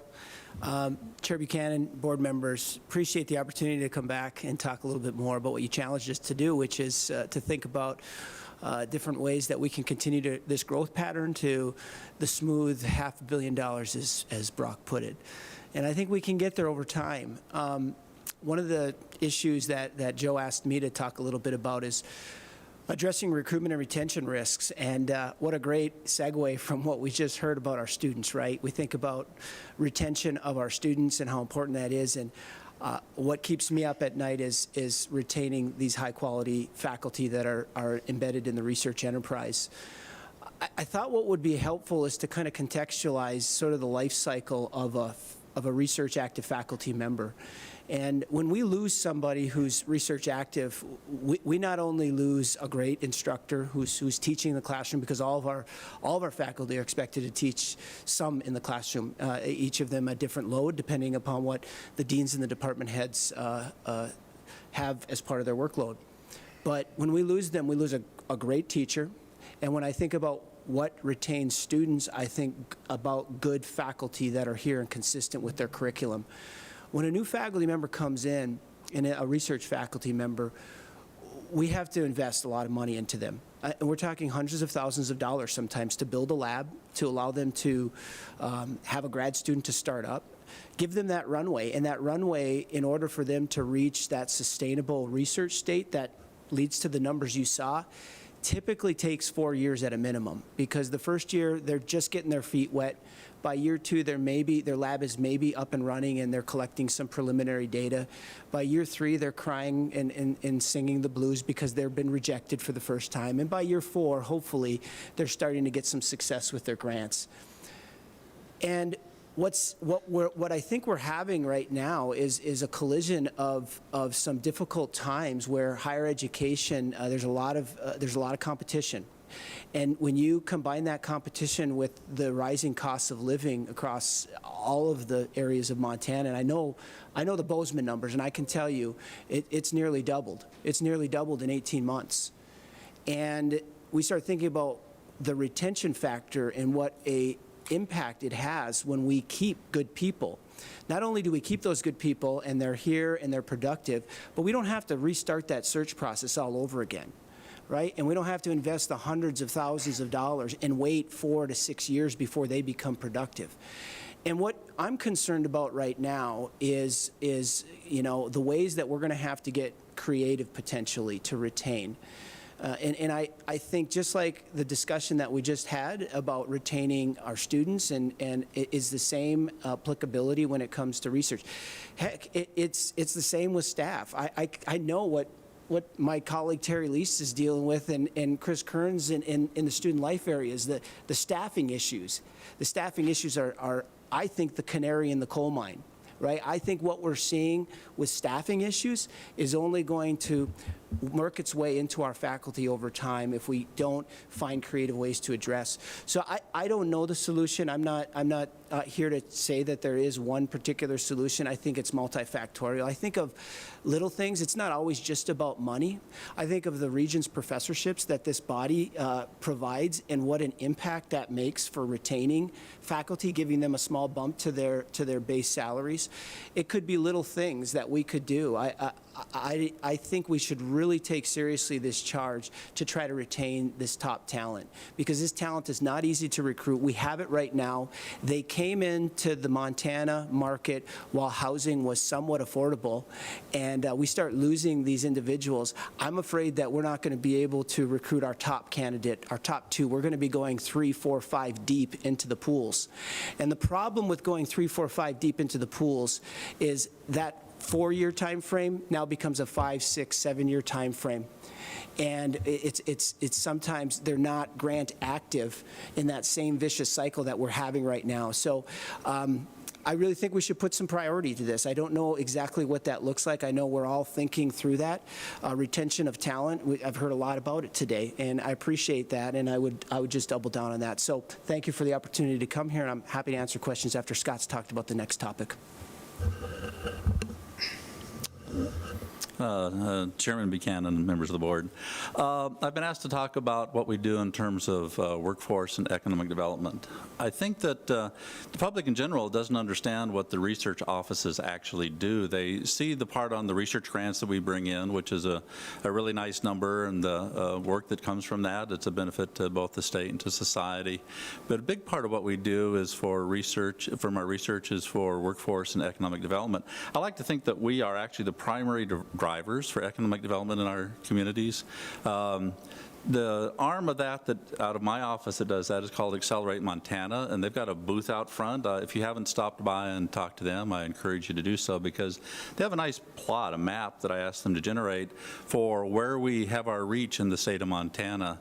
And then around the corner is another one of our initiatives that's the Women's Entrepreneurship and Leadership Lab, which is the efforts we're making in terms of our Women's Business Center and job creation and support for women's businesses in the state. I did want to give you a few numbers. I don't know if they're all there, but I have to. Numbers are always a good thing. I think the impact, I think people don't fully understand for what we do around the state. So Accelerate Montana, this is from 2019 through 2021. We've had more than 2,300 touch points for companies around a lot of them around the country as well. That's 207 distinct cities that we've had contacts with and we've provided support for in some fashion. And that's in 25 U.S. states and 6 countries. So our reach is not only throughout Montana, but through a lot of places in the country as well. Accelerate Montana is a collection of things. It's the Procurement Technical Assistance Center, which allows or helps regional businesses get federal contracts. I'll give some numbers for that. It's the Montana Technology Enterprise Center. It's our business incubator, which is for startup companies. Montech is absolutely full. It's 32,000 square foot, absolutely full. We keep trying to find places to put people. I'm currently in discussions with 2 more companies out of California that want to move to Missoula. One is a 50-person employee company that wants to locate here, and I'm trying to find out how we can support them and their efforts as well. We also have within there the World Trade Center. We just did the trades mission, virtual trade mission for Israel that Governor Gianforte was at, and try to make connections between places overseas to help our businesses here in Montana do business overseas in a better fashion. I'm probably going to miss a whole piece. We have the Small Business Development Center that's in there. We've got the Blackstone Launchpad that helps our students and faculty and alumni start companies and grow companies from there. And just a couple of numbers, just so the magnitude of all these.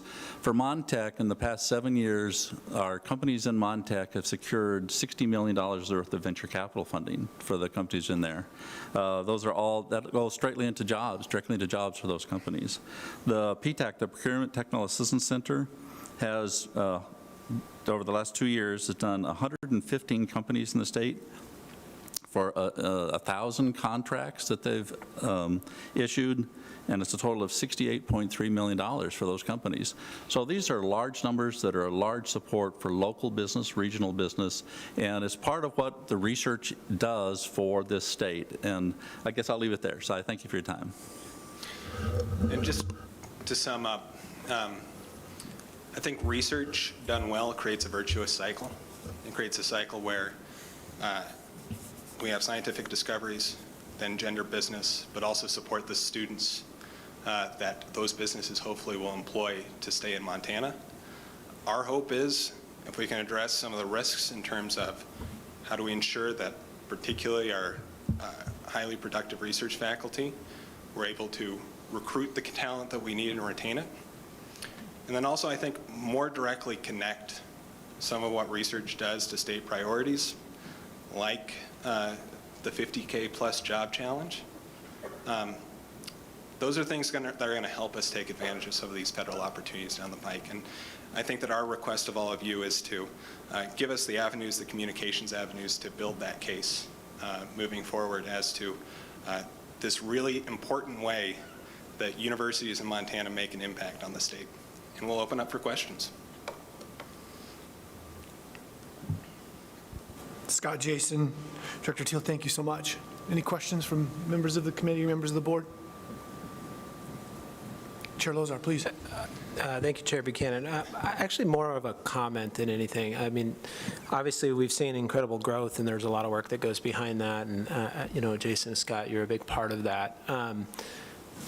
One of the things that you mentioned, Scott, that I think is particularly important is that the public may not know the sort of the impact and the reach of the research initiatives that are happening in the Montana university system. And I think that's something that I believe is our responsibility to be able to control that narrative and to tell that story. So I guess I'd urge both the commissioner, but certainly urge the leaders on all the campuses that are doing this really important work for Montana, this important research for Montana, to identify new ways in which we can tell this particularly important story. Every Montanan should know that we're shooting for a smooth half bill of funding, and that we're, we've seen the growth that we've seen. So just really urge you all to see what you can do and do more of helping to tell this story. Thank you, Regent Lozar. Regent Sexton. Thank you, Chair Buchanan. Well, since you asked, Regent Lozar, I have a story for you. I was, shortly after our ARSA committee call, where you gave this presentation, I was on a flight from Bozeman to Phoenix, and before my flight took off, it was announced that somebody from the University of Montana was going to be conducting a survey. And I was like, oh, well, I need to go find out who this person is and introduce myself, obviously. And gave me his card. He's from the Institute for Tourism and Recreation Research. And he was telling me about what his research does and how it's used, most importantly. And he gathers this information, and it is used by hotels, specifically, and what really spoke to my heart was it's hotels that really, and small businesses that really couldn't afford to do this research on their own. And he actually mentioned it's paid for through the hotel tax. And so just the loop that he was explaining, it made me so proud to be part of this in any small way. And in terms of a story of, how what you're doing is so important and how it reaches ordinary people in every walk of life, I mean, just really, it made me happy. So I just wanted to share that story with you, and I'll try to find more to speak to your point.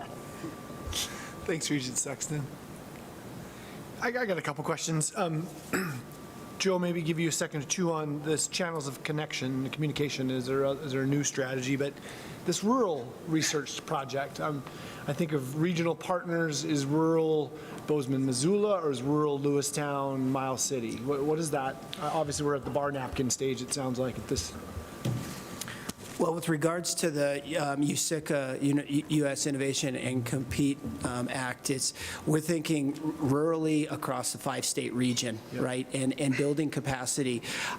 Chancellor Kegel welcomed me up to the High Line a few weeks ago, and I got a chance to go up there and visit, and I got to see firsthand some of the impacts of INBRI and these other programs that Joe was mentioning. I think that there's a case to be made that this has to be across the entire state. It can't, because of what we talked about with the housings market, it doesn't have to all be in Bozeman and Missoula, and a lot of other states have figured this out. We've talked about this before. So I do think it's throughout, and we've been exploring those options, trying to determine what is a good fit on the Highline, what is a good fit on the east side over near Billings, and trying to build those synergies. And our partners who visited in September feel the same way about their states. Wyoming has similar challenges that we do. So does Idaho. So does South Dakota, North Dakota. And you look at those 5 states, and they represent 4 of the 6 eligible states under this rural technological hub amendment. And so we're really hopeful. We've got some strong support with Senator Tester, Senator Daines, and the work that I think everybody's doing. And I think talking about this to them is really the key, and them knowing what a huge impact this would be, and that Montana's leading the way. I mean, we hosted it, and we've been leading that effort. Joe's been very helpful in providing some additional assistance in that group, and we now have various task force to look at how does this integrated with tribal communities, with rural communities throughout the 5 states. So it has to be more than just Bozeman and Missoula. Very encouraging. On to the channels of communication. Director Teal, any strategies or ideas we should be elevating? Well, I think part of it is that we certainly have stories that we need to tell about the service impact of research. I think something that we neglect or we could do better on is that research is a workforce development strategy. And so when we're thinking about what jobs are going to be created, are going to have career paths, are going to pay well, and build that workforce pipeline that companies thinking of starting up in Montana are going to want, research is so vital for facilitating a lot of that. So I think some of it is that sometimes we leave the research at the science and the great science that we're doing, and don't have the follow-on impacts of we attract those faculty members because of the science, but the impacts that they have through the research they're able to do ties into all of our other priorities as a state. And the more that I think we can articulate those ties, as well as, I think, get in and help really some of our other state leadership to see us as a resource for a lot of those ties, see the research enterprise as a resource, that I think is the tie that we want to continue working on. And we saw a lot of progress with it through MReady. I think that we want to kind of extend those analogies and talk up that it really could have a massive one-time economic impact through some of these federal opportunities. Regent Nystuen. Thank you, Chair Buchanan. Commissioner, do you talk about this with the Education Interim Committee, the impact of research on the state and driving the economy? I mean, will this come up tomorrow when we meet with those representatives and senators? I guess I haven't looked at that agenda that much, but, you know, I was a big fan of M-Ready and would think that we'd, even though we haven't been funded for M-Ready for, what, 2 sessions at least? Can we do M-Ready 2.0 or something, some new variation of that to continue to have the state to be a partner with us in driving our economy through additional research dollars? I know they're not going to greatly move the needle. I think last time M-Ready was 15 million, but I mean, we'll take that any day of the week to continue to move towards M-Ready 2.0 or whatever we call it. So, Clay? Yeah, Mr. Chair, Regent Nystuen, absolutely is the answer. It's not on the agenda for the EDIC committee tomorrow necessarily, but it's something that we talk to the interim committee a lot. It's something that we spent a fair amount of time on during the session with the Section E subcommittee, and we'll continue to. And, you know, honestly, there's a lot of interest in M-Ready 2.0. As you recall, we had a proposal for that in the last session. It got a lot of traction. It got a lot of support at the subcommittee level. It has generally had great bipartisan support, and I think people acknowledge it as not only cutting-edge research that can change the world for a whole number of reasons, but also truly an economic driver in our state and something that can help the economy from that end. You know, politics is politics, and sometimes things advance, sometimes they don't, but that's not one that we intend to lose sight of. I think that there is a lot of interest from the legislature. You know, we moved some funds around in the last session to ARPA funds and back and forth, and in the end, maybe that juggling wasn't as productive as we'd hoped, but that's how sessions go sometimes. But it'll certainly be on the top of our docket. It remains a high priority for us in conversations with these interim committees around ARPA funds. And yeah, I mean, the bottom answer is absolutely. We think what we did with M-Ready 1.0 had a tremendous impact. Well, not trying to take anything away from those efforts, but I believe there is correlation between, you know, we've seen a decent advancement in research expenditures since that first round of M-Ready money, and we think we can see a similar advancement with the second round. It's just getting everybody on board with that and trying to move it forward, but remains a high priority. I appreciate the question because it gives us a chance to talk about it. Obviously, those legislative initiatives come from the heart of this board, and those are the ones we advance forward, and with the support of this board, we'll continue to champion M-Ready 2.0 as best we can. Any other questions or comments? Jason, Scott, Joe, thank you all so much. Fantastic update on the growth of our research enterprise. Stay close, right? Thank you. Thank you. Well, Commissioner Lozar, unless I'm wrong, Deputy Commissioner Tessman, I think we've wrapped up. Chairman Lozar, I think we'll hand you the gavel back. Thanks so much. Well, thank you, Regent Buchanan. And we'll quickly move to our last committee of the day. Turn it over to Chair Nystuen, Chair of the Two-Year and Community College Committee. Thank you, Chair Lozar. When you look at your watches, it says it's 3:08, and the reception isn't for 5 till 5:30. So, Brock, we're going to have to do a lot of talking to fill up this. Either that, or perhaps we'll be done much sooner. So, today the Two-Year Community College Committee agenda has 2 items on it. I believe that our colleague Regent Bao has got another priority at this hour, so he's not with us.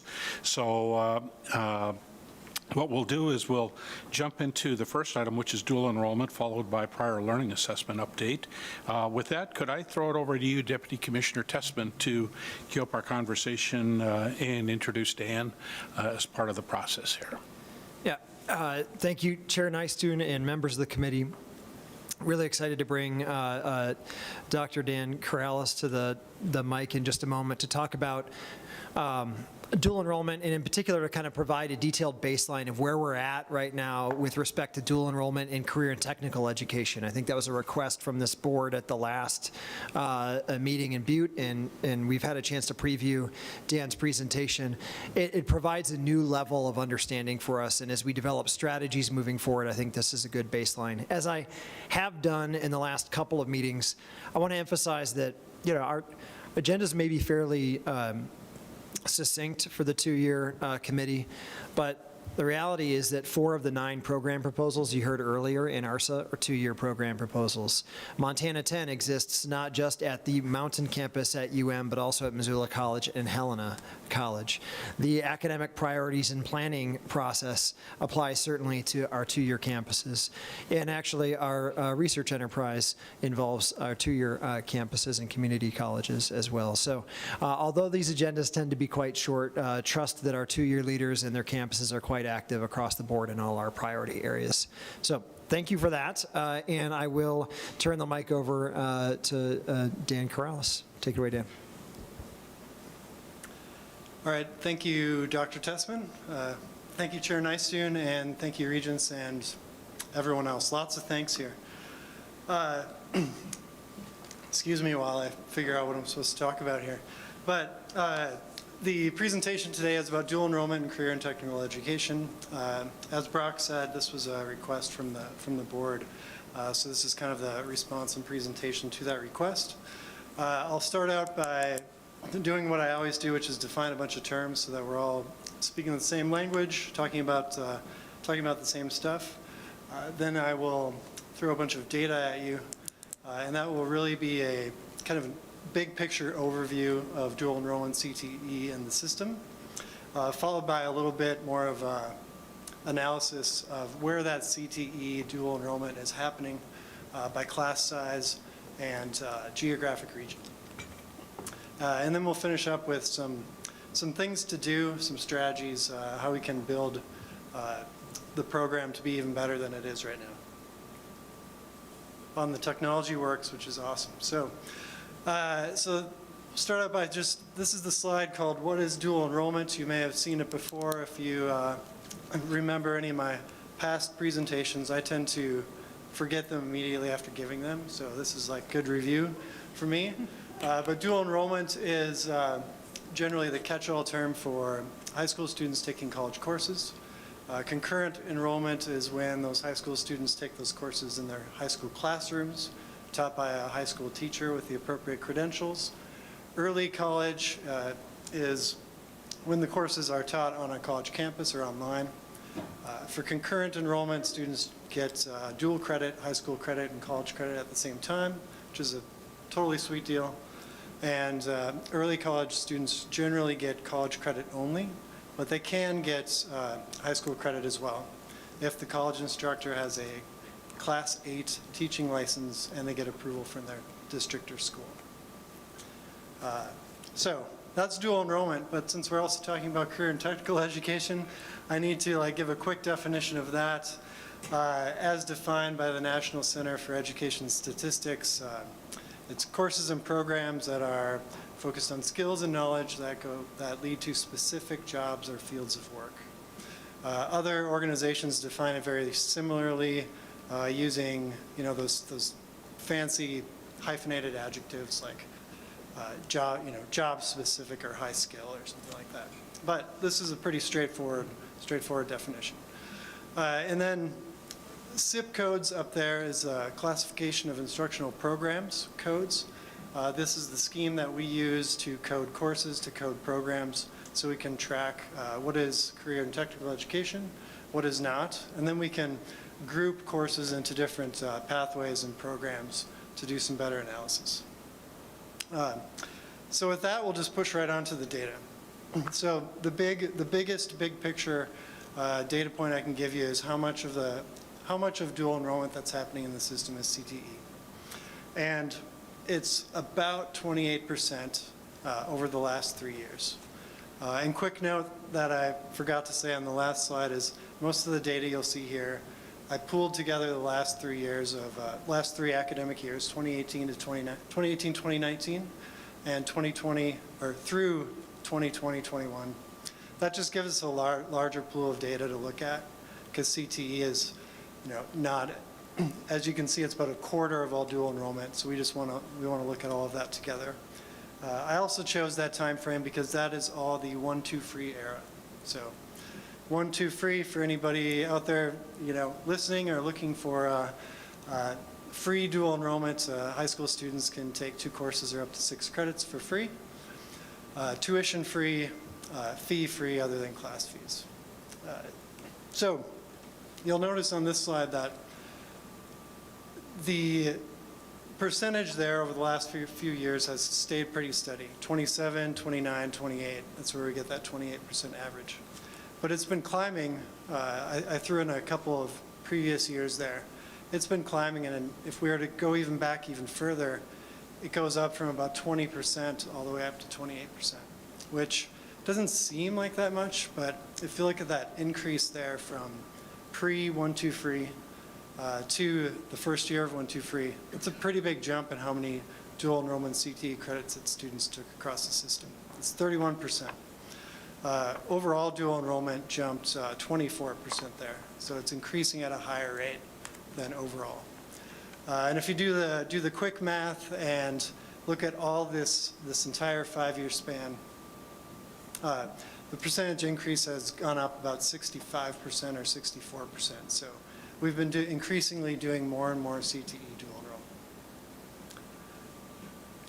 enrollment. So what does that actually mean for the students? Students are taking a lot of different courses, a lot of different subjects, but they're kind of concentrated in the top couple handfuls of subjects and courses. So welding is at the top in terms of subjects. Communications is our top course.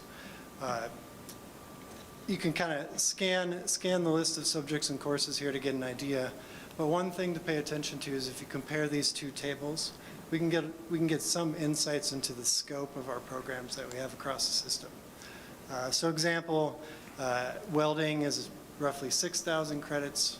Welding 111 is the top welding course over this 3-year span at 2,500 credits, meaning that we have a lot of other welding courses that students take. So they can take those in bunches and make progress towards a certificate or a degree. Alternatively, if you look at the AHMS course, which is Allied Health Medical Support course, that subject is about 2,400 credits, but then the top course there is exactly 2,400 credits. I believe that's a medical terminology course. So super popular course, but maybe we could add some more AHMS courses to really give students a boost if they're going into that field. That also gives you an idea about course availability, and we can get an even better idea about course availability across the system by looking at how many different sections that students took.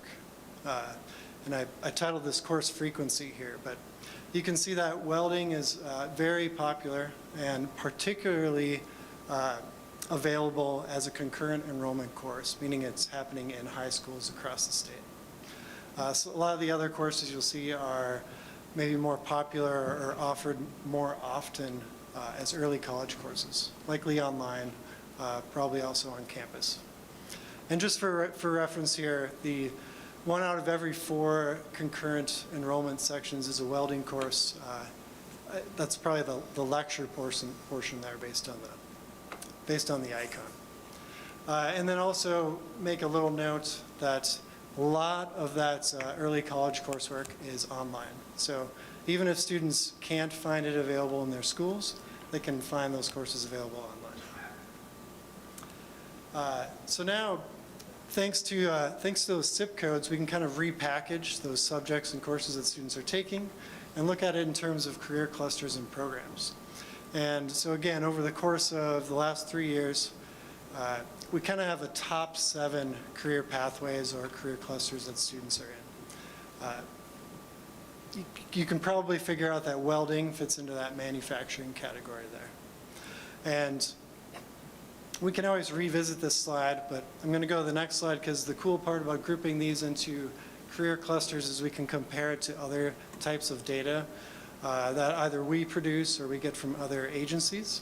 And so this is just that's same table, the percent of CTE dual enrollment across the system by career cluster compared to job projections from Montana Department of Labor and Industry report covering 2018 to 2028. And this one, again, happy to revisit this. I'm going to kind of zoom by it. But note that we have some good alignment there with our more popular programs and job demands, job projections. We also maybe have some not as good alignment happening. And I can provide further context on that later. So the next question is, where is all this happening? And one way we can look at that is by class size. So this shows that about 72% of CTE dual enrollment students take courses in their school. Divvied up by class size, more of that concurrent enrollment happens in the larger schools. Less of it happens in those Class C schools. Just dual enrollment CTE overall, there's obviously more in our larger schools because there are more students there. And all of this lines up pretty well with overall dual enrollment. So previous presentations on dual enrollment, we've seen kind of some similar data. It's all in line where the AA schools do a lot of the, produce a lot of the credits. Most of it happens in the high schools themselves. And the Class C schools tend to have less of that concurrent enrollment component. So it kind of suggests that maybe they don't have the teachers to teach those courses, and the larger schools might. Also note here that I did include an other category, which includes homeschool students, private school students, just so you can see that those students do CTE too. That kind of brings that overall percentage down. For public schools, it's a little higher. I chalk most of that up to probably homeschool students who don't have a school to take concurrent enrollment courses in. Now, dig down a little deeper, we do see some interesting differences with by class size and career cluster. There tends to be more manufacturing courses happening in the non-AA schools. And then the AA schools, those are our largest schools and our biggest cities in Montana, seem to have a little more of a diversified array or evenly split array of the types of courses that students take. So now we come to kind of the fun part, what I think is the fun part of the presentation. That's geographic analysis. This one was a bit of a struggle. I tried to look at this by county, and counties are kind of literally and figuratively all over the map, and there's no real trend there. Previously, we've looked at splitting up Montana into 5 regions, and that didn't really have any trends or anything that compelling.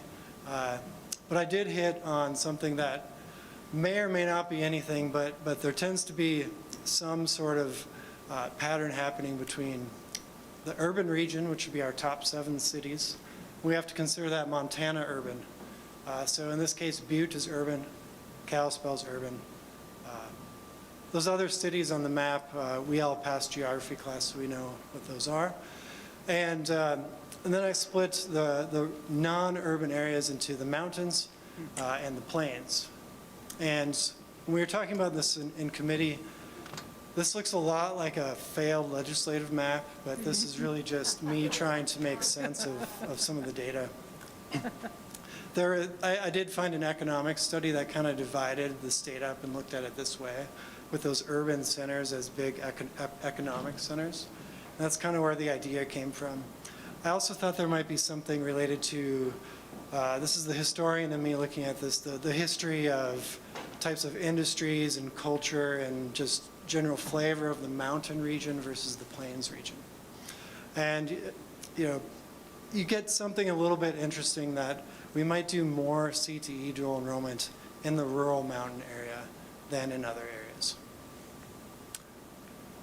Dig down a little deeper, and that becomes more apparent in terms of manufacturing. So that rural mountain area does a lot of manufacturing and, you know, not as much else. Those other two regions are a little more diversified. And then that got me thinking, and also with some, you know, help from other OCHI staff and Dr. Tessman encouraging some outside the box thinking, I thought I'd look at kind of proximity to urban areas. Again, this kind of stirred up the historian in me, thinking of this is a very weird side note, but I have to say it. There's a great book by William Cronin called Nature's Metropolis, which talks about Chicago and kind of the hinterlands around Chicago and the give and take between the urban area and the area outside. So I thought maybe there'd be something with urban centers in Montana and schools that are outside of those urban centers. Do they do more CTE because they're the industrial hubs for those urban centers? And the answer is, you know, maybe.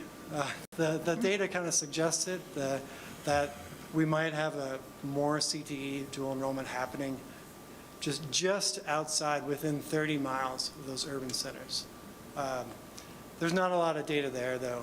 And I put this together using the 30-mile metric just as kind of what I would want to drive.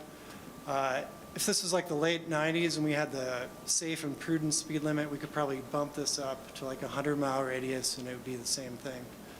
But you get an idea. There might be something to these smaller schools kind of feeding off the energy of either the campuses in the urban centers or just all the stuff happening. This is kind of the so what slide. So what does all that mean? What can we do now? Some things we know from that are that, you know, CTE credits that students are taking are going up. So more students are doing more CTE dual enrollment. A lot of it is happening in the high school. So a large percentage is concurrent enrollment, yet still a bunch of it is happening online. So we can continue to do what we're doing and build on the good programs that we have. And I have to talk about a few examples here. So one which could be skewing that mountain region percentage is the work of Flathead Valley Community College with Columbia Falls High School. So they have a very strong welding program at the high school. And, you know, due in part to the success of that, they're adding a machining program. So building on the welding program to do another program that is kind of related, both in that manufacturing area. And Columbia Falls High School, for a Class A high school, has more students in taking dual enrollment CTE than any of the other high schools, including the double A's. They don't have as many students doing dual enrollment overall, but CTE they do. And so, you know, if that's working, let's keep doing it, and let's, you know, put more energy, put more funds into that. Another example is a new example. Helena College recently partnered with East Helena High School. I say recently because East Helena High School is not that old. And they developed a remote classroom for students. So students can go to this classroom and remotely take dual enrollment, you know, remotely take college courses offered somewhere else, doing it by video conference or on computer stations. So that's another example of a thing we're doing where just using technology, building on that, getting more access for students, building on that online program that they have. And then finally, I need to talk about both Highlands College and University of Montana Western, Two examples here, and really these are, again, all examples. All of our campuses are doing great work, but Highlands last month had a CTE fair where they invited students, instructors, anyone else. They can try out different types of CTE programs, get information on dual enrollment, get information on college CTE programs. And Montana Western is introducing, I believe next year, a CTE 101 course, which does something similar. So it introduces students to CTE. They're working with multiple high schools, and it's just a great way to generate more awareness for dual enrollment and CTE. So some other things that we can do, or things that we know from the data, is there tends to be less dual enrollment overall and less concurrent enrollment CTE in our smaller schools.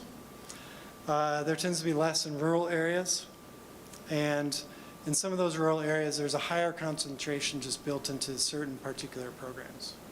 So we can look to broaden options for students, and we can look to bolster those online options for students like Helena College is doing with East Helena.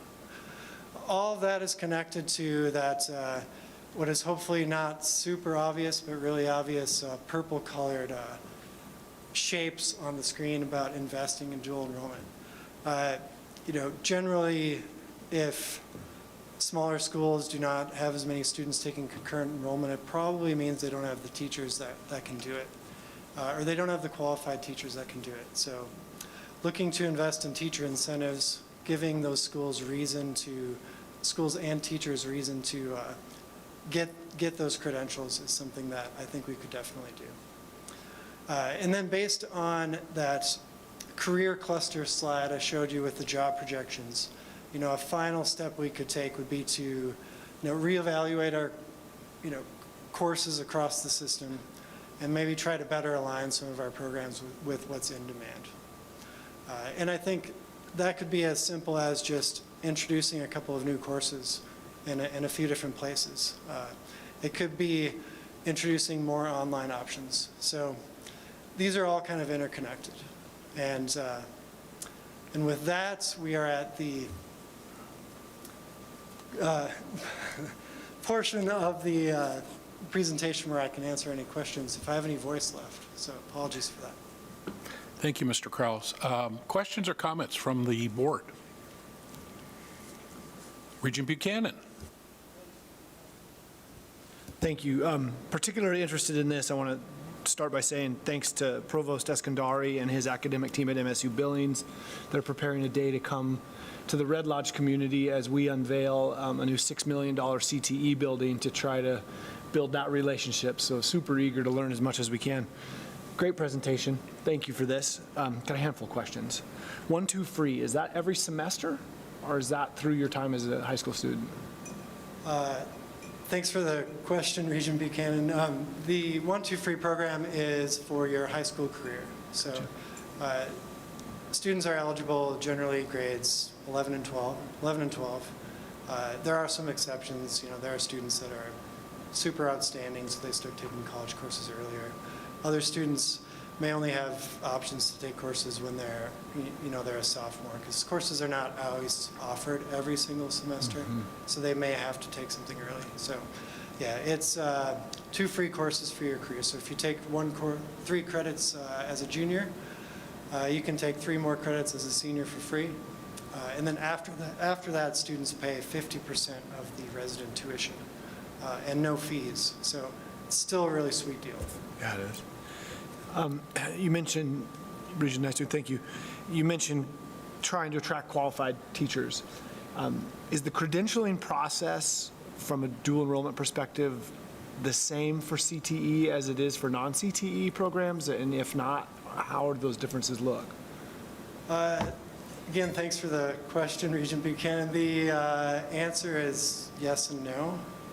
So some CTE programs are just like general education programs. So example might be communications or business. Those programs require a high school instructor to have a master's degree in the subject, or a master's degree in a similar subject, plus 9 credit hours in the subject. Other CTE programs, the requirement, I believe, is a certain number of years of experience in the field. So it's 5 years of experience in the field. And those would be things like, if say you're a welder, you have 10 years of experience, you're tired of dealing with small business life and you want to be an instructor, you would be qualified to teach dual enrollment. Gotcha. One more. You referenced the synergies between Columbia Falls and Flathead Valley. Can you identify some of those? Is it our professors from that institution going to Columbia Falls? Is it that simple? I have to backtrack 1 second. I'm going to answer that with your backtrack to your CTE qualification, teacher qualification question. I should say that somebody who is a welder who has experience could teach welding. They would also need a high school license through OPI. So I needed to add that just for clarity. But the Columbia Falls synergy question, I think a lot of that is the work of the staff at Flathead Valley. So they've been doing before 1-2-free, they had a running start program, which they offered free credits to students. Really a similar model to 1-2-free. So I think that's into play. They tend to have a little bit more staff than some of our other campuses. And after that, I don't know the particulars. I would probably have to defer to Flathead Valley staff or someone there. But I know that their staff, just like all of our campus staff, visit high schools and try to really strengthen those partnerships all the time. And I'm guessing that Columbia Falls just has a good set of teachers there that do the work. If I'm remembering right from my spreadsheets, I think the majority of that CTE dual enrollment that is happening is all in Columbia Falls High School and not necessarily on campus. Some of it is on campus though, because they are only, that's like 15, 20 minutes away, so students have more access. Excellent. Chairman Nysoon, my observation after leaving the Board of Public Ed meeting that we had in September, where this administration clearly identifies dual credit and CTE, the Board of Public Ed also said, I think we have a shared policy goal opportunity here, and I would encourage us to keep our foot on the pedal. I think there's low-hanging fruit, and I can't thank you enough for your presentation. Personally, very excited about this. Thank you. So noted to Regent Buchanan. Good comments. Regent Rogers. Thank you, Chair. Great presentation. Even better the second time. I'm really interested in slide, I think it's 8, the job projections slide. And I think we have the same. Maybe I have a different version. It's the one, see programs versus job projections. Is that it? Cool. I always download early and then get the wrong slide deck, sorry.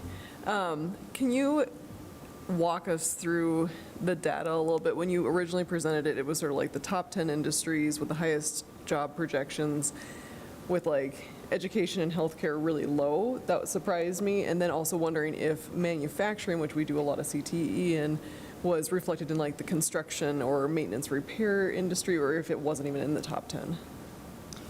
Yeah, so I think this full disclosure, this did change a little from when I presented it in committee to now.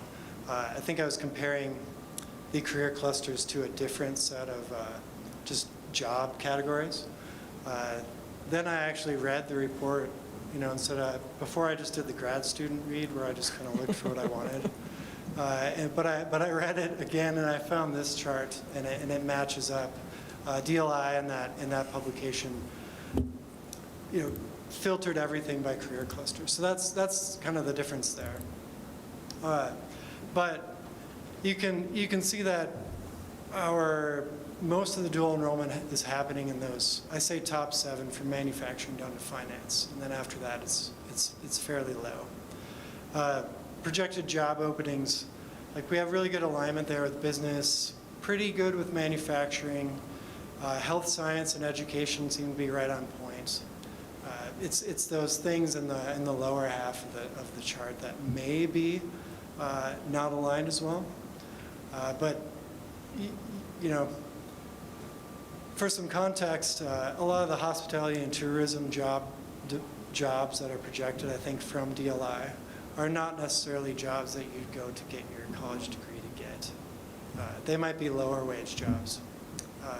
And the same could possibly be said for some of those other categories.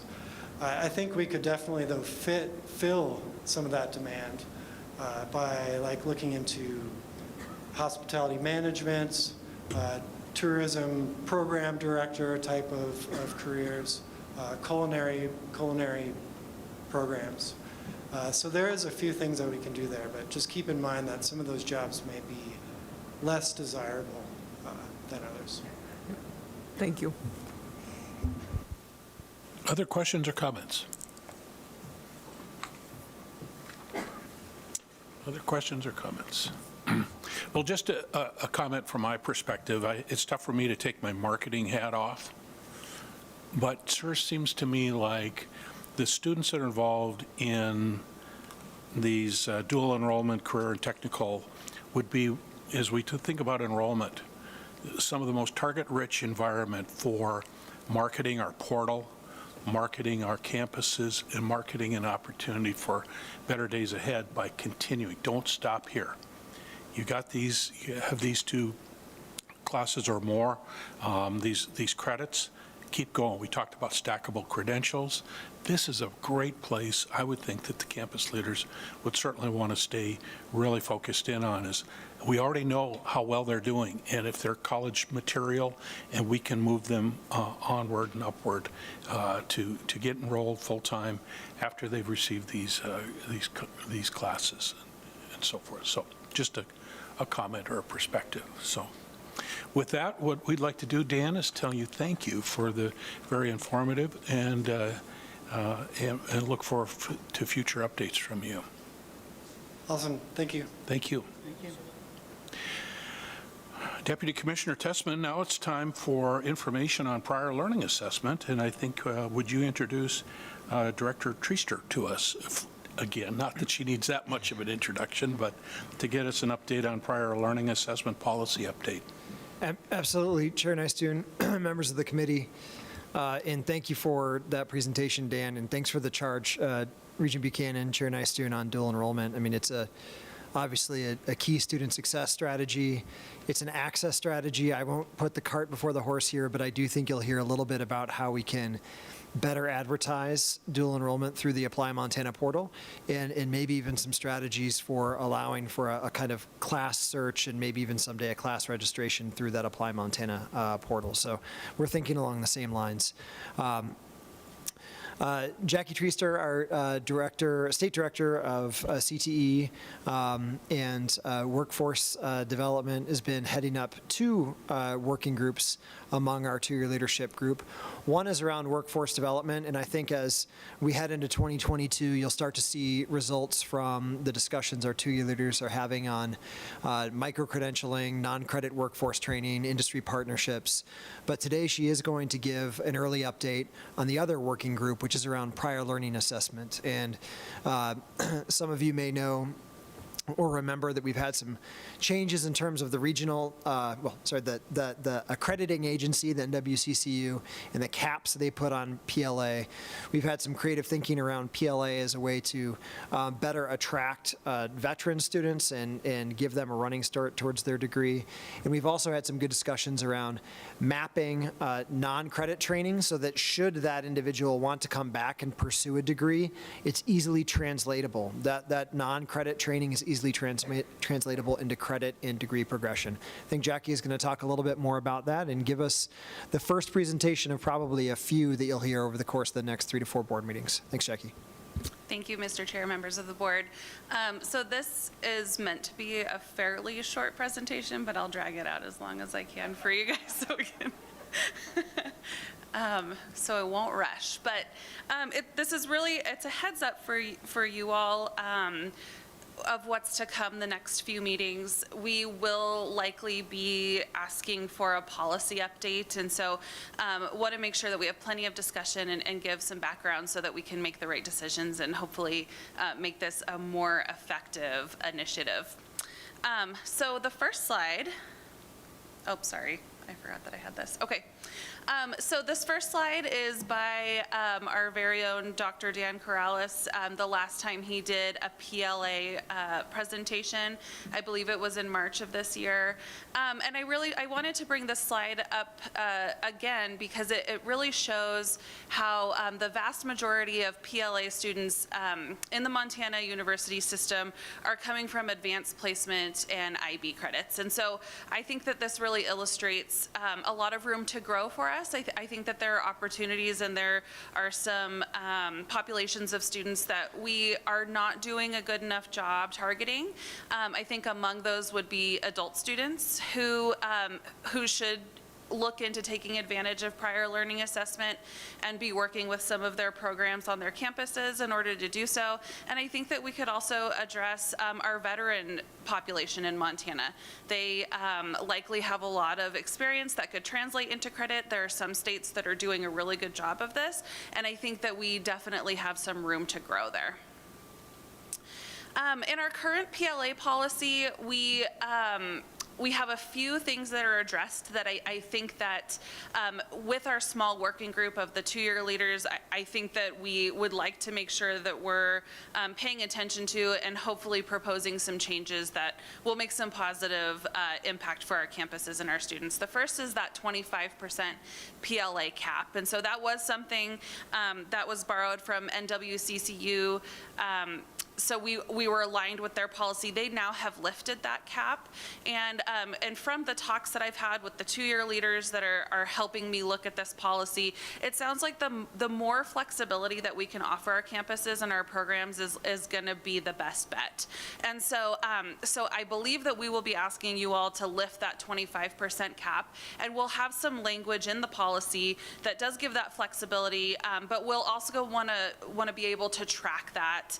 We'll want to have an idea of what programs are putting what caps, what institutions are implementing their own policies, but also making sure that we're offering some flexibility where there may be programs, I know there are programs where it makes sense to have a higher cap. And so we'll just give them the opportunity to do that. The current policy also addresses a PLA council. I think it was about 6 years ago, Montana received some funding where a PLA council was formed. It did have about 30 people, so it was pretty big.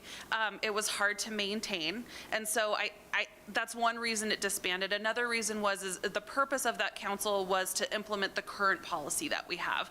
And so once that policy was in place and adopted by the board, the council didn't really meet any longer. So I think what we'd like to do is remove that language, and we'd like to have a smaller working group moving forward, a group of folks from our campuses that are experts or are keenly interested in this and can help offer some different ways to grow PLA in Montana.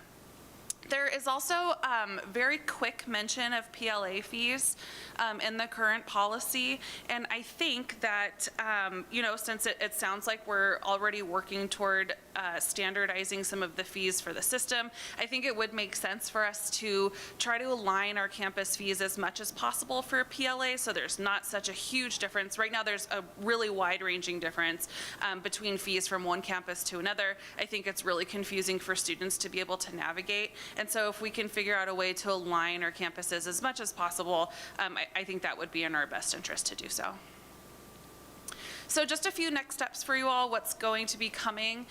So we do have this small group that we're working with. Really pleased with the folks that have volunteered to be a part of this small group. There's a lot of expertise there, and so just helpful to hear from people that have really been involved in this process before. We want to do a policy review. And so we likely will be proposing some changes for you all to take a look at. We were also thinking that we'd like to put together a handbook or toolkit, some kind of guidance that we could give to campus faculty who may be interested in offering PLA but might not know how to start. And so helping them set something up for their students that may be interested in that opportunity.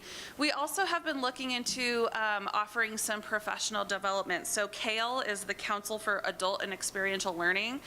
They have a lot of expertise in that organization. They actually have a virtual conference happening, I think, right about now. And so we haven't reached out to them. I know that they're busy with that, but we were thinking that we'd love to get an expert from CALE to do some kind of train the trainer, where we could get some campus leadership to learn more about some of the best practices around PLA, and then get that information down to some of their the other folks on their campuses that may have the opportunity to get this information out.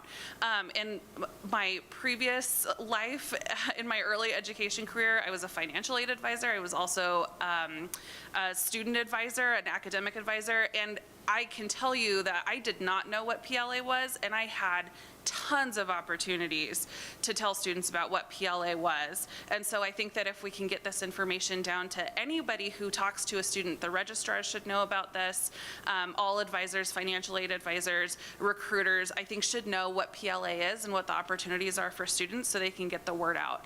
I also think that we could get information down to job service offices, and I think we could also get information out to veteran services as well.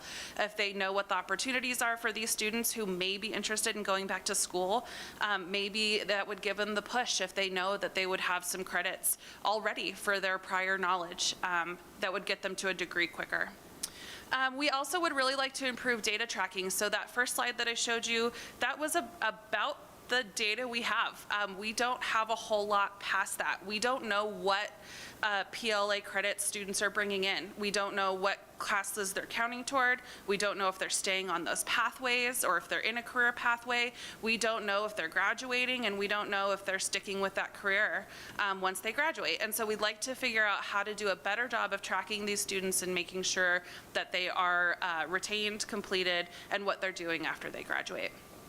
So we're thinking, and this could be a little bit flexible, but hopefully in January for your work session, we're hoping to have a draft of some language to you all so you can review it and maybe give us some suggestions or changes you'd like to see. And then we're thinking in March or May. March typically is when we do our annual PLA report, which is also a part of the policy. We do an annual report. And so if we have some policy written that we feel comfortable with and you all feel comfortable with, we could do a vote in March. We could also delay it until May if that's what you all wish to do. So that's a pretty quick overview of what you'll see, but wanted to let you all know that this is coming, and this is some work that we're doing at OCHI and with our campus leadership, and I'm happy to stand for any questions. Questions or comments for Director Treaster? Regent Rogers. I'm so excited about this. Thank you so much for the presentation. I think the data tracking improvement is what I'm most interested in because, and I'm pretty sure I heard this on an AGB podcast or something, but like the concept that you can get someone with an advisor, understand what, skills they already have, put them in this career pathway, and then see if that develops out into the real world, and making sure that the advising is robust and that the outcomes are really sound. So I'm just thrilled, and thanks also for the thoughtfulness around the job service and VA centers and how we can get this information out into the community where hopefully it can really touch the people that it needs to touch. Thanks, Regent Rogers. Other questions or comments? Regent Dombrowski, Joyce. Are there any unintended consequences of lifting the cap? Mr. Chair, Regent Dombrowski, this, and I would maybe defer to Deputy Commissioner Tessman, and I also know that there are some campus leadership that have a lot more direct experience. There could be, I think that the worry would be that students would be bringing in tons of credit and maybe they wouldn't have the exact skill outcomes that they would learn if they were to take every course in the college. I have not heard of that being a huge issue. I think that the faculty are really thoughtful when they're deciding what type of credit to award through PLA. But Brock, if you'd like to jump in with another perspective. Chair Nystuen and Regent Dabrowski, I think that gets to the heart of the matter. There may be some programs that really do require seat time at the institution in order to meet the learning outcomes that institution has. And I think we'll just put our faith certainly in the faculty and make sure that we work with them closely. The only other issue, and I don't think this is something we should worry too much about, but if we develop some unevenness or more unevenness throughout the system, you may end up with some kind of PLA shopping that goes on. And some of that's okay, but we certainly don't want to get way out of whack where there's a bit of a kind of race to the bottom and campuses are tripping over themselves to just award credit no matter what. That things come to mind. Regent Sexton, Amy. Thank you, Chair Nystuen. To your point, Joyce, I also, and I don't know if this is the case with PLA, and maybe you could correct me, Brock, but I know with CLEP, you have to be careful about when students are applying for graduate school. Some schools view CLEP as it's typically a pass-fail, and it's viewed as a C sometimes. So if students are particularly thinking of graduate school or thinking about transferring to a school that, beyond that, I mean, that was some concerns I had, I know, when I was looking at this as well. So just thought I would mention that, because I think it's an amazing opportunity, but I think you definitely need to go into it well-informed with your eyes open. So I'm really excited about your small group discussion and planning, and I think a lot of those factors will come out of those conversations. Thanks, Regent Sexton. That's a great point and something that I hadn't really thought of. So I'll make note of that, and we'll make sure to consider it when looking at the policy. Thank you. Good comments, Regent Sexton. Other questions, comments? Deputy Commissioner Tessman, the last word's yours. Chair Nystuen, I don't have much of a last word. Thank you. Definitely appreciate the presentations, and certainly with respect to PLA, you'll be hearing more either January or March. Thank you. Thank you. With that, Chair Lozar, we'll throw the meeting back to you. Thank you, Chair Nystuen. Well, that concludes our agenda today, except for public comment. So we're a little bit ahead of schedule. What I'd like to do is take a 15-minute break and then come back for public comment at 4:10.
All right, welcome back.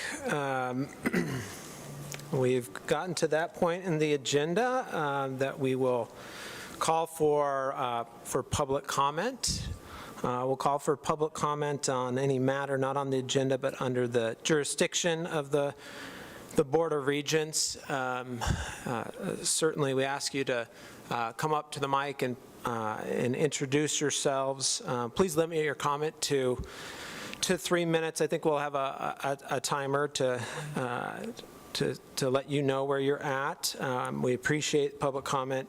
If you do have any written public comment, certainly we ask that you submit that to Jasmine Casanovas at jcasanovas@montana.edu.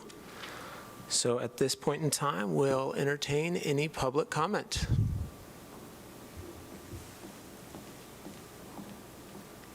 Hello, Chair Lozar, members of the board. This is what I've been waiting for all meeting. My name is Noah Durnell, D-U-R-N-E-L-L is how to spell the last name. Thank you for being here. Welcome to this campus, and thank you for all the discussion earlier. It's been a pleasure witnessing the agenda items and hearing all of your discourse and eating lunch with you and all the latter. Today I speak to you on behalf of the University of Montana student body as president of the Associated Students of the University of Montana, and oftentimes I speak to you what an honor it is to represent students in this position, and that honor continues to grow. There are many reasons why I love my institution so dearly. The number one reason I name is how passionate our student body is and how that passion is replicated amongst our university administration. This is prominently exhibited in the work of our senators, who collectively represent the interests of the student body through formal resolutions. And last night, heading into the 4th hour of our meeting, ASUM passed its 50th resolution, and it's a great accomplishment that I'd like to share. To my knowledge, it's the greatest frequency at which any student senate ever has put forward new initiatives, but it's never at the expense of quality or depth of research poured into each product. Since we last met in Butte, our senators have been advocating for a range of issues, including gender inclusivity, building and maintaining additional emergency stations on campus to improve student safety, endorsing the use of fee revenue to invest in fixed seating improvements, advocating for more accessible travel mechanisms, establishing an art contest amongst students to promote real information about COVID-19 vaccines, endorsing new campus lighting initiatives to make a brighter and more sustainable campus, establishing additional governance for basic needs oversight, advocating for additional compensation for TARAs, advocating for accessible parking and new parking infrastructure, promoting additional hours of operations in our libraries. And that's extended to some statewide issues as well, like open education resources, endorsing the Montana 10 initiative, which we were able to hear about today, and then reporting out on survey data collected regarding COVID-19 vaccines, which is an initiative we actually conceptualized by the conversations we were able to share last meeting.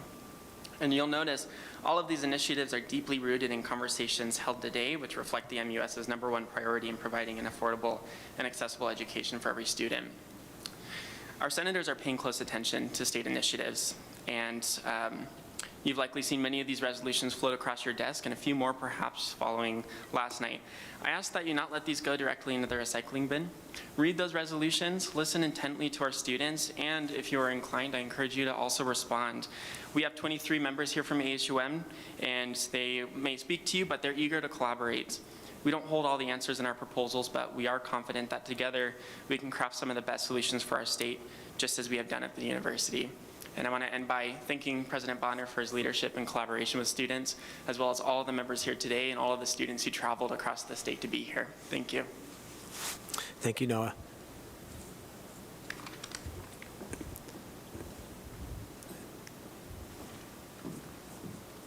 Welcome. Good afternoon. My name is Rebecca Kranitz, and I'm here today to represent the University of Montana Staff Senate. I'm also an academic advisor in the College of Humanities and Sciences, and I have to say that I love my job. I love supporting students at this university and contributing to the Montana University system as a whole. But unfortunately, what I'd like to speak about today is not very positive, and it is related to the dream I share with many of my colleagues as a staff member to work for this institution until I retire. Though my dreams at this rate won't become my reality due to the skyrocketing cost of living in this community and in the state as a whole. I know it's taboo to talk about my income, and I've been told my entire life to not speak about this publicly, but I do think it's important to understand that I received a graduate degree from this university, and I work directly with student support, student retention, and I make $16.98 per hour. My monthly expenses are about $1,700 per month, and every now and then I can save maybe $50 to $100 a month if I'm not hit with medical bills. A new transmission that cost me $6,000 just 3 days ago, and any other unexpected expense. And I know I'm not alone in this struggle. And I'm also not alone in wanting to work here and support our students. And so, all that being said, this year is the first year we're not receiving a cost of living raise when inflation rates are the highest they've been in 31 years. I find that somewhat ironic, but I also understand we could not have predicted what has happened to society throughout the past however many months we've been dealing with this pandemic. I do realize these are unprecedented times. But likewise, the housing market in Missoula is so inflated, if you don't already have stable housing, you may be forced out. And I have been forced out. I live in Florence, about 15, 20 minutes away, and I'm now faced with a dangerous and long commute to work, not to mention surging gas prices that are projected to continue rising with no end in sight. Staff turnover is higher than ever, and staff burnout is also at that same level. Unfortunately, our pool of qualified replacement candidates is quite limited to those who already live in this community, because it's harder and harder to recruit staff from outside of this place already. In my office, we've lost 7 staff members in the past year alone, not because they want to leave, but because they had to find higher wages. And I'm wondering, Board of Regents, if it is possible to address these very serious and legitimate concerns, because something is going to have to give, and right now what is giving is staff. Staff exodus has far-reaching impacts on students, faculty, and the entire community, and it's not enough for our students to be tomorrow-proof. Our staff also need to be tomorrow-proof. And I hope I've helped you understand what we deal with on a daily basis as classified staff. Thank you. Thank you, Rebecca. Is there any additional public comment?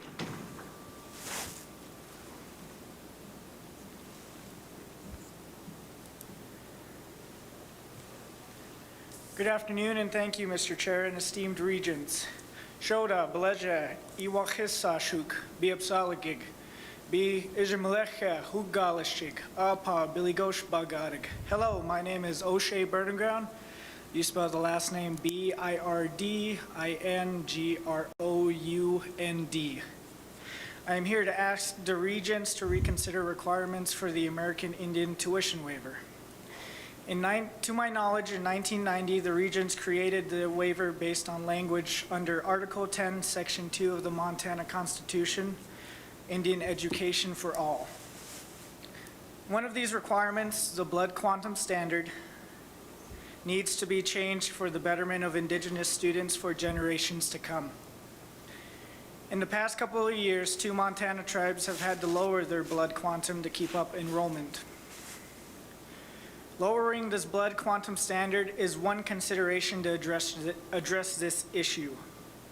Alternatively, the Regents should consider proof of descendancy rather than the blood quantum, because this standard is clearly unethical in the 21st century culture. Another consideration that I offer is the removal of the need-based financial metric. This waiver is the only one within the MUS system to have a financial need basis. The financial limitations take away from second and even third generation Indigenous college students who are seeking this waiver. As a student who did not receive this waiver, I am now accumulating debt early in my college career because of this standard for determination, and for many other Indigenous students who have dropped out of institution due to financial hardship from not receiving this waiver. If this waiver was really set for Indigenous student success in higher education, then I ask you to remove or amend these requirements. Another issue that I found is the language implementation uniformity across our state. Our institutions have vague interpretations of the current policy and therefore interpreting the tuition requirements in an inconsistent manner across the MUS system. Earlier today, Dr. McLean spoke on behalf of AMA to the retention increases for Native American students and committed to working relentlessly until retention is at 100%. I believe now and through my own experiences, I am offering you another consideration to increase retention for Indigenous students. The Regents have an opportunity to rework these problems so their solutions may benefit Indigenous students. And I encourage you to take these concerns seriously and take accountable steps to remedy them. There are Native American student groups who are currently working on this topic. I strongly encourage you to reach out. AMA for one, the MUS Native Serving Institution Partnership Group for another, and thank you for your continuous commitment to Indigenous students in this state. Thank you, O'Shea. Additional public comment.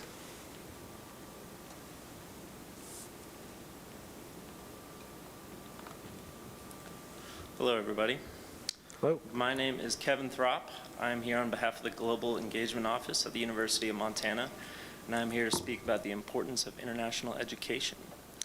I studied back in spring of 2020 at the University of Graz in Austria at Karl Franzens Universität, knowing zero German going into that, but I learned so much as I was there, as well as the cultural differences between Austria and the United States in terms of the educational system. I'm an international business student and management major here at the university, and learning business as a business student there and here has really expanded my horizon in terms of the curriculum, and it became very beneficial in the end. I also wanted to emphasize the fact that my career aspects and capabilities have been enhanced since my experience abroad, including my adaptability and resourcefulness during my experience. My program was cut short halfway through the semester due to the pandemic, but I think it made me a better person along the way, just being able to adapt to such a situation. I have been much more confident as a person in general in terms of my decision making and my own capabilities, and probably wouldn't have been able to come up here and speak today if it wasn't for it. I would also like to emphasize the fact that the Global Engagement Office here at the university supported me absolutely every step of the way, including the visa process, which was probably the hardest part. And I didn't think I was so capable and eligible to go abroad, but they made it that much easier. Thank you. Thank you, Kevin. Is there additional public comment?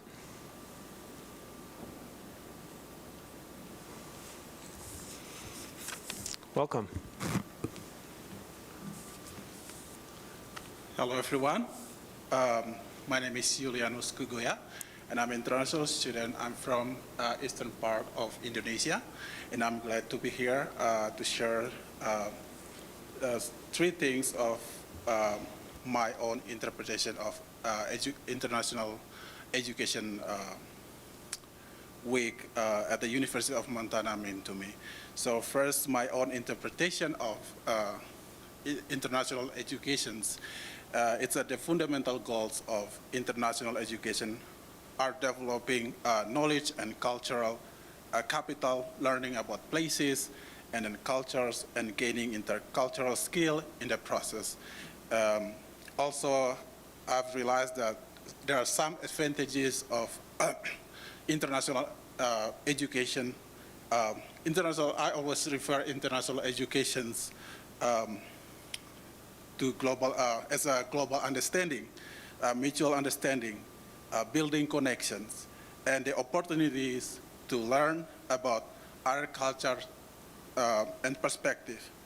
And also, finally, through international education, we all understand each other better and make University of Montana a better place for everyone to study, to explore, to enjoy, and to achieve of earning degree. Thank you so much. Thank you. Thank you for your public comment. Is there additional public comment? Yes, welcome. Hello, everybody. I think I'm the last one, so I'm going to be quick. I have also no paper, so I might be posing every now and then. My name is Jupiter Floros, F-L-O-R-O-S. I'm originally from Greece. My journey here in the UMT has been a revelation to me personally. The most important factor in international education for me is diversity, inclusion, and acceptance. And this is what I have received here in the UMT from everybody, teachers, staff, the ISS, and it's been a wonderful experience. And thank you very much. Thank you, Mr. Flores.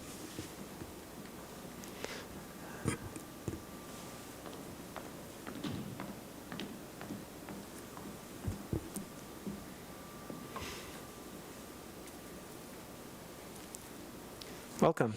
Thank you. Sorry. Mr. Chair, esteemed Regents, my name is Madison McKenzie. Last name is spelled M-C-K-E-N-Z-I-E. I am a second-year graduate student at the University of Montana studying sociology. I am also a senator with ASUM and chair of the Student Political Action Committee.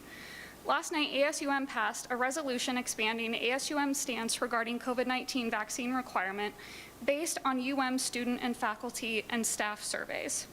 Today, I'm excited to speak with you about the results of the surveys that were sent out to UM students, faculty, and staff on behalf of ASUM to ask for their opinions on whether or not they would support a COVID-19 vaccine requirement. Both of the surveys received IRB approval from this institution and not only asked if students, faculty, and staff if they would support a requirement, but also asked them for questions on their opinions if they did not support it with regard to whether or not they would leave UM if a requirement was implemented, in addition to other questions that asked for their COVID-19 vaccine status and a series of demographic questions. The idea to conduct this survey came out of conversations with the university administration and the Board of Regents following ASUM passing a resolution establishing ASUM's demands regarding COVID-19 vaccine requirement at the beginning of September. The demands set forth within this resolution to implement a vaccine requirement were met with statements of fear if implemented, Montana universities would see a drastic drop in enrollment and staff and faculty employment. These concerns may be true for some public universities, but I felt an obligation to fulfill my promise as an ASUM senator, and that is to advocate for the general welfare of all students in the at the University of Montana, including the welfare of the faculty and staff that would not exist or that are required for the existence of this university. The resolution was not meant to impose demands. It is simply to inform and call on the university to consider taking some form of action. Let me just get to the results with my time. An estimated 26% of students responded. Approximately 58% of UM students support a vaccine requirement for in-person attendance, and 41% of UM students do not support one. Breaking it down with the most important results, about 25% of the student respondents said that they would leave, and 75% said that they would support a vaccine requirement and or would stay. 11.5% of the faculty and staff responded with 82% of support and 17% not supporting one, meaning around 91% of our faculty and staff respondents said they would support a requirement and or would stay, and around 8% would leave. I had a long statement. I didn't think I would have 3 minutes, but I'm going to just go on to ask or call on you today to weigh the significance of this data that has been sent or that will be sent to you to consider a vaccine requirement with exemptions or alternatives outlined in the resolution that we will be sending. I also call on the UM and the Regents to consider the significance of the overwhelming support for the COVID vaccine requirement on behalf of the faculty and staff at UM, and allow further autonomy for the faculty in making decisions to plan or for remote learning, and if they feel it is necessary, for the general health and safety of themselves and or the faculty or the students that they represent. I am happy to answer any questions or present the results in detail at a later date upon request. Thank you, Mr. Chair and esteemed regents, for your time and your service to higher education in the state of Montana. Thank you, Ms. McKenzie. And just as a reminder, feel free to submit written comment. I know you didn't get to everything that you wanted to cover to jcasanovas@montana.edu. Thank you. Thank you. Is there any additional public comment?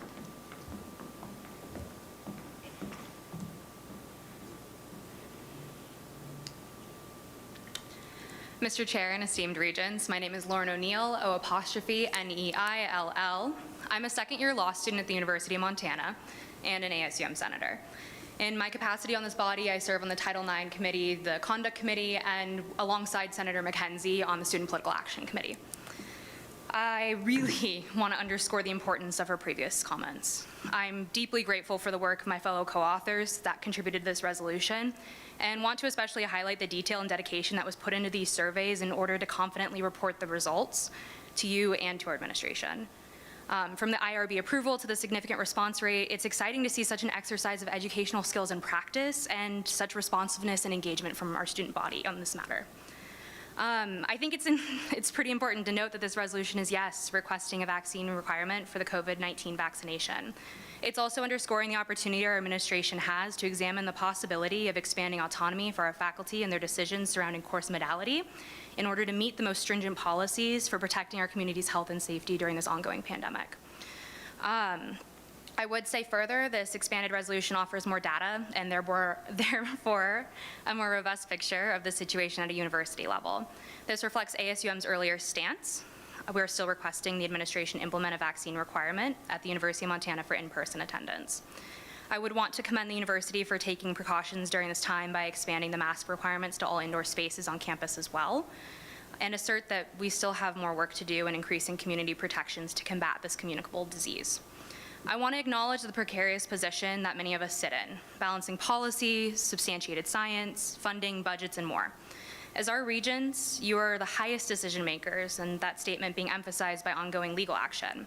I would ask that as we look ahead, the continued collaborative work between you, our administration, and our students be done with as much transparency as possible when communicating relevant considerations being made, in underlying the pertinent law on this issue, and in focusing on the diverse needs of the unit-level institutions within the Montana University system.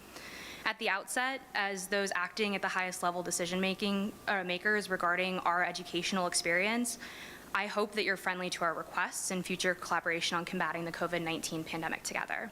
As I draw to a close, I would encourage all relevant decision makers on this matter to consider the citation from Jacobson v. Commonwealth that was included in our resolution.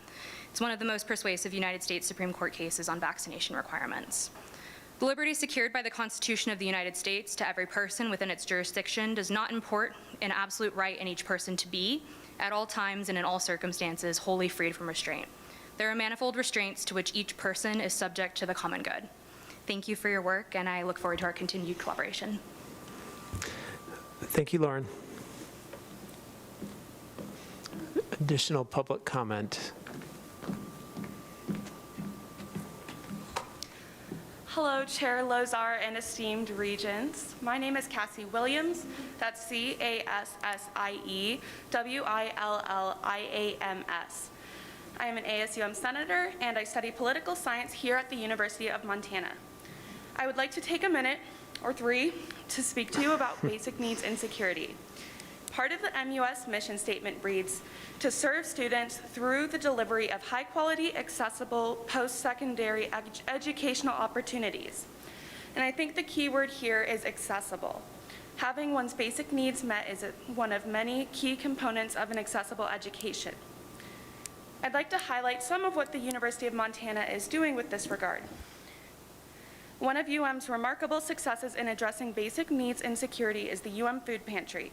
It opened nearly 3 years ago, beginning as a cupboard and quickly transforming into a community-wide network with multiple satellite locations across campus. Last year, we distributed 13,648 pounds of product through 715 in-person visits to the pantry. And the usage of the food pantry has increased since the onset of COVID-19. This success is largely thanks to the hard work and advocacy by students. This semester, ASUM formed a new agency called Bare Necessities. With campus-wide support and representation, its grand opening is planned for February 1st, 2022. The mission of Bare Necessities is to support students experiencing basic needs and security, close gaps in resources for students, and advocate for change to prevent future need. One of the basic needs challenges that is particularly concerning to me is housing insecurity, which has been exacerbated by COVID-19. I recognize that housing is a statewide issue, both from here in Missoula to Bozeman and other places. 50% of respondents to the 2020 Real College Survey at UM had experienced housing insecurity in the past year. 23% reported experiencing houselessness in the past year. The lack of housing or the risk of losing housing is disruptive to students' lives, and without having their basic needs met, I don't see how they can focus on excelling in academics. Having to worry about finding a place to sleep at night creates more than enough stress to interfere with a quality education. When we talk about enrollment and retention, we also need to be thinking about the feasibility of students attending school, and their need for housing is among those concerns. I think it really says a lot that these basic needs-related initiatives at UM and also at MSU have been largely student-driven. This tells me that students are identifying a need and are looking to the university system to make these changes. I'm here to encourage the board to invest in basic needs and especially student housing, and to focus energy into helping to ensure that students' basic needs are met so that they can thrive and succeed in their education within the Montana University system. Thank you for all of your hard work and advocacy, and thank you for taking the time to listen to my comment. Thank you, Cassidy.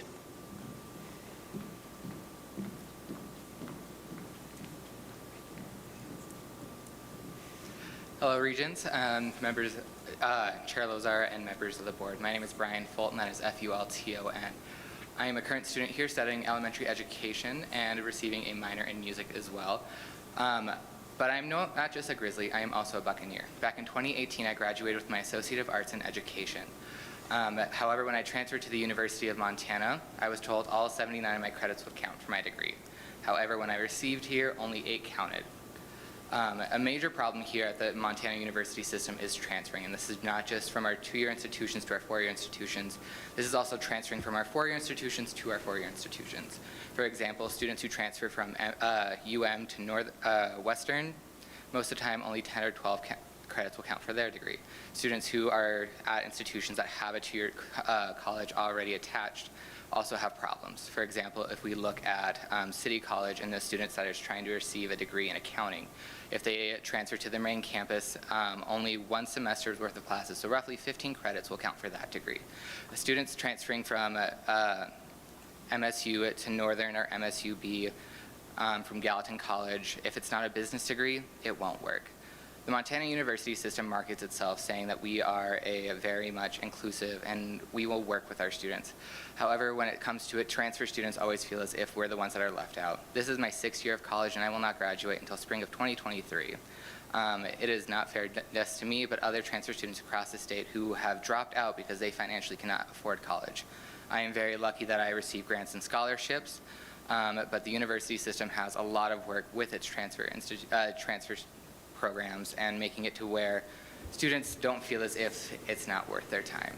I have worked with plenty of you in the past to try to get language change and policy changes, and hopefully by the next legislative session, a bill will be introduced to the Montana House to change transferring in the state for the better. I really hope that you all continue working with your transfer students and talking with the students who do come from your 2-year institutions, and also just reaching out to anyone who you believe can help, because at this point in time, transfer students, we don't feel as if we are represented, and it's hard for us to continue our education when we can't. But thank you. Thank you, Ryan. Any additional public comment?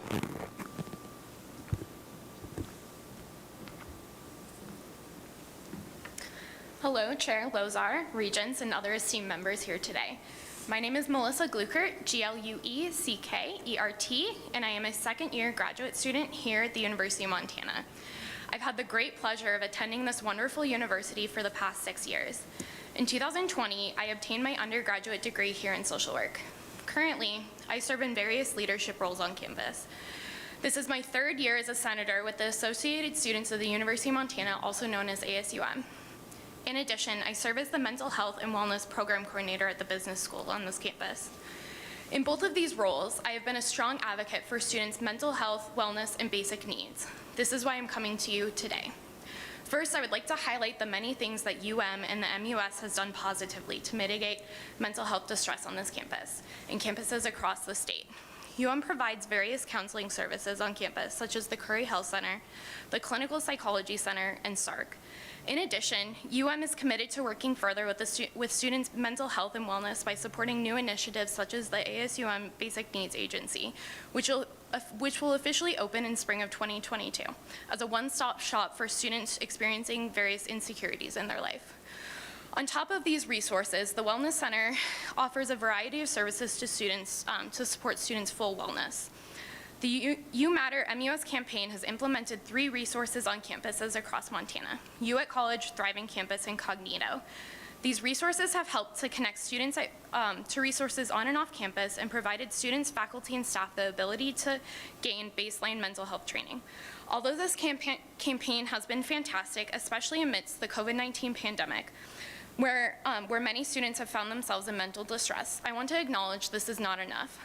The feedback I have gotten within the short time I have held my mental health position has been extensive. There's a lack of greater resources, long wait times for mental health services on campus, great costs associated with receiving services off of campus, and still a great stigma surrounding getting help from mental distress. Because of the lack of mental health providers on campuses, the responsibility often falls to the faculty and staff to serve as mental health experts when they are not qualified to do so and do not have the proper training or tools. Faculty and staff feel as though they are already stretched thin and do not always have the capacity to be a therapist or mental health worker for students. In every BOR meeting that I have attended in the past 3 years as a student representative, retention and retention rates have always been discussed. I would strongly argue that mental health ties directly back to retention rates within the MUS system.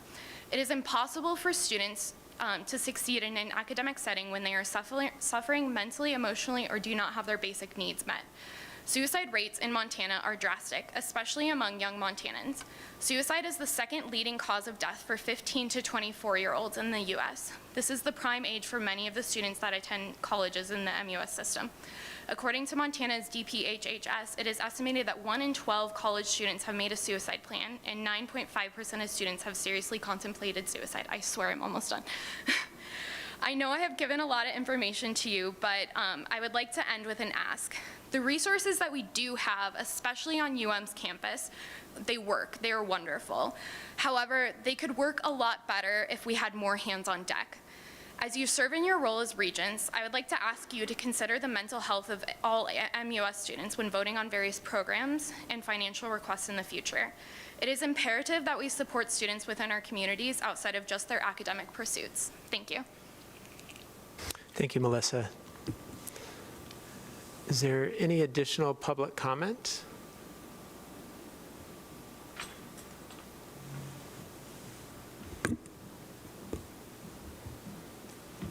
Good afternoon, Chair Lozar, members of the board. I am Maxwell Shaver at SHAVER, and I'm here to just quickly talk about the Montana 10 program. Before I describe exactly what this program does, I'd first like to describe what the word equitable means, meaning allocating resources and opportunities as needed to create equal outcomes for all community members. One of the goals of Montana 10 is to utilize student support strategies to increase college completion, to narrow gaps for Montana's low-income, American Indian, rural, and other underserved students. Equitable is the most accurate term for this program. Students within the Montana 10 program are more engaged, more active, and I'd argue more happy than other students around. I'm lucky enough to be a Montana 10 student, actually. In 2020, when I was making my decision for college, I was really nervous, but I was pretty much set on this college in Bellingham, Washington, where my sister went. But then I once got an email that said I was eligible for the Montana 10 program, and I looked into what the benefits of it, and I was completely sold. The success of this program, looking back, I can say with certainty that without the Montana 10 scholarship, I would not be a student senator. I would not have founded Chess Club, and I would not be here telling you and advocating for Montana 10, telling you how important this would be for other students to use. I also wouldn't have attended a Montana university, but that's beside the point. Montana 10 continually sets me up to succeed in college and past. It is making me to become a desirable worker in the workforce, and I greatly appreciate that, and it means so much to hear it. The success of this program in my first year has been outstanding. I feel confident what I am doing, and I'm surprised and blown away at the effects of what this program has done. It has done far more than I could have ever have dreamed. I have a network of advisors, a network of stipends, assistants, tutoring, all focused around me and in other small groups of students. And it feels so incredible that without it, I probably would have dropped out last year. However, it is important to understand that this program should not stop at the University of Montana. This is only in its first year, and I'm one of the few lucky individuals to have experienced this. This should be taken beyond the University of Montana to the rest of the Montana university system. Thank you so much for your time. Thank you for hearing out my words, and go Grizz.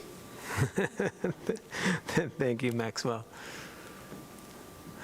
Additional public comments?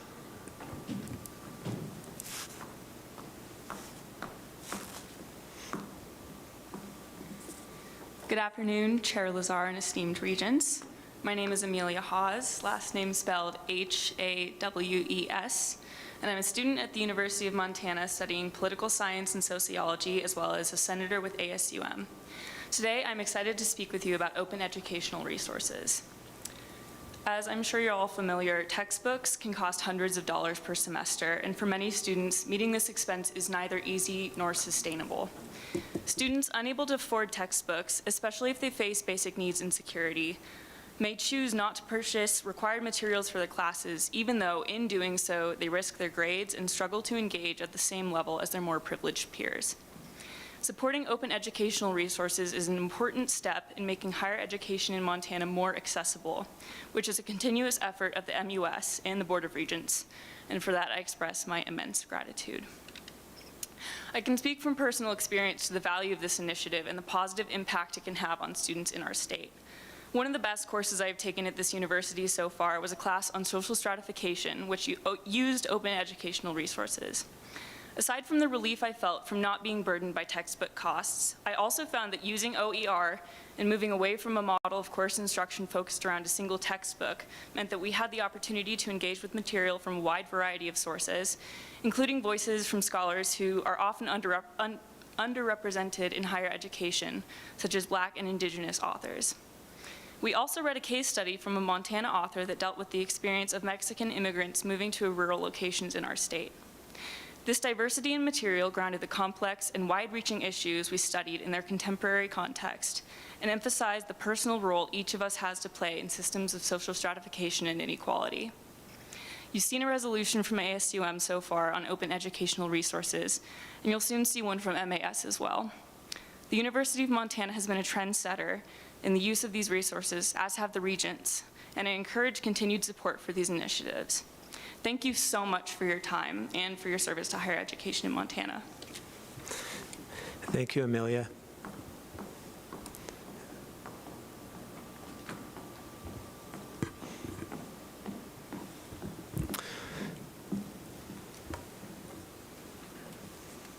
Hello all. My name is Elizabeth Bowles, that's B-O-W-L-E-S.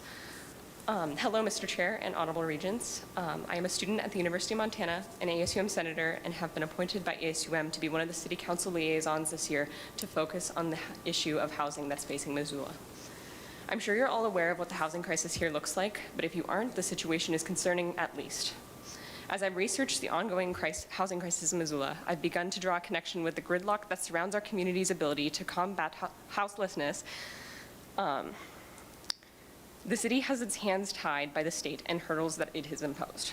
Each potential viable solution feels like a dead end that boils down to one notable explanation.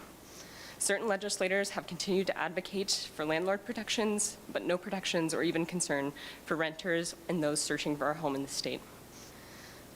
I would like to provide a few solutions that you guys can help with, some of which you're already doing.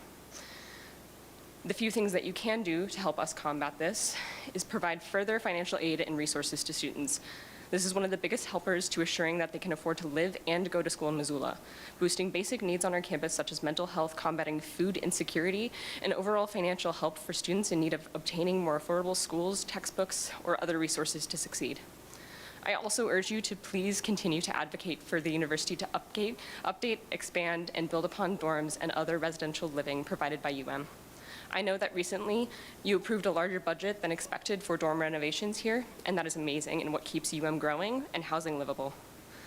Finally, next year is a legislative session. Please keep in mind what the representatives advocate for and provide comments against things that will continue to make it difficult for UM and Missoula to combat the growing population that are in search of a place to live. Students should be able to focus on what they came here for, not where they're going to live, or if they're going to be able to pay rent next month, or if they're going to be able to afford food on top of textbooks in school. If we want to continue to grow as a community, as well as grow higher education in Montana, we also need to address the problem that we are facing, a housing crisis that is affecting our students, and we would love your continued help in doing so. Thank you for your time in serving higher education. Thank you, Elizabeth. Is there any additional public comment? Additional public comment?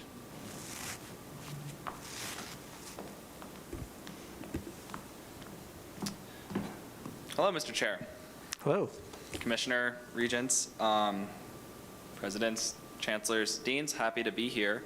My name is Jack Rink, that's R-I-N-C-K. I'm currently the ASUM Business Manager, and I'm speaking in regard to an action item on the Budget Administration and Audit Committee's agenda. That's action item B on the agenda. The title is Request for Approval to Revise Board of Regents Policy 940.12.1. Simply, it's redefining what a student-driven fee is. So the proposed language adds a number of things, and in fact, I think it is better in some respects than the existing language, but one aspect I am concerned with is that, well, I'll just read it. Student-driven fees are fees that are proposed by a student government and where the revenue generated from the fee will also be managed by the student government. So an example I could think of is, say ASUM wanted to put a referenda to the student body to increase the Curry Health Center fee for therapists or mental health, anything. Since we, the student government, don't actually manage the funds of the Curry Health Center fee, we just want to advocate for it. With this language included, in my view, it wouldn't necessarily be considered a student-driven fee and may not be obligated to be seen at the Board of Regents meeting. I don't necessarily think that this is the intent of this language. I know Deputy Commissioner Trevor worked hard on incorporating a lot of language, updating policies from various legislative bills that passed in this last session. But I am just concerned that this could be an unforeseen roadblock moving forward in terms of student advocacy for their own fees. So I guess my request is to the Budget, Admin, and Audit Committee. So that's Regent Nystuen, Regent Buchanan, Regent Sexton, and Chair Regent Dombrowski, to potentially reconsider this language before approving it tomorrow. As you know, the deadline for fees, at least for student-driven fees, will be at the May Regents meeting. So I don't necessarily think that there is a huge rush to approve this language tomorrow. I personally am happy to help workshop language or at least understand better or explain some of my concerns in terms of the process moving forward with student-driven fees here.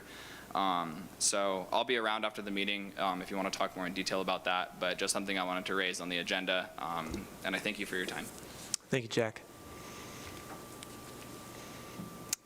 Additional public comment?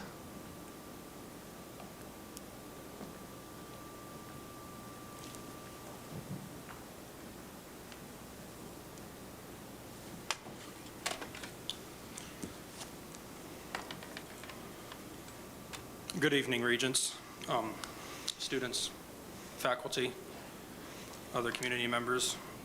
My name is Zach. I am studying my first semester at the Alexander Lewitt III School. I am here before you today, I suppose, because I recognize on behalf of concerned students it may be wise to raise a modest counterpoint to the way the good senators have characterized the survey that has gone out to measure the attitudes on the potential for a COVID-19 vaccine mandate. It has been reported that 41% of respondents oppose such a mandate, and the way I see it, that is a remarkably high percentage of opposition. I believe respondents who voted in favor of the mandate perhaps are seeking a sense of comfort, and peace of mind is often fleeting. It does not last. Whereas imposing a mandate would be asking much more of the 42% of students who voted not in favor. It would demand that these students indefinitely defer their right to weigh the reasonable evidence for themselves, and that they release additional medical or religious data to the institution, and that they also renounce autonomy by opposing a choice between the integrity of one's bodily privacy and the unimpeded access to education. So I thank the board for resisting the pressure that has come from the student government so far, and would encourage you to continue to review it on this standard of the. In the law, we say that when somebody raises a motion for change, the burden is on the moving party to establish that the support is high enough to warrant the change. I believe that the Senate has made a very clear case for the benefits of having a high vaccination rate in the community. This is distinct from imposing a mandate. And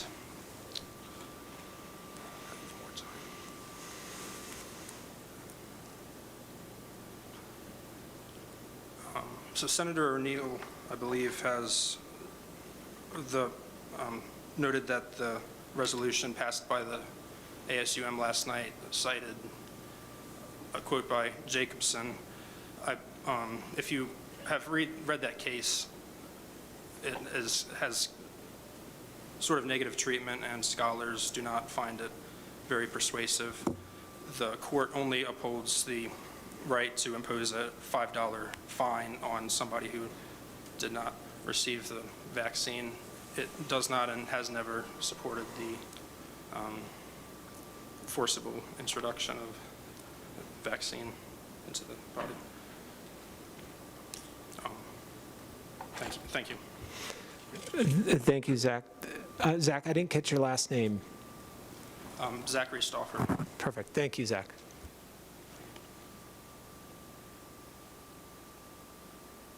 Is there any additional public comment? Any additional public comment? One more time. Any additional public comments? Okay. Thank you all for spending time and preparing your public comment. I'll just note one more time, if you want to submit your written public comment, please send it to jcasanovas@montana.edu. Thank you to the board for a very productive day, and certainly we have the opportunity tonight to attend a reception and be together in person, which is really exciting, I think, for all of us. I believe we are going to be going to Brantley Hall for the reception. Was there any announcement that we needed? Joseph, you're at the mic. Hi there, everyone. I'm a little flummoxed, honestly, but I was asked to come up and introduce one of our Montana 10 students, who is, of course, a leader within our program. He's somebody who actually works for us at Montana 10. Max, amazing comment. Thank you for that.